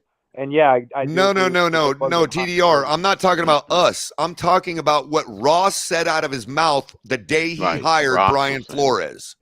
Yeah. Yeah. Oh, you're talking. Okay. Ross was Yes, putting and the those change in expectations his out there. verbiage was adding the word He's been- hopefully He's before been Super ready. Bowl. Ross has been hopeful for a Super Bowl for 4 years now. Right, but I'm telling you what he was telling the public was, Mm-hmm. we are going to do what it takes. We're building this powerhouse to win a Super Bowl. Now it is to hopefully win a Super Bowl. That's the only thing I'm pointing out is the verbiage Yeah. change. You're saying Right. you lowered his I expectations. think all this can be definitely changed if we get the run game established. And so I was going to ask this question because it's been on my mind. You know, I think that we're going to be in a position in the second round to draft a really good running back. I don't want to get my hopes up because it seems like we're always hoping for this and we always miss. But or we get screwed by another team. Tua's a rhythm yeah, somebody quarterback. moves up It on doesn't him. matter. But if we were to draft another running back, what style do you think is going to fit this offense? Is it going to be the Jahmyr Gibbs or is it going to be the Zach Charbonnet? Zach Charbonnet to me. Yeah. Charbonnet. Well, Who's they the running had- back from Syracuse? Sean Tucker. I like Sean Tucker. They had Edmonds for a reason, so I think that should answer your question there. Yeah. No, Edmonds, Running back's Edmonds not is our are any of them? Well, I can't remember if it was CT or someone else that said We're averaging well over 4 yards per we- carry. Running game is not Yeah. the problem. No, I don't think it is either. I think we're we're. not I think we changed. Yeah, but we still need depth there because And it quickly could become a problem It based could, on the yeah. type of running we do. Blows ACLs And- all and over I- the place. I think our goal Well, with could the be, running but game that's changed. different from the result of this year. I think the way we were going to run the ball and like the pass out of the backfield with Edmonds going out, I think our running game and what they were aiming for changed when we ended up moving on from him. Besides, We don't have the Bijan, blockers up front to play that kind of game. Besides Bijan Robinson, guys, is there any complete running back? Not this draft. Not this draft. Oh, Next draft, maybe, yes. We're not a but this power draft. running team. No, so you either stick with what we have and bring in another power running back, or you try to. Why Well, is you it that better we get never rid of your draft? whole This offensive is line what then. I've always wondered. Why is it that the Dolphins never draft? We always draft one or the other, but we never draft one that's a combination of both. Because that's it's why I your say Zach freaking Charbonnet general manager out of the Yeah. backfield. that don't know what he's doing. Well, we were for so long we were nailing our running backs. Mm-hmm. I mean, we had Drake, we had Miller. Who was the guy before Miller? I thought we had a Brown, Ronnie Brown. Yeah, Ronnie Brown. And no, he had his team. There was a guy with him in the backfield. Another terrible Ricky pick, Williams? Ronnie Brown. Ricky Williams. We signed him in the free. That free Ronnie agency. Brown pick was horrific. I thought we. Oh yeah, but we did. That sign Ronnie him. Brown pick is the reason why we're in this predicament now. Mm-hmm. Ronnie got injured too much. No. No. Fuck you! You passed on fucking Aaron Rodgers. That's why. Yeah. Yeah. And I'm just saying, I would like to have a Damian Pierce type guy that can. But we passed. No, we Ronnie passed Brown on- is the problem. We passed on Rodgers, but I Because they still don't think constantly Ronnie keep Brown was a neglecting bad getting the draft pick. franchise quarterback when he's staring them right in the face. Ronnie Brown would have been solid. True. yeah, no, and then of course we That's a draft 50-year problem. and of course we quarterback. Well, what year? I have a question. What year did we draft Jake Long? What year was that? It was the 2008 season. Those Yeah. 2008. Instead of drafting, we drafted Jake Long instead of drafting Matt Ryan that draft too. Yeah. We passed on Matt Ryan. We could have got what's the quarterback from Baltimore? That was when we had was it Henny? Flacco. We could have got 2008. Right, Yeah. Flacco and Flacco ended up going to 2 Super Bowls. He ended up beating us in the playoffs that year too. Wasn't a bad Right, player, ended up just beating bad- us. Wrong organization. Yeah, I don't know. It seems that our organization specifically, I know every organization struggles with drafting the quarterback position, but us, we draft quarterbacks that are either injury prone or are developmental guys. The perfect example, I defended Tannehill his whole time because I said he played receiver for 2 years. His most of his time at Texas A&M, but he didn't. He transferred to the position in his senior year, and I defended him saying I defended him saying you have to be patient with the kid because he wasn't what you needed. Yeah, no, but I defended him so many times saying we need to be patient with the kid. It takes even a guy who played the quarterback position his whole life and his whole career in college to adjust to the NFL, let alone a guy who had been playing receiver most of his time at Texas A&M until his senior year. Look, and now Look, guys, I see know that was a we mistake. missed. I know we missed, but I'm not. I'm a big fan of drafting your linemen out of the first and second rounds. I mean, but he got injured. He I kept mean, on getting you look injured. at guys like I don't know. and even later rounds. I mean, just I'm a big fan of going to the draft for linemen. I mean, we had success with If you got a Webb, plethora of Stiz, picks, you can do it. Long, When you building a you know what I mean? franchise and then got your quarterback, you get the quarterback. I'm just.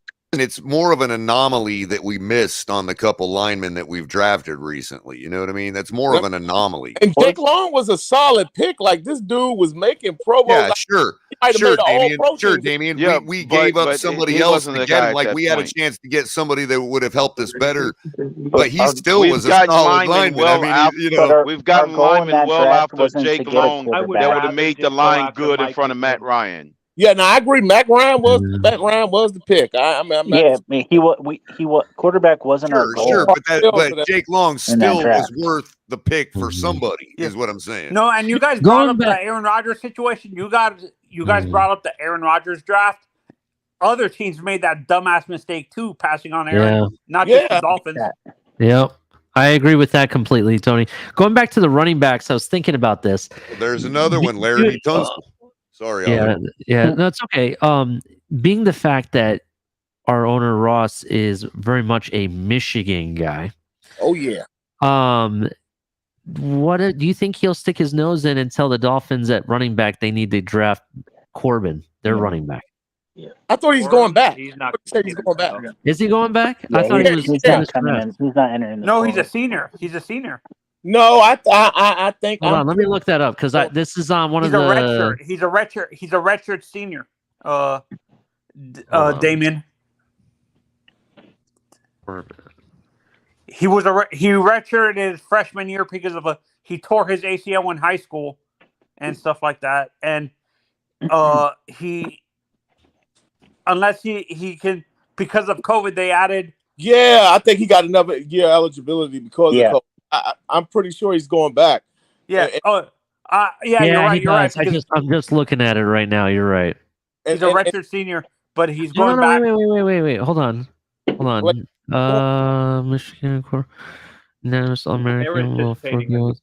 Yeah, he's foregoing. You're right. He's going back. I see it now. And I mean that puts we're not getting the running back from out of Texas, so people need to stop that right. I think he's probably going the first round. I have this feeling we're going to end up with the guy from Syracuse somewhere in the third or fourth round. That's because the Giants have seemed to smooth over their image for drafting Saquon because you understand what I'm saying? Like they got burned because he did get hurt, but he seems to be back in form, and now they're looking like geniuses again. You know what I mean? I don't know. They were one-dimensional. I have a question. They got exposed for being one-dimensional. Guys, let's be honest. But when you look at the teams in the end of the draft, first round, most of them already have bell cow running backs. You really who in the end of that's where he's projected to be drafted. Bijan. So that's why I'm saying he might fall out of the second round, out of the first round because of if he falls out of the first round, any team would be dumb not to try to move up to grab Bijan Robinson. Just being honest. Looking at running backs like Tank Big, Auburn, Charbonnet, the kid from out of UCLA. These running backs, we're not going to get Bijan. No, but you understand what I'm saying about the end of the draft. That's where the end of the first round is where he's projected, like 25, 26, 27. But we don't pick to pick 50, Tony. It's like we're like 49. Yeah, we'd have to trade up to get him if he We're gets out of the 52. first We're round. picking If 52. he gets out of the first round, we're trading up to get him. Yeah, we would have to trade one of those third round picks along with our second round pick just to move up. Maybe a Waddle. And would you guys be willing to do that for Bijan? No. Why? Not going to be there. Because we have too many needs. I think in all honesty, in the draft, we're going to be drafting defense with the first two picks. Corner first and middle linebacker second. That's what's going to happen. You're not going to see a running back picked until the second, third round pick that we have. That's the reality of it. So I understand that we can go back and forth, and you guys can speculate, on what, would you do this or would you do that? Yeah, if I was the GM and I wanted to be ballsy, maybe I could. But in the situation that we have, we need a defensive coordinator first, and the second is we definitely need to address this defense, specifically the linebacker and the boundary corner position. Those are two positions that needs ultimately. And drafting defense is going to be what draws in, because free Fangio's going to look at this team and say, all right, this is an offense first team.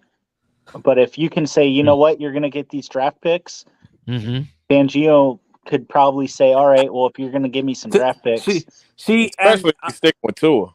This is where I said this, Ollie, on another stream with you guys, that honestly what I can see happening is we could being that this is a passing league most of the time, I understand it's not conducive to defending the run, but I think we move to a 4-2-5 defense as our permanent defense and stuff like that, and have a striker position and have three safeties. So Brandon Jones can be the striker, replace one of the linebackers. Whatever we're doing, it's to beat the Bills. Yeah. Just bet that. We're building for our division. So look at the Bills' offense. Look at the Bills and the Jets and everybody's offense in our division. Yeah. And to Color's devise yourself a defense that will defeat that. That's the defense. And don't forget, Aaron Rodgers is probably going to the Jets too. And to Kohler's point, it's not just the Bills that are looking like they could be a threat in our division. It's the Jets, the Patriots. They were all right there. Let me ask you, everybody builds the same offense in order to defeat the Bills' defense. Yep. Which means that the Bills and everybody else which means everybody else also needs to build a defense to defeat the Bills' offense, which is precisely what a good team would do. And so that's probably what we would do if we're bringing in a defensive coordinator that's worth his weight in salt. Then we're likely to build a team however you would build it to beat the Bills. Yeah. And so do the math, do the paperwork yourself and say, how would I beat the Bills? How do you beat the Bills in Madden? Yeah. So Mark Jones says inside linebacker. I'm sorry, I don't mean to interrupt you, but Mark Jones says inside linebacker and a third down running back is a must. I agree with you. I definitely agree. I just think it's going to be corner, middle linebacker, and then with the second, third round pick, because we have two this year, I think is going to be that third down running back. And I do like hold on. I do like Tucker from Syracuse. If you go look at his tape, he does have a lot of talent, and I think he could be that third down running back for sure. Go ahead, Damien. The question for you, because aren't we Nick Needham's coming back, Trill Williams is coming back, because we just banged up. So I think at cornerback, we should be, and we get rid of Byron. I mean, Byron has to go. I wish we would have traded. Yeah. So here's the reality of it. We know we have depth with Nick Needham, and we have X, and we have Kohu and Trill Williams. What we know for sure is that we have depth, but we don't know if we have an absolute starter on the boundary. And that's why I think corner, no matter what. And that's if you re-sign Nick Needham, because Nick Needham is a free agent this year. So that's if you can re-sign Nick Needham. No, and this is why I think what's going to happen is when Trill gets back, he's going to be on the other side. We draft, and then we move. We let Needham walk, and Cater becomes our slot, and then draft the guy to sit behind X. So when X's contract finishes, he can be X's replacement and stuff like that. I mean, that's I got no problem with Cater in the slot because, again, he's the best tackler on our team. Yeah. No, and He's a Color, dog I for disagree sure. with you. I disagree with you a little bit. I blame the lack of consistent tackling with Javon is that he had to cover for Cater most of the time. That's Well, why maybe that's the case. I don't know, but I'm having a hard time remembering an open field tackle that Cater missed this year. I mean, maybe I'm sure it happened, but I'm having a hard time remembering one. There wasn't a I lot think of them. versus That's the basically what Chargers Color's was his saying. biggest struggle, Or wasn't it? Russia helped the secondary out a lot. So no, but you guys what do you guys think about what I'm saying? Like draft another safety and stuff like that. Maybe Or draft a strong safety. Then How do you Who guys? is that? And Mark's gonna hate me for saying this, but there's been a lot of stuff going on Twitter and rumors and stuff and whatnot. People have dropped the name bringing Poyer here. How do you guys feel about that? I think Buffalo's going to re-sign him somehow. yeah, I think Poyer goes back to Buffalo. I agree with. I mean, but let's say hypothetically before Mark says anything. If he's that available, you'd be dumb not to get him. let's say they didn't re-sign him. He's a free agent. Would you bring him here? Would you welcome him here? That's basically Absolutely. what I'm going with. Yeah, we would have to release Eric Rowe. That would be Eric Rowe's position. Would he right? be an upgrade? Would he be an upgrade to Eric Rowe? Yes, he would. Yeah. Hey, what's Gilmore's situation? I mean, not Gilmore. Who's We still have Brandon That's Jones fine, here, yeah. don't we? Yeah, Jones is still on our roster, right? So we still have him too. that's why I'm saying we draft the middle linebacker in the second round, and then have the middle linebacker be the one that controls the defense, and replacing Brandon Jones can replace the third linebacker, and he can be in that. That's what the striker is, basically a third linebacker. I mean, Derek, I would be okay with this. And Derek, our owner is not shy in trying innovative things. That would be an innovative thing right there to bring back a guy you fired. I mean, I would be okay with this. I don't know about you guys. I'd be okay with it. He wouldn't do it. He wouldn't do it, but Flores' pride is too big to allow him. I was going to say, I don't think Flo would come back. Yeah, exactly. Neither It's not our side. Flo It's more recently Flo's interviewed or is interviewing for the Atlanta job, by the way. It's my opinion. So he's trying to go back to head coach? I do not believe that any inside Now, I don't know about the head coaching, but for DC coordinator is what I heard. Something. What was his position with the Steelers? Hold on. I wanted to hear what TDR had to say. Go ahead, TDR.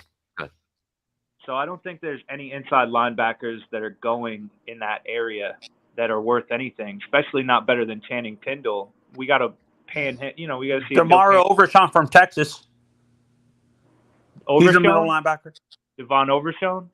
Yeah. Oh, yeah. Overshown. He's not going to be ready. He's raw. But what I'm saying is the free agency on inside linebackers is outrageous. Why would we not look there? When now? We got Levante David, Yes. Jermaine Pratt, Tremont Edmonds, like all these guys. Tremont Edmonds is going back to Buffalo. He's not leaving Buffalo. Yeah, hold on. You never know. His daddy is Dolphins alone, man. That is true. That we don't know that. But TDR, I agree with you. We should probably look to sign a linebacker in free agency. I definitely agree with it. But at the same time, I think that as a team that wants to maintain success, we still have to draft at the position at the same time. So we need not just one; we do need multiple. So that I do agree with that. There's some teams out there though that are stacked at that position that we could pull a player from, like the Raiders. Very stacked at inside linebacker. Definitely, that's actually true. Good point. So I did that. Go ahead. I'm sorry. Go ahead, Tony. Go ahead. TDR, Kevin, and I've asked Ollie and Color this question, but I want your guys' thoughts. How about bringing a guy like Gardner Minshew as a backup? He would be an upgrade to Teddy. Why are we talking about a backup? I think Skyler proved that he can be the backup. No, but we need a veteran guy. If you're bringing in a quarterback, he's going to be competing for QB1. We need a starter, man. Yeah. We need a If starter. we're bringing in a Tony, I QB, think it's going to be Jimmy G. it's going to be Jimmy Garoppolo or Tom Brady. Yeah, Tom Brady, Ryan Tannehill. I was gonna say Aaron Rodgers, but we don't have Aaron Rodgers. It's going to be someone. Well, Aaron. If you bring in Aaron Rodgers, Tom Brady, there's no competition. But if you bring in like Ryan Tannehill, there's justification there to have a competition. You bring in Carr, justification to have a competition. No, I don't think Carr would have competition. Like, you think Carr would be clear one? Yeah, I think it'd be. Yeah, Kevin. That's precisely why they benched him, to save his value. He's expecting to. He probably benched himself every bit as much as they benched him. He believes himself that he's ready for his second QB1 contract. In my opinion, to me, he had Waller, he had Devontae Adams, he had Josh Jacobs. And he had Josh McDaniels as his head coach. He struggled. Yeah, but Josh he was much better the year prior without that. Why are we assuming? Wait a minute. Why are we assuming that Josh McDaniels fixed his mistakes and was going to be any better than he was in Denver? In fact, they were coming for playoffs. I forgot that they were coming off that Gruden. I'd like to believe. I would have predicted he would have been better, but that doesn't. Maybe he just ain't. Maybe Josh McDaniels just can't be a head coach. I think Carr's on the verge of being just a clear QB1. I don't think he's there yet. I give you that, but he was top 5 in the league last year. Mm-hmm. True. So Damien, was go ahead, Damien. Go ahead. Damien. He was top 5 in the league last year, but look, Geno Smith made the playoffs with the Seahawks this year. So I get it, but it would honestly. I think Aaron ends up. we can't just be measuring all that on flukes like that. I mean, was it Bryson, or I don't know, it was Bryson or some guy named Jones the other day? So we gotta stop anointing QB1 and these positions unless there's a clear anointment warranted. I just feel like he's right. We have to stop anointing. I feel like Tua was anointed this year. I think that was John. He was anointed since we drafted him. Yeah, we never got legitimate competition for the guy. Let's be honest. So real quick, Kevin. Without all those, without Devontae Adams last year, Derek Carr threw for 4,804 yards. That's pretty good. 68.4% completion rate. Yeah, so and then you make that there is a good case to be made for coming off of that scheme to McDaniel. It's a new scheme. And he probably does. It very well could be he doesn't want anything to do with what McDaniels is doing there. Yeah, it could be. Like Rodgers with McCarthy. He just doesn't. I was reading stuff on Barstool that the leader to get Aaron Rodgers is the Raiders. Do you think they have to fire McDaniel in order to get Aaron there? I think Rodgers is going to have fucking personality that determines if they get rid of McDaniel or not. He's gotten rid of plenty of coaches in his career. I could see Derek Carr going to like Washington or Indianapolis. How about Derek Carr to the Jets? No, he'll be in New York. You think? Giants. You think he's a Giants like his brother? Could be a Jet. Yeah. Wait, you think Carr's going to take Jones' spot after tonight? That's a distinct possibility. No, that's a big possibility. No, Dable ain't gonna do that. Yeah, I think he would be a Jet. You think he has the next Josh Allen on his hand? I think he'd be a Jet, but also I could see Aaron Rodgers going to the Jets before Carr. He ain't doing that. He likes a cold. Who's your favorite? Like Mark didn't even give a take before he fell asleep. Mark, I've been waiting for Mark to say something. He's snoring, bro. I even brought up Hoyer. I was expecting him to say something about it specifically. He's sawing logs, bro. Mark, your IQ's dropping. Use Not your there. He's lube. trying to get some. He's trying to get some Z's before that loss tomorrow. Right. It's going to be a complete thrashing. I'm picking the Bengals 41-14. Honestly, I think it's gonna be a closer game. To be honest, I think it's gonna be I like am honest. I'm honest too. I think the Bills are about to get their ass whooped in the last game, and I think they're going to get their ass whooped in this game. no. I think it's gonna be like 31-34 or something like that. They think they can get away with a performance against us and expect to play the Bengals that way. They sadly mistaken. If Miami almost beat the Bills, the You're Bengals not are going to turning be over the ball tougher. 4 times to the Bengals and But losing in the post game. But that is true. Like, how many games does the Buffalo Bills win with at the very last moment? Finally, enough is enough. That's why I don't know if they'll beat the Bengals. They can't play them like they played us. I know that. Yeah. Yeah, they'll get rolled right out of the freaking God, stadium. did you hear how loud Arrowhead was tonight? Jeez, man, it's real loud. That building's God, crazy. I couldn't even hear. I couldn't even hear And the that's an outdoor commentators, man. stadium. How about Mahomes Imagine if it playing was with an indoor injury? stadium. Color. They're one of our away teams next year, right? Kansas City. Yeah, that's our away team. Correct. I actually thinking about I'm going to that game. thinking road trip. Color. I'm game. I got buddies to meet in up with in September. Missouri. You said you know I know you got some hookup. I thought that we game can was get in over there. Germany. So I thought you let's guys go. said that game was in Germany. No, Batman. No. I was That's asking if we got announced the Germany game or not, and they haven't. As far as we know, we're not part of one of those teams. So Well, right now they just know Ali, who's yeah, I hosting. did look that up. I did get a hold of that. There have been 5 teams designated, and each of them will get an opponent. So there is a possibility still. They're all Kansas whoever's City's been one of them? announced. Yeah, whoever's Kansas been City's one of announced them. right now, it will be one of their home games. Well, it I might think not it's be going to be one our of their home game games. against Well, 3 of them are our division opponents, so they won't have a division game Yeah. in London. I'd imagine. Oh, So it's either the only other ones That's on our the next step schedule for is the London. Chiefs and who else is on there? It will be the Titans. Carolina. That's a Chiefs, logical Titans, next step Chiefs, for London. Titans, and instead of a Jaguars. division game. By the way, how did Sunshine perform yesterday? I mean, it was serviceable. I mean, he had them in the game. Somebody at Taco Bell. You see him lower his shoulder on that guy? I just thought, damn, Lawrence. Tua can Oh yeah, that's what I'm saying. At least their quarterback knows how to take hits, man. That guy.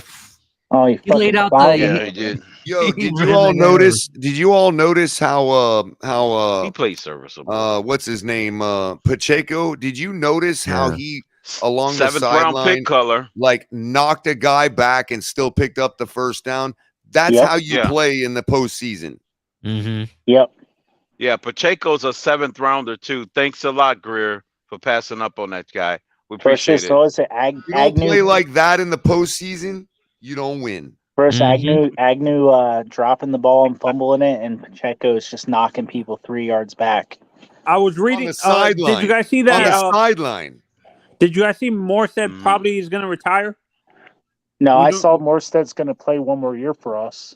Yeah, Morstead wants to come back. He says he's told the team that he They'll wants to extend come him. back, He had a pretty good and season. I could see us signing him for another year. I'm okay with Yeah, it. He's he'll Why a stay not? with the team serviceable if he punter, wants. Do you definitely. think we It's draft? totally up to we, him. Hey, He why not? doesn't You get got cut. plenty of rest in those first 8 games. So I'll- do you I'll guys tell think you- we draft a young punter in the later round then? Well, No, he got I don't plenty of think- work in the last 8 games. No, I Yeah, he could see definitely us plays maybe a lot, drafting maybe in the 7th round a kicker, maybe, but not a punter.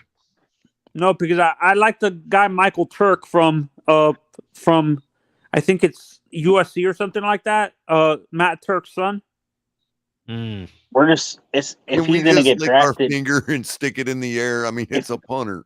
Yeah, if he's Yeah. going to be drafted, I think we're so limited on draft picks. I don't see us drafting a punter. Yeah, I think there's too many No, other we position can't needs that afford we a have. luxury pick. We need to No. pick who we need. We ain't the Raiders. raise the we situation. ain't picking a work out first when- round. No kicker more punter. luxury picks, please. We Yeah, just- and I don't want to hear luxury about any picks. god punters this year either. If you give me another god punter, I'm staying out of it. Wait, Kevin. What, No, what, we're was gonna that? stay away from that. Was that Grammatica? Was that Grammatica the guy that got injured? Yeah, I want us to get a quarterback that's John so good. Grammatica broke his I want leg us to jumping get a up. quarterback that's so good that we You don't don't even need a know what the punter? punter's name is. I want a quarterback that's Exactly. I want a quarterback That's what they so did good back that he in can Bill punt Walsh too. and George Seifert days in San I want a Francisco. quarterback that can actually be put in any type of scheme, regardless of what it is, and still be successful. Yeah, A winning team. or Did you how say about a you like quarterback like Cartman? Mahomes today playing with a busted leg? When was Tony, the last yes, time we I had an injured actually really quarterback like playing Cartman. He's beat up? Yeah, my guy for he was so 2024. anxious to come back in there. Yeah, no, the guy I like is the my God, what's Hey, his Los name? Dolphinaticos is on to something here. Says Matariza charges are dropped. Sign him. Yeah, but he still has Yeah. the civil suit, and the issue with that What is is- I just don't want to deal. Yeah, we know Gross don't like civil suits. You're Well, right. yeah, but what I'm Go saying ahead. is, He the tries issue to with get that rid is of I just civil don't want the suits. drama. I don't want all the hype and all the media and backlash from all the groups and everything. I just don't want to deal with it. I don't. That's precisely the move they'd make to take all the eyes off of Tua, man. Yep. Then we're fucked. Listen, You know, Nicole Hardman is a free agent. Oh, I would take Mecole Hardman in a heartbeat. Would you I'll give take say- up him over Waddle Cedric for him? Wilson. I give say up you Waddle. guys I'd give clamoring up for Waddle a for freaking Mecole. veteran. I I'll would give give him up Steve- Waddle for Mecole and a 5th round pick. Guys, honestly, I understand. I hate having multiple small receivers like this. We need a boundary guy No, we that's just bigger need because receivers that it's can not catch. I don't conducive. think it's the height. Hand catchers. Catch with your hands. Yep. It don't matter your height. Steve Smith was a hand catcher. We He was need small. we No, matter the height. but 50. No, what I'm trying to say, 50-50 balls for guys like Tyreek and Waddle are not conducive I don't want for a it. lot of 50 players. 50 balls is a low probability. I need Tony- somebody that's catching Tony, 90-10. Crypto, you're misunderstanding what he's saying, bro. I get what you're saying. We but don't that's need what to I'm be saying. we don't need to be running 50-50 plays. I get what you're saying, but there's That's always what I'm a ball saying. that is challenged, even if it wasn't meant to be a 50-50 ball. Yeah. There's But gonna even be if 50-50 it, but my balls. definition of the so-called challenge, meaning if you're a stud wide receiver, it's never a 50-50 ball. Okay, That's my but if the argument. quarterback's a little off one day or something, there's always going to be a 50-50 ball that could be made. That could be a big play. I just don't like that number. I have a hard time with I that get number. what I'm you're never gonna saying. get You're not past that trying to number. run 50% plays. I get it. You want to run high percentage plays. Yeah, I'm with you some on wide that. open receivers. But anything can make a ball a 50-50 ball on any given play is all I'm saying. No, but I don't want it to be intentional. That's my argument. No, I'm not but saying I'd it's certainly intentional. love to have a guy goddamn catch the ball 3 times thrown to him. We've done this. We've done this. But I want him to catch it at a 75% rate or above. Well, because he's that good. Okay. We've done this speed thing with inability to catch with You Ted want a Ginn Jr. 75-25 receiver on a 50-50 ball. Yeah. I get what you're saying. So do I. We've literally been polar opposites with our size receivers. Either they just can't catch and they're big, I mean, Devontae Parker showed promise. I want to say it was the Steelers game. Devontae Parker's second season, he got flipped upside down and landed on his back on the sideline. It's completely keyword second season. He ain't did shit since then. And after that, though, he was scared to even catch. He became one of them scared receivers. And then before that, we had the fast receiver and Ted Ginn who just fucking couldn't catch. And Ted Ginn was faster than Tyreek Hill by like 0.10. Ted Ginn can't catch. 0.10 of a second. He couldn't catch. Tyreek can catch, but I mean his body catches. So if you get a quarterback and that's put the power thing, on bro. it, But see, that's the thing. As a person who believes in the eyes more than anything, not even the hands, I don't. When I hear the word body catcher, that tells me he's not a receiver. That I don't hear. There's no such thing as a body catcher to me. There's only one way to catch a football. Body catch. If you want to be great, and that's to take the ball out of the air on your terms. Yep. A dog. That's what we need. So Ollie, Yeah, do you if think you relying we on have your a body, chance you in got 2024 to get Caleb Williams? Unless you got a hell of a soft hands. I don't want to touch Now, Caleb I understand Williams the if my life. routine, like in the combine when they're doing the routine, snap, snap, snap. I get that. You got to have muscle memory, but no body First catching. of all, what is that? To answer Tony's question about Caleb Williams, just remind me real quick. He's the USC quarterback, right? Yes. Okay. I don't think he would be a target of ours at all. Caleb Williams, to be honest, it's hard for me to see him as the true Heisman winner, right?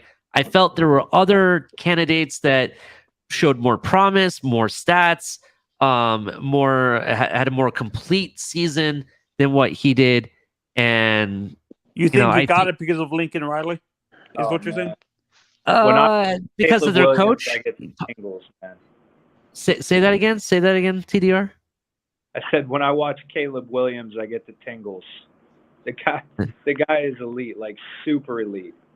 I disagree with you. I disagree. I think if like say he was in this draft, I think he'd be a bust. I really do, and that's just my opinion. Well, what do you see in him that you think he's a bust? I don't like his size, for example. I don't think his arm is 6'3". strong. What do you mean? He's 6'3". Caleb Williams is 6'3". I know, but I'm talking. I'm not talking. Not just his height. I'm talking about his body shape and size. You know what I'm saying? He's very narrow. He's like he looks like I think he needs to put on some pounds. I think he needs to put on some pounds. In addition, something tells me he's another mechanics maybe.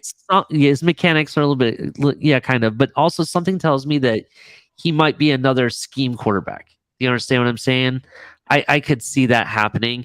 The guy that I really like, I think I like it because I like his mechanics.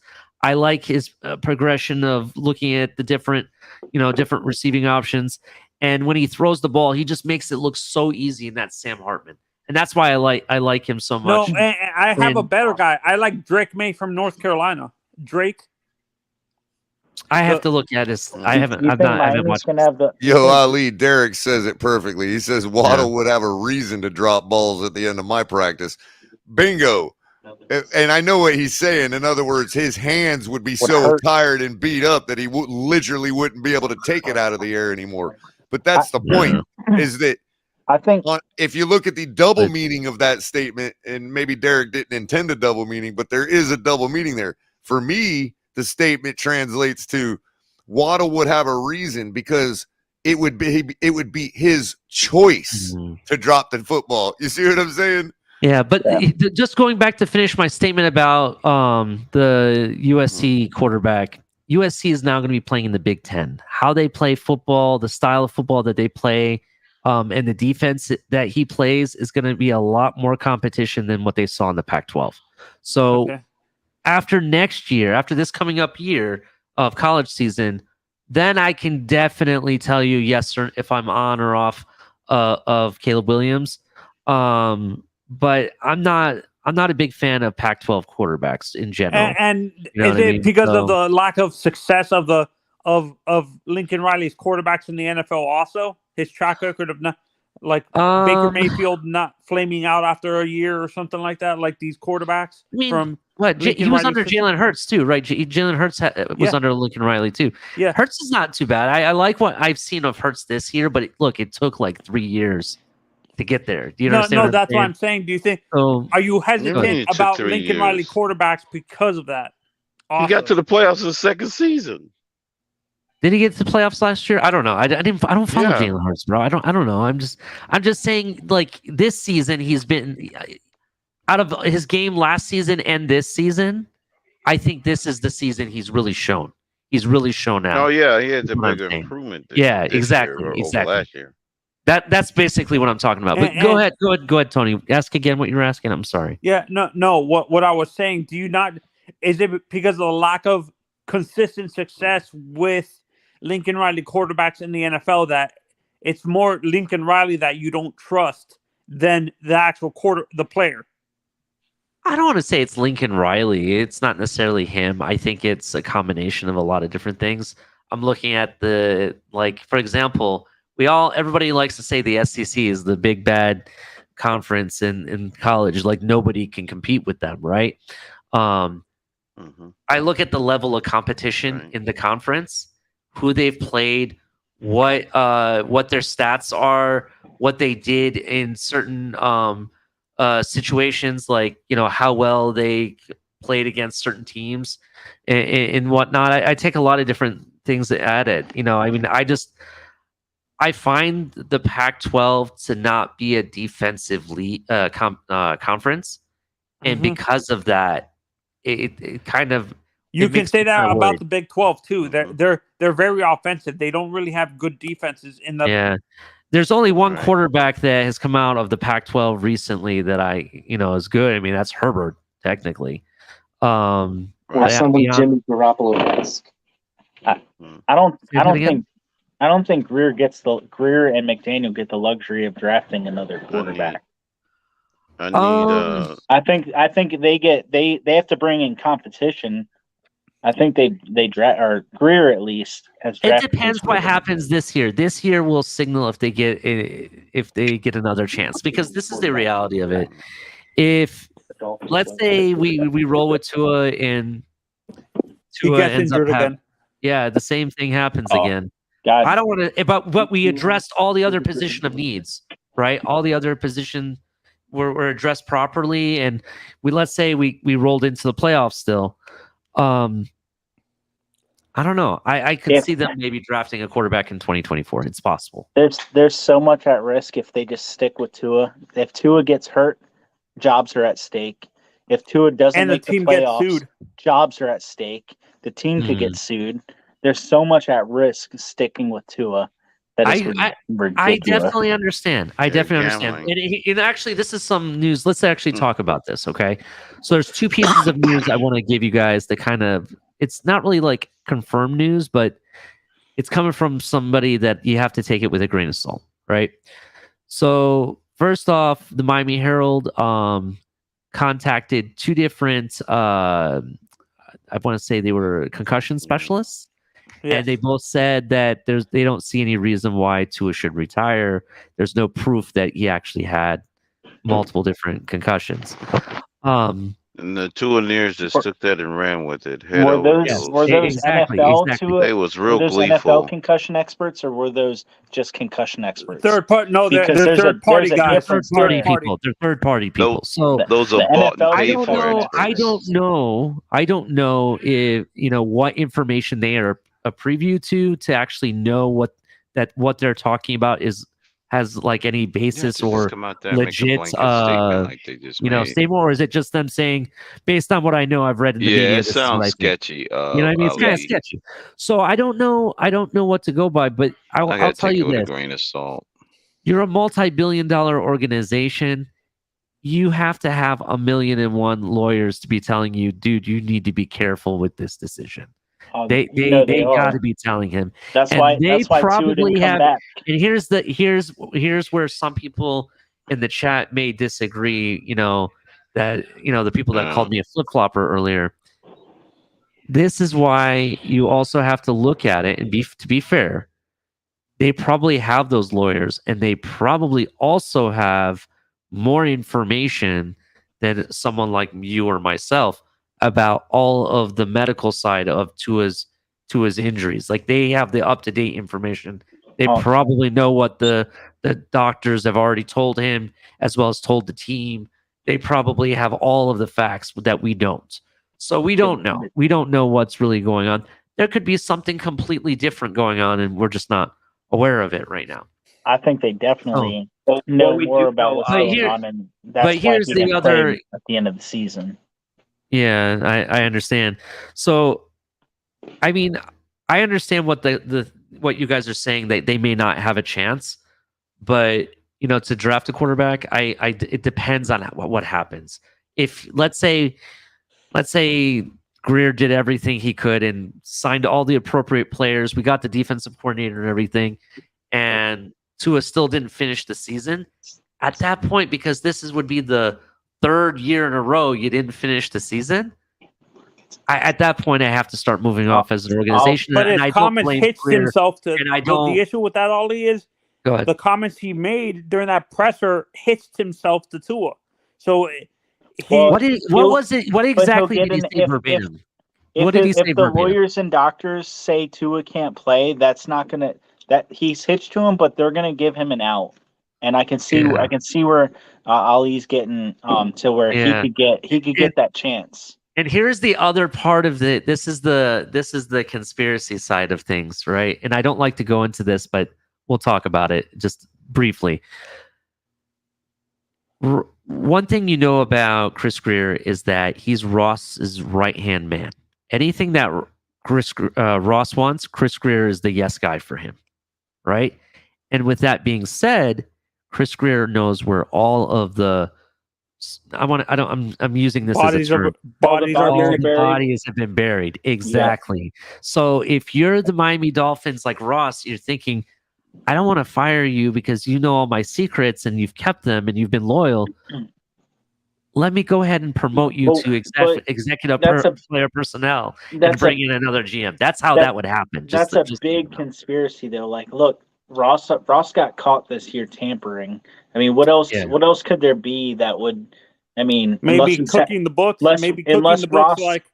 Unless Mike Greer holds all the text messages that would back up Brian Flores. Like what conspiracy is there that but here's the other. I don't want to get in. I don't want to get into that because I don't really have all that information. But you think about it. What's the one guy that's we always think is going to be gone and we're going to have another GM and he's always still here, and that's Chris Greer. Chris Greer has gone through coach after coach. You know what I mean? This is the third coach we're going to have Chris Greer under. You understand what I'm saying? Since he's done good things and he's so down the middle. His trades have been good. Don't get me wrong. His trading he's really good at, but like actually like drafting, scouting and drafting, that's where he falters. So, he doesn't listen to the other two guys that are in the front office with him, and Reggie McKenzie, who has a successful track record of drafting, and Marvin Allen, the other guy who has he wants to be the smartest guy in the room. That's the issue with Chris Greer. I hope not. We've had here's the other news that I had. It's not really news, but according to, and this is why I said you got to take it with a grain of salt, because some of the information I heard is off the wall and some of his information is good. But Dolphin Nation is reporting, according to RaiderRumble.com, which sounds like a Raiders fan site, amidst all the speculation, there's one destination that seems like too perfect of a fit. The Miami Dolphins, Derek Carr could find himself parked on South Beach next year. So they're thinking that Derek Carr fits the bill for the Miami Dolphins. How do you guys feel about that? I'm okay with that. I can see how he would. I'm okay. I consider it an upgrade. Yeah, I still think I'm okay with it. Depends on who's to blame in Oakland for him. Yeah, it ultimately I blame McDaniels. I honestly, McDaniel has that ego where he wants. He has that Belichick ego where just because he has Super Bowl rings in his back pocket, he can put it on the thing and control everything. But it also could be McDaniel's first year coach. You know, there's a lot to be said about who's your guy when you're that first year coach. I mean, the other part of it is McDaniel has been a head coach before, so technically it's not his first year. Well, with the Raiders, did he want Tim Tebow? With the Raiders, he doesn't want to be tied to Derek Carr. Yeah, and maybe it's Derek Carr doesn't want to play for McDaniels. There's no telling, because like Kohler said, McDaniel or Derek Carr was top 5 passing yards last year. Do you guys? Yeah, and the other part of it is that since Derek Carr's first 2 seasons in the NFL, he hasn't had like the best of record until that last season last year. You know what I mean? Where they made the playoffs. Had horrible defenses. That's the issue. The Raiders had a very similar season last year to us, where they were doing shit underneath Gruden at first. And then right when Gruden started being involved in that investigation, they started winning. I don't know if they were playing for him, if that was the narrative, but then it just continued the rest. No, they were playing for the interim head coach. Yeah. So there was a lot to play for last year after the Gruden incident. Yeah. The Raiders situation too. The Raiders situation. Let's not forget also that they've, since Derek Carr's been there, they've never known how to build a good defense. Do you guys agree that That's another issue with the Raiders. The Raiders they had do have linebacker- defensive problems. They had linebacker issues like us. They had solid defensive Del tackles. Rio. Crosby and all them were leading the league in sacks. But it's the linebackers in the back end that is hurting them. Mm-hmm. Well, strictly just on offense. Well, I mean, they brought in Khalil Mack. They brought in Khalil Mack. They have Crosby, and they kind of still struggled. So I can see. I agree with you, Tony. Yeah. So I don't blame the Raiders' lack of success on Carr. It's more that the Mike Mayock was a horrible GM. He didn't know how to draft correctly and stuff like that. He drafted Cleveland Farrell, who was a complete bust at number 4. Mayock's got that smartest man in the room mentality that you were talking about from his days of projecting the draft. No, but Mayock had previous experience. I think he was an assistant GM with the Browns or something. I can't remember what team he was on. Oh, he was with the guy who he was under the guy who used to work for the GM that drafted Derek's brother, David. I forgot the guy's name. In Houston. Yeah. He worked with that GM. I forgot the guy's name. I think Mayock built up a pretty good ego though when he was just an NFL analyst and started predicting the draft, and a GM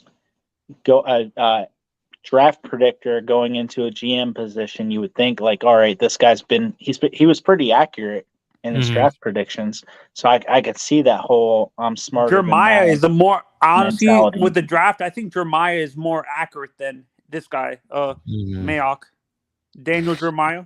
Here's another thing to look at, right? The Raiders were without Waller most of this season, I believe, right? Waller was not really around. I believe he had an injury or something. Yeah, this season I don't think because they were using the other kid that they have a lot more often, I believe.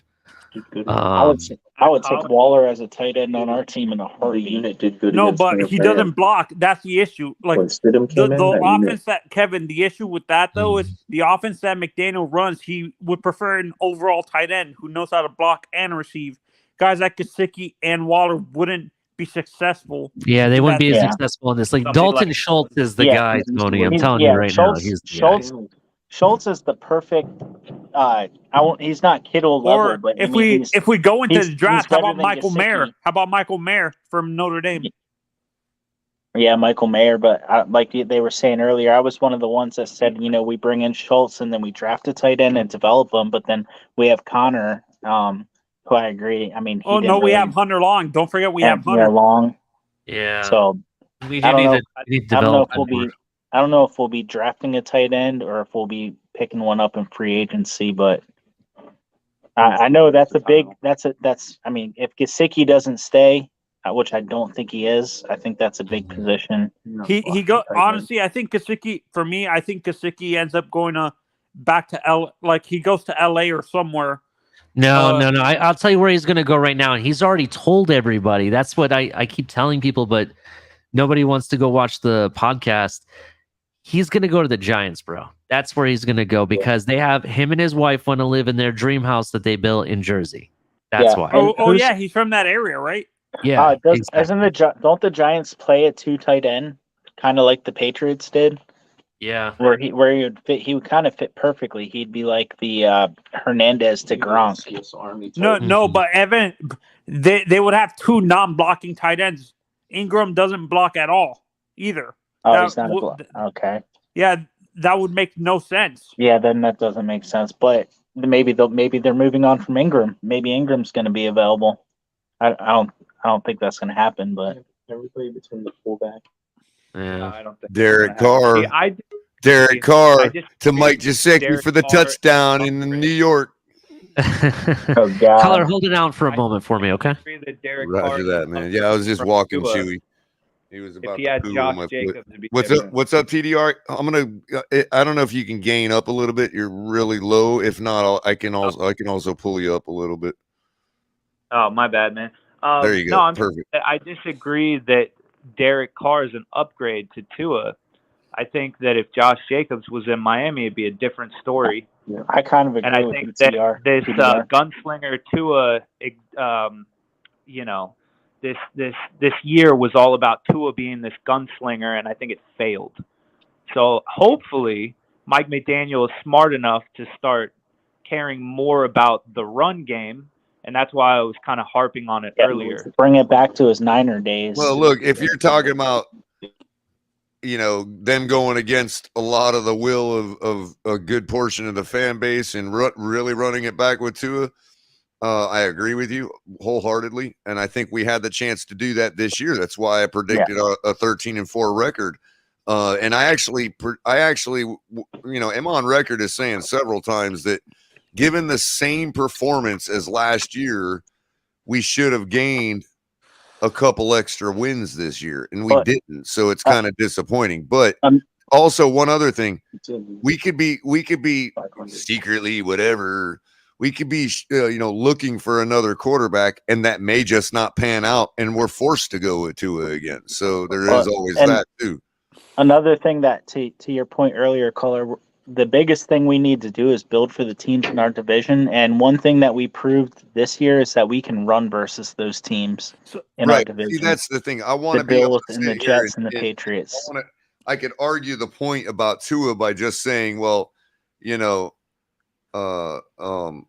shouldn't have to be that way with the running game. On the same token, if it's not my choice and the guy's our quarterback, I don't care if that's what it takes to win.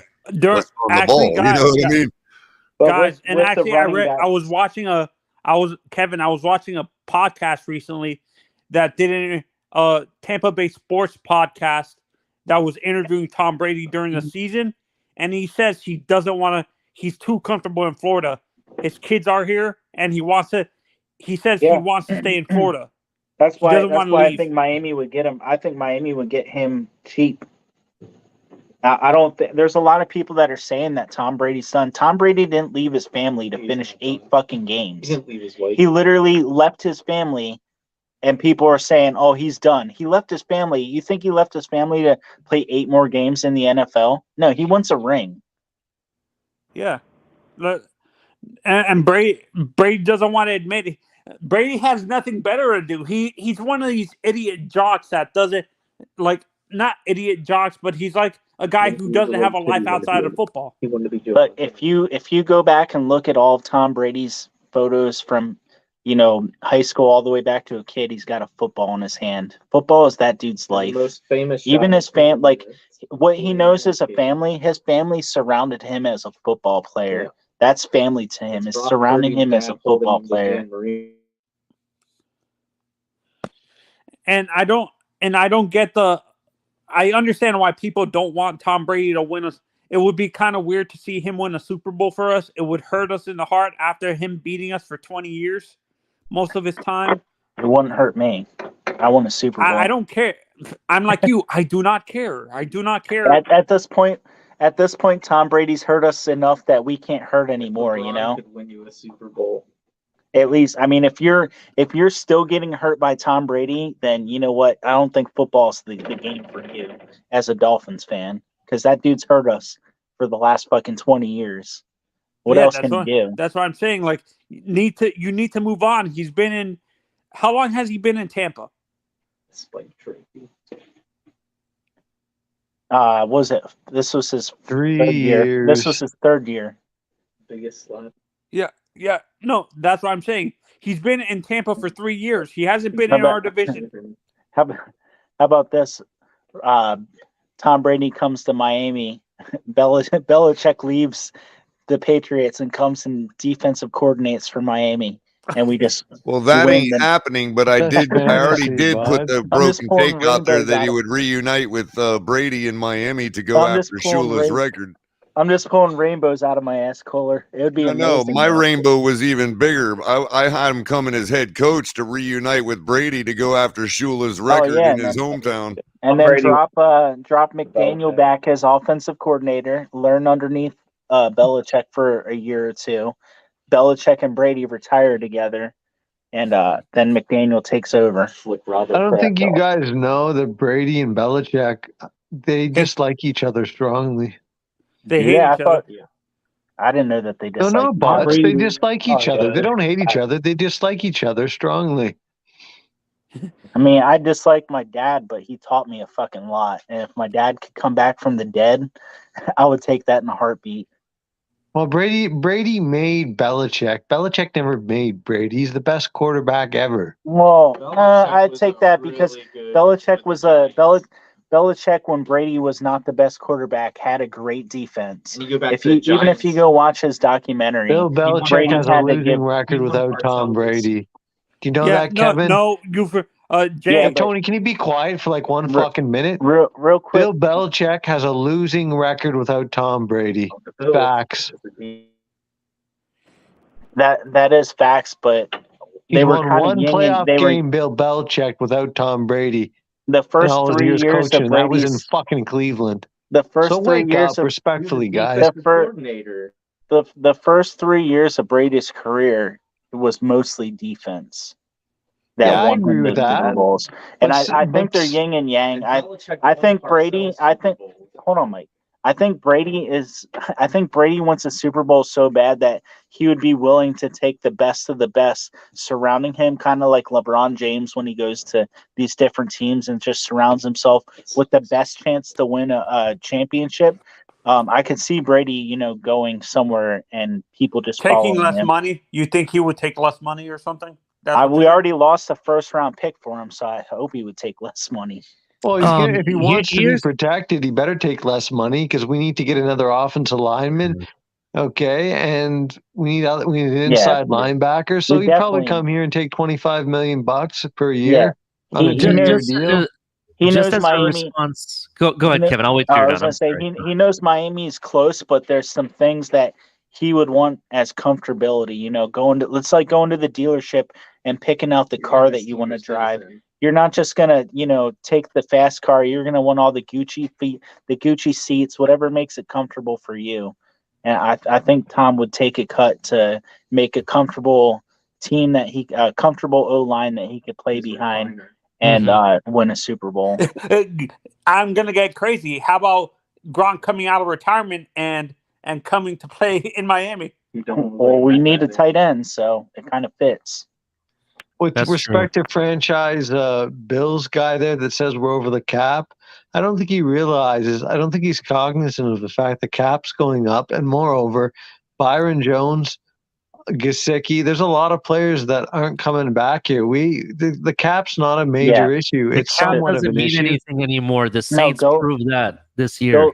Go alone. look at our free agents. Go look at teams that go over the cap to win a Super Bowl to, just win it, and then the owner fucking retires and they don't get to the Super Bowl for 20 years. But Kevin, see, the Bills fans don't understand that because they can't win a Super Bowl even when they do go over the cap. So it doesn't matter.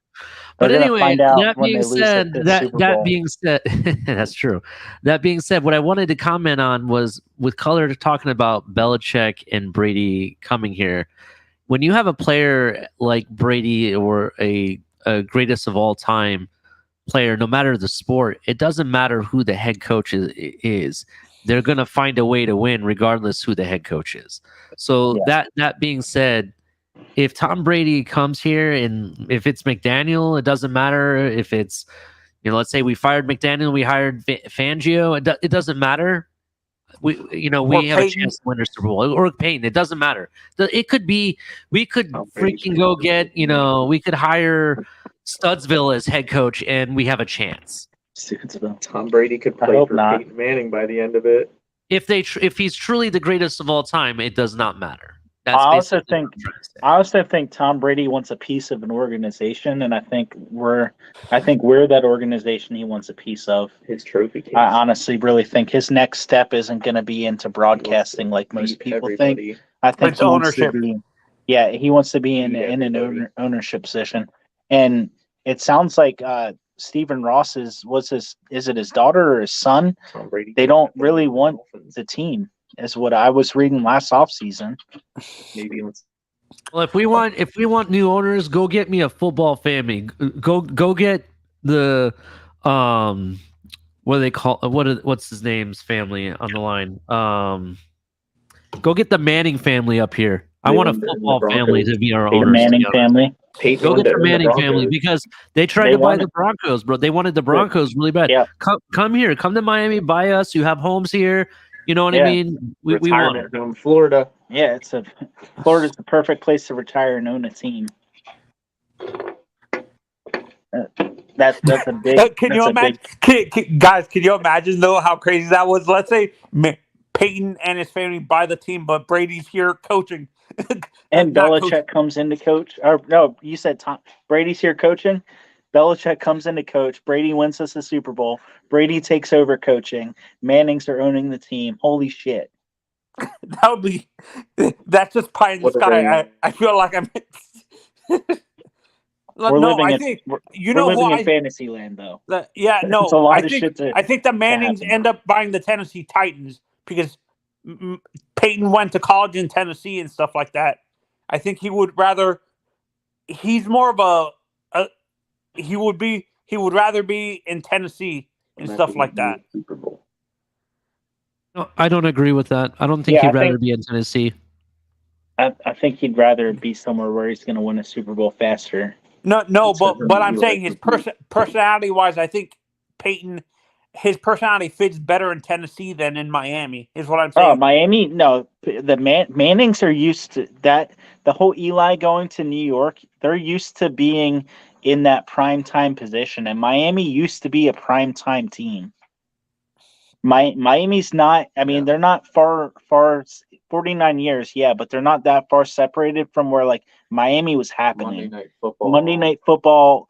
Thursday Night Football didn't happen, but So we you were on think Monday Aaron nights. Rodgers is more of a Tennessee person if he would go into ownership? Aaron Rodgers? Yeah, I would see Aaron Rodgers being more of a Tennessee, but I mean, even him, I think he could try to end up getting. I don't know. I don't even know if he wants to own a team. He Can seems. Tom Brady He's, own the team now? Aaron- How much did he lose with FTX? Aaron Rodgers seems very bitter towards the NFL after the COVID thing.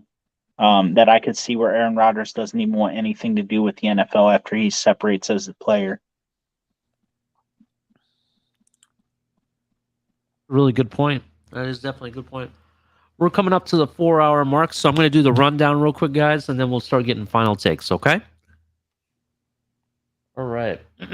So make sure you check out other content. We got the Finn's Tailgate Show every other day of the week with El Capitan. We also have the Rabid Dolphin with Lewis. Check out all of his great takes and the smoke that he brings. Check out Cup of Coffee with Color starting in the mornings, right, Color?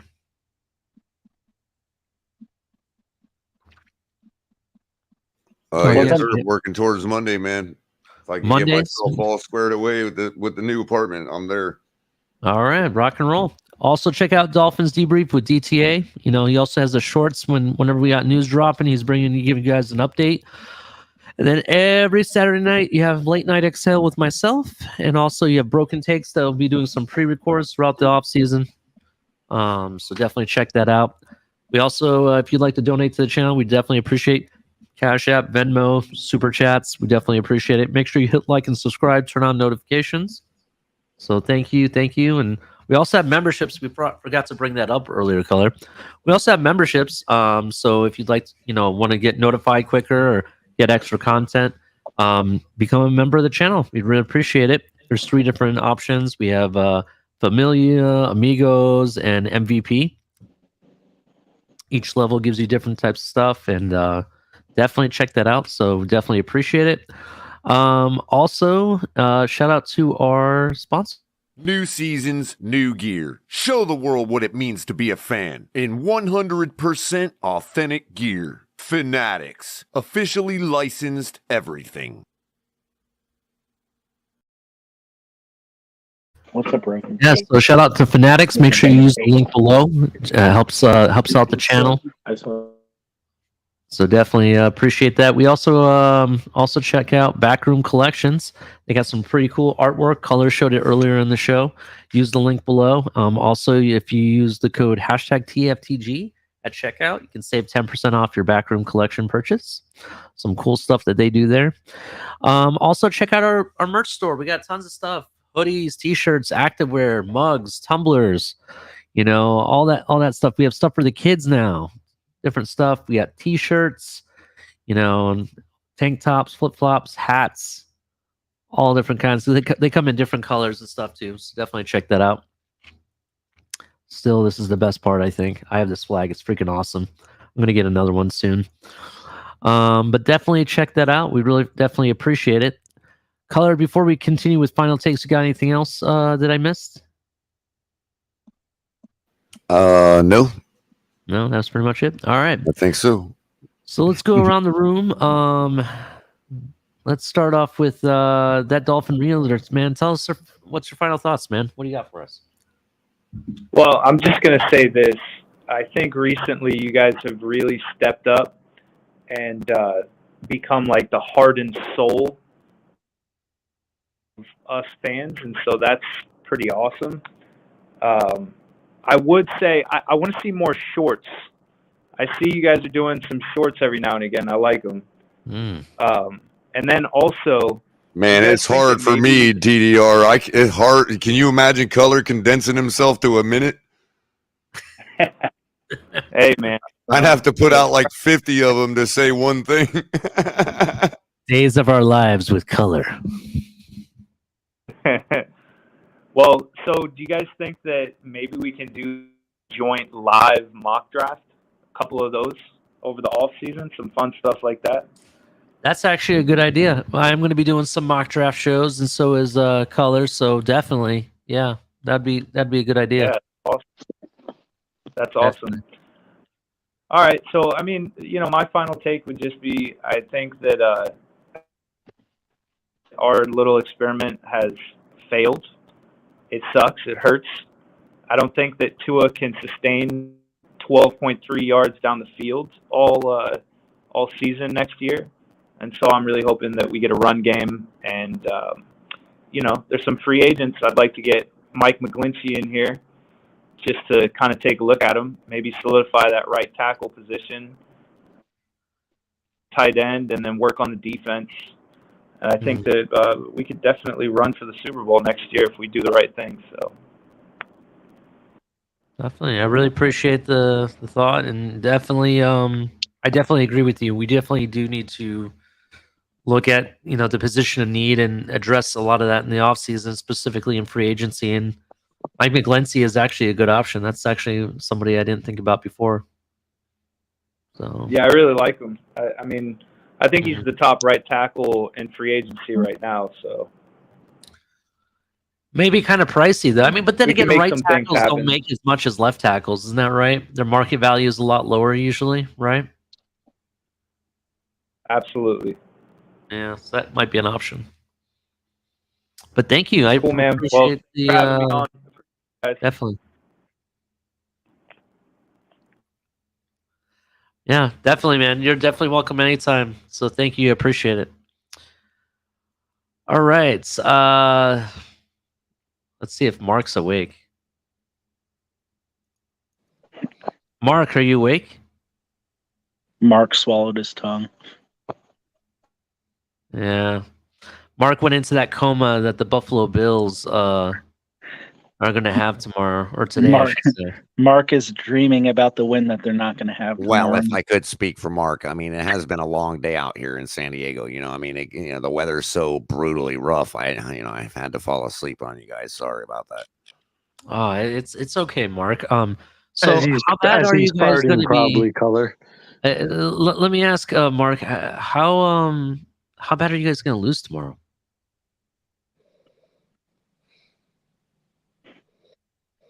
I think he fell really back bad. Really, really bad.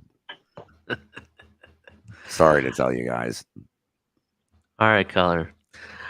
All right, boss. I'm going to put Mark in the back here. Maybe he'll wake up then. Let's go with Tua's brain. Tony Pepperoni, how's it going, man? Hey, what thoughts do you man. have for us? I haven't got much to say aside from get the Bengals jersey or hat on. I want the Bills out. Mm-hmm. That's all I got to say. I agree with you. 100% Bills out. I want them to cry. That's why I want them to go 0-5. You know what I would know, be? but we talked about it last night. Let's let them Don't win. I take a know, chance. I Just get them know. out. Let's let First them win things because first, get them out of the playoffs. I got Get you. them Yeah. fucking out. now I don't think there's a team in the NFC they can beat. Yeah, I don't think they beat the Eagles personally, but here's Eagles, Niners, or Cowboys. I don't think they definitely got a not the shot. Niners. But what I was gonna say was to Tony, for me, I want the Bills to lose at the very end, but within like 13 seconds. You know, a Jamar Chase touchdown in 13 seconds, because then I can be like, "See, I told you, 13 is going to be your curse forever."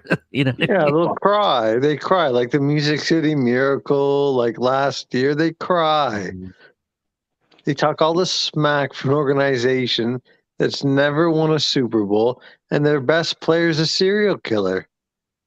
Well, their best player of all time. They talk all this shit. It means the armpit of the United States, Buffalo, New York. Let them beat the Bengals, and then they lose that coin toss to the Chiefs and blame it on home field advantage. I think the Bengals got a raw deal. I think this game should be played at a neutral site.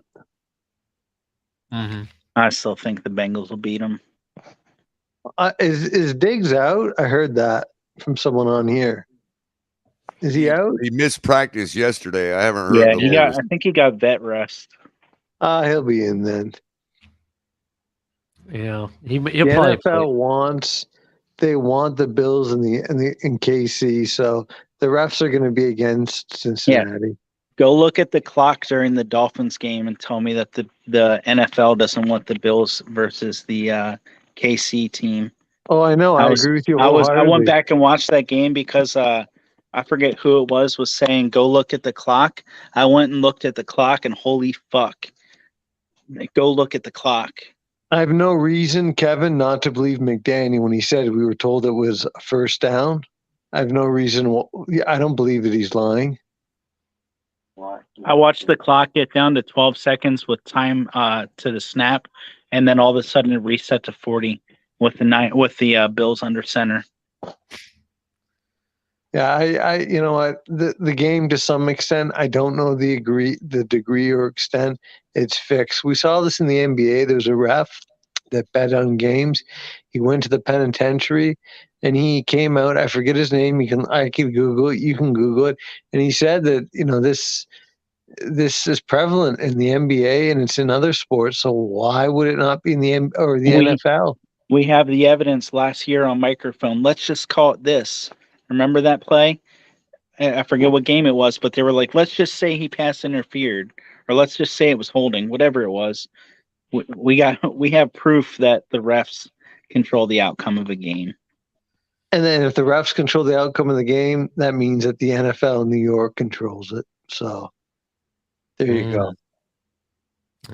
That's definitely true. Anything else you got for us, Tony? No, aside from I remain steadfast in saying we need a new quarterback. I mean, I don't think Tua is going to be the starter next year. I think it's a big smoke screen by Greer. I don't think he's the sharpest tool in the shed, but he's just talking this BS. And I suspect Brady will be here. If not Brady, they'll try to get David Carr or Jared Goff or someone. But he is the dullest knife in the kitchen. I'll tell you that much. Well, he's a fucking idiot. You're right. But, I mean, Tua can't read defenses. He can't read defenses. He's injury prone. He's going to miss 3-4 games again next year. How can you move forward to that? Yep. We got a team that's ready to win the Super Bowl. We got the roster. We just need a quarterback. We need another offensive lineman. We need an inside linebacker. That's really all we need. Yeah. Yeah, I agree. Okay. Take it easy, guys. All right. Yep. Thanks, Tony. I definitely night, appreciate Tony. it. You have a great night. All right. I want to party like it's 2080. How's it going, Crypto? Tell me your final thoughts. We're definitely going to be waiting till that time. But I'll tell you this much. This franchise here has been having me living in the river of darkness beneath the neon lights. And I do got concrete under my feet. But guess what?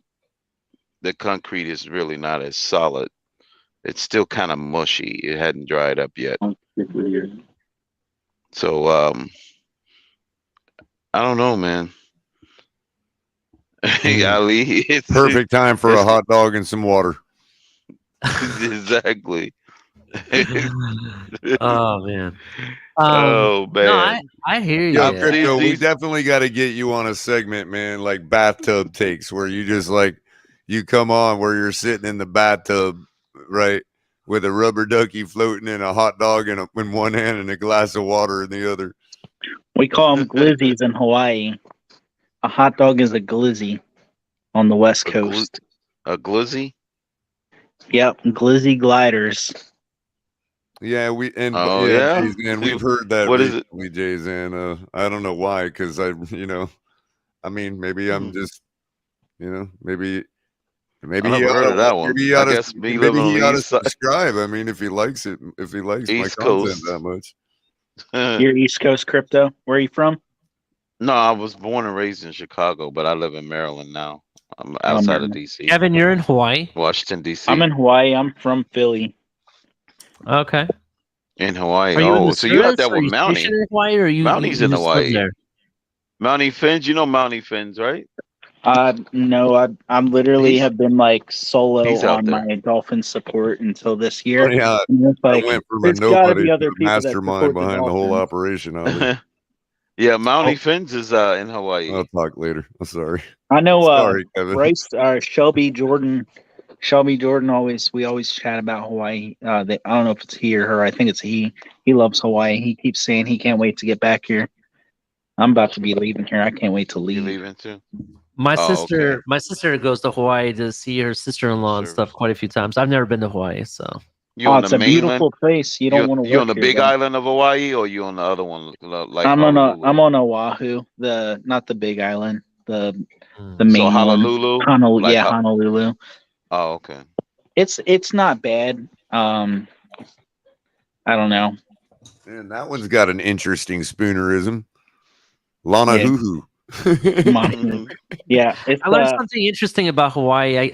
I didn't know this, but most of Jurassic Park was filmed there. Yeah, they got $250 tour guides through it, and it lasts 15 minutes. Yeah, and like $600 Is that like the second or third one?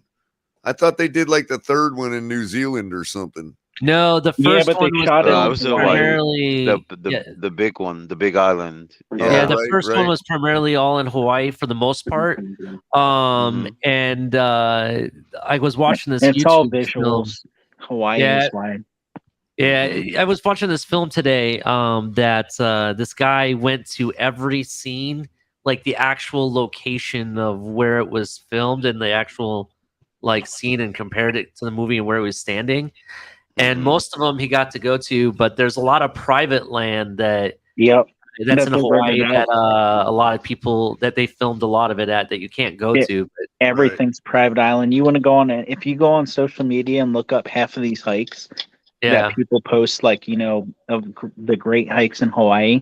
Most of them you have to park and trespass to get to.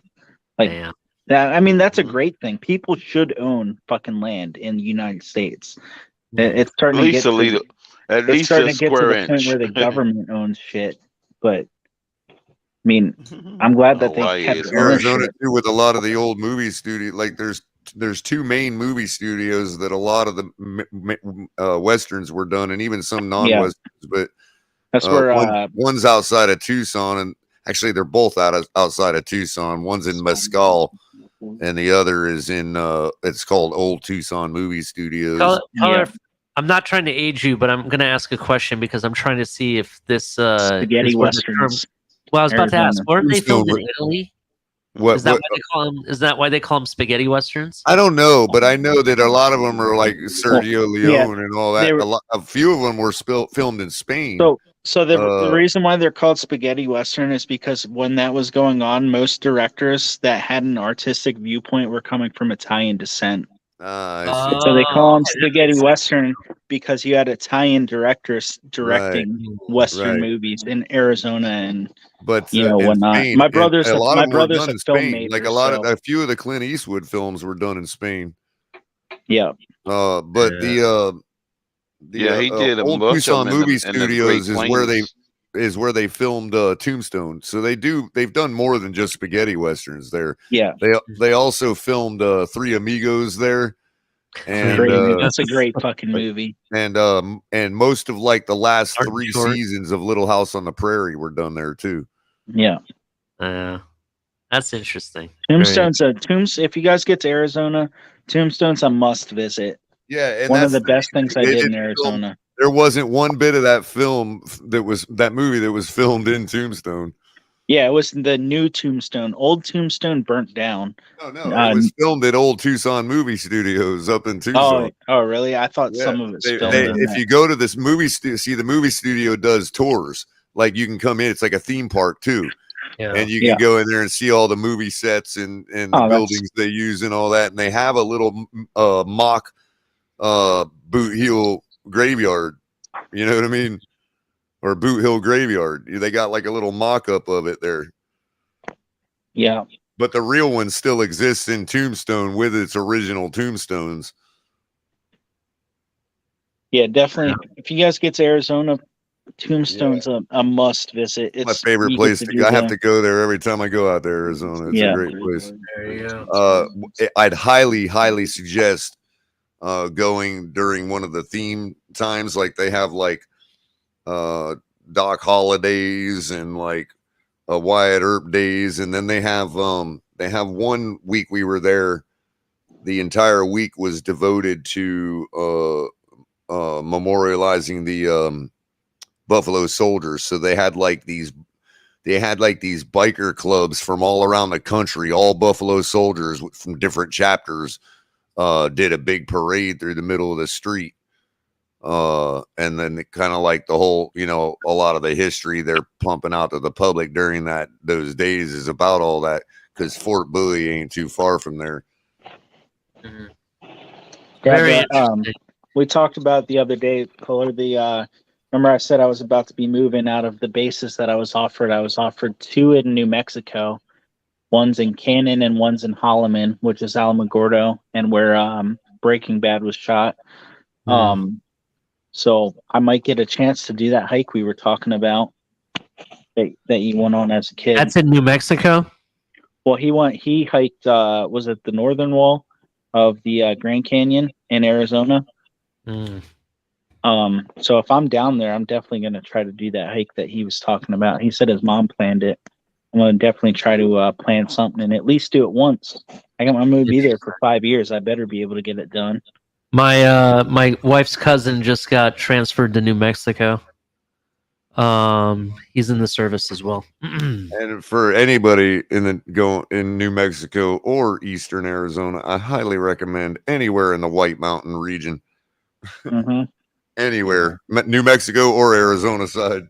Yeah, I didn't mean to take away from Crypto's last take. What did you have anything else actually, for us? No, that was pretty much it as far as the Southwest goes. White Sands is a good place. But that's in New Mexico. But you can see that's the only place you can see from space with the naked eye. Yep, they got the nuclear site there where they tested all the nukes. Right. Los Alamos, right? Yep. Yeah. And they got the space. They got the space museum where they shot. I think that I forget what the monkey's name was, but they shot a monkey up into space. And I found out about it. It wasn't Coco the monkey. No. I don't know what the monkey's name was, but he landed in either New Jersey or Maryland in the ocean there. And I found out it was his birthday, so they had a memorial there, and I took him a bunch of bananas, and people were looking at me like I was crazy. Right. I had to do it. And if you get tired of the desert on either side, you just, like I said, just head to the border. The White Mountain region straddles the New Mexico-Arizona border. Yeah. And it's all alpine. Like it's alpine in the middle of the desert. Yeah. All right. They got a Cloudcroft there in New Mexico. You can go up there and snowboard and ski and do whatever during the winter seasons. And then come down and drop into shorts and it's 120 degrees when you were just in 30-degree weather. I Yeah, got you. 5 seasons in a day. Yep. All right, Crypto. Well, I'm going to put you in the back, Crypto, and we're going to keep these All right. final takes going. Cool. All right. All right. All right. All right, Kevin. So, what's your final thought for us for tonight? My final thought or final take. I just want to get clarification on what a broken take is. Is that a take that's not gonna happen, or is that a take that it's a hot, crazy take that has a slight possibility, but it more than likely may or may not happen? I mean, as hot as you think it is, it could be off the wall, crazy backwards. Doesn't matter. I'm gonna say off the wall, crazy backwards. The first broken take for is this a new? This is a new thing. The broken takes. Broken Takes is a show that I created prior to joining the Fins Tailgate. We are going to be we have aired a few episodes on the Fins Tailgate, and we are going to continue to do that a lot stronger during the off season. So yeah. Well, broken take of 2023 to 2024 season is Tua is going to be our QB1, and that's coming from the Miami Dolphins themselves. The first broken take of 2023-2024 came the day after the Dolphins got bounced in the playoffs by the Miami Dolphins organization. That could be. I mean, what do you think, Color? Is that a broken take? I see what he's saying there. Yeah, it's the first broken take. Basically saying the Dolphins have made a broken take. Yep. More than likely, there's going to be competition. That's pretty clever there, Kevin. Yeah, and more than likely, at a minimum, competition's being brought in for Tua. If not, we're bringing in one of these veterans where there's no competition, and Tua's going to be the backup, and we're going to move on from him. Maybe we move on from him. I don't know. I'm pretty sure we don't give him the 5th year if we bring in a veteran, and then Skyler's our backup, our project. And then it's gonna come down to do you bring in another veteran or do you move on with Skyler as the quarterback of the future? That is a good question. That is a really good question. Yeah, I didn't mean to interrupt you. Go ahead. I apologize. No, I was saying I don't know. That's I just think that the first broken take of the season came from the organization themselves. I mean, it could have even been. I mean, it happened before the playoff game even happened from Tua's camp. So that is a very big possibility. That's a broken take in itself. So definitely. Well, thanks for coming to hang out with us, Kevin. I really appreciate you being on the show, and definitely come to the next one anytime. Yeah, thanks a lot, Kevin. All right. Color. Then there was just you. It's just me and you, the OGs. See, I define the broken take personally as I get to say anything I want, and if somebody comes at me, that I can be like, "Yo, the title of the show is Broken Takes. Leave me alone." That is true. That is the type of show. It's like a nice shield wrapped around me, like, come at me because the dang show's title is Broken Takes. If you didn't see it coming in, then I can't help you. And trust me, there will be quite a few Broken Take productions being brought to you premiere here on the Fins Tailgate coming soon. Guaranteed. So, Color. So we've talked about the wolves and the sheep and who the sheep were, and how what we can do to turn those departments into wolves. What do you think? Is there something we left unsaid here? Well, we said it, but I'll say it again. 53 guys on our squad have playoff experience, and Tua ain't one of them. So who are the wolves, and who is the sheep? And a former bust quarterback that the Miami Dolphins had scored a touchdown today, too. Wow. And that's a fact. It's brutal. Chad Henne scored a touchdown today. Can you believe that? It's brutal. It is very brutal. So, yeah, that definitely... Football gods never cease to serve, man. Yeah, I understand. So, for me... I think we do need to address the defense first, the defensive coordinator, and then we address the linebacking core, and then maybe shore up the secondary. But I think our front four and the defensive line is pretty solid as long as you keep everybody. You know what I mean? I think that's the strength that we have on defense. Now, when it comes to the offensive side, we do need to bring in somebody to be your premier tight end.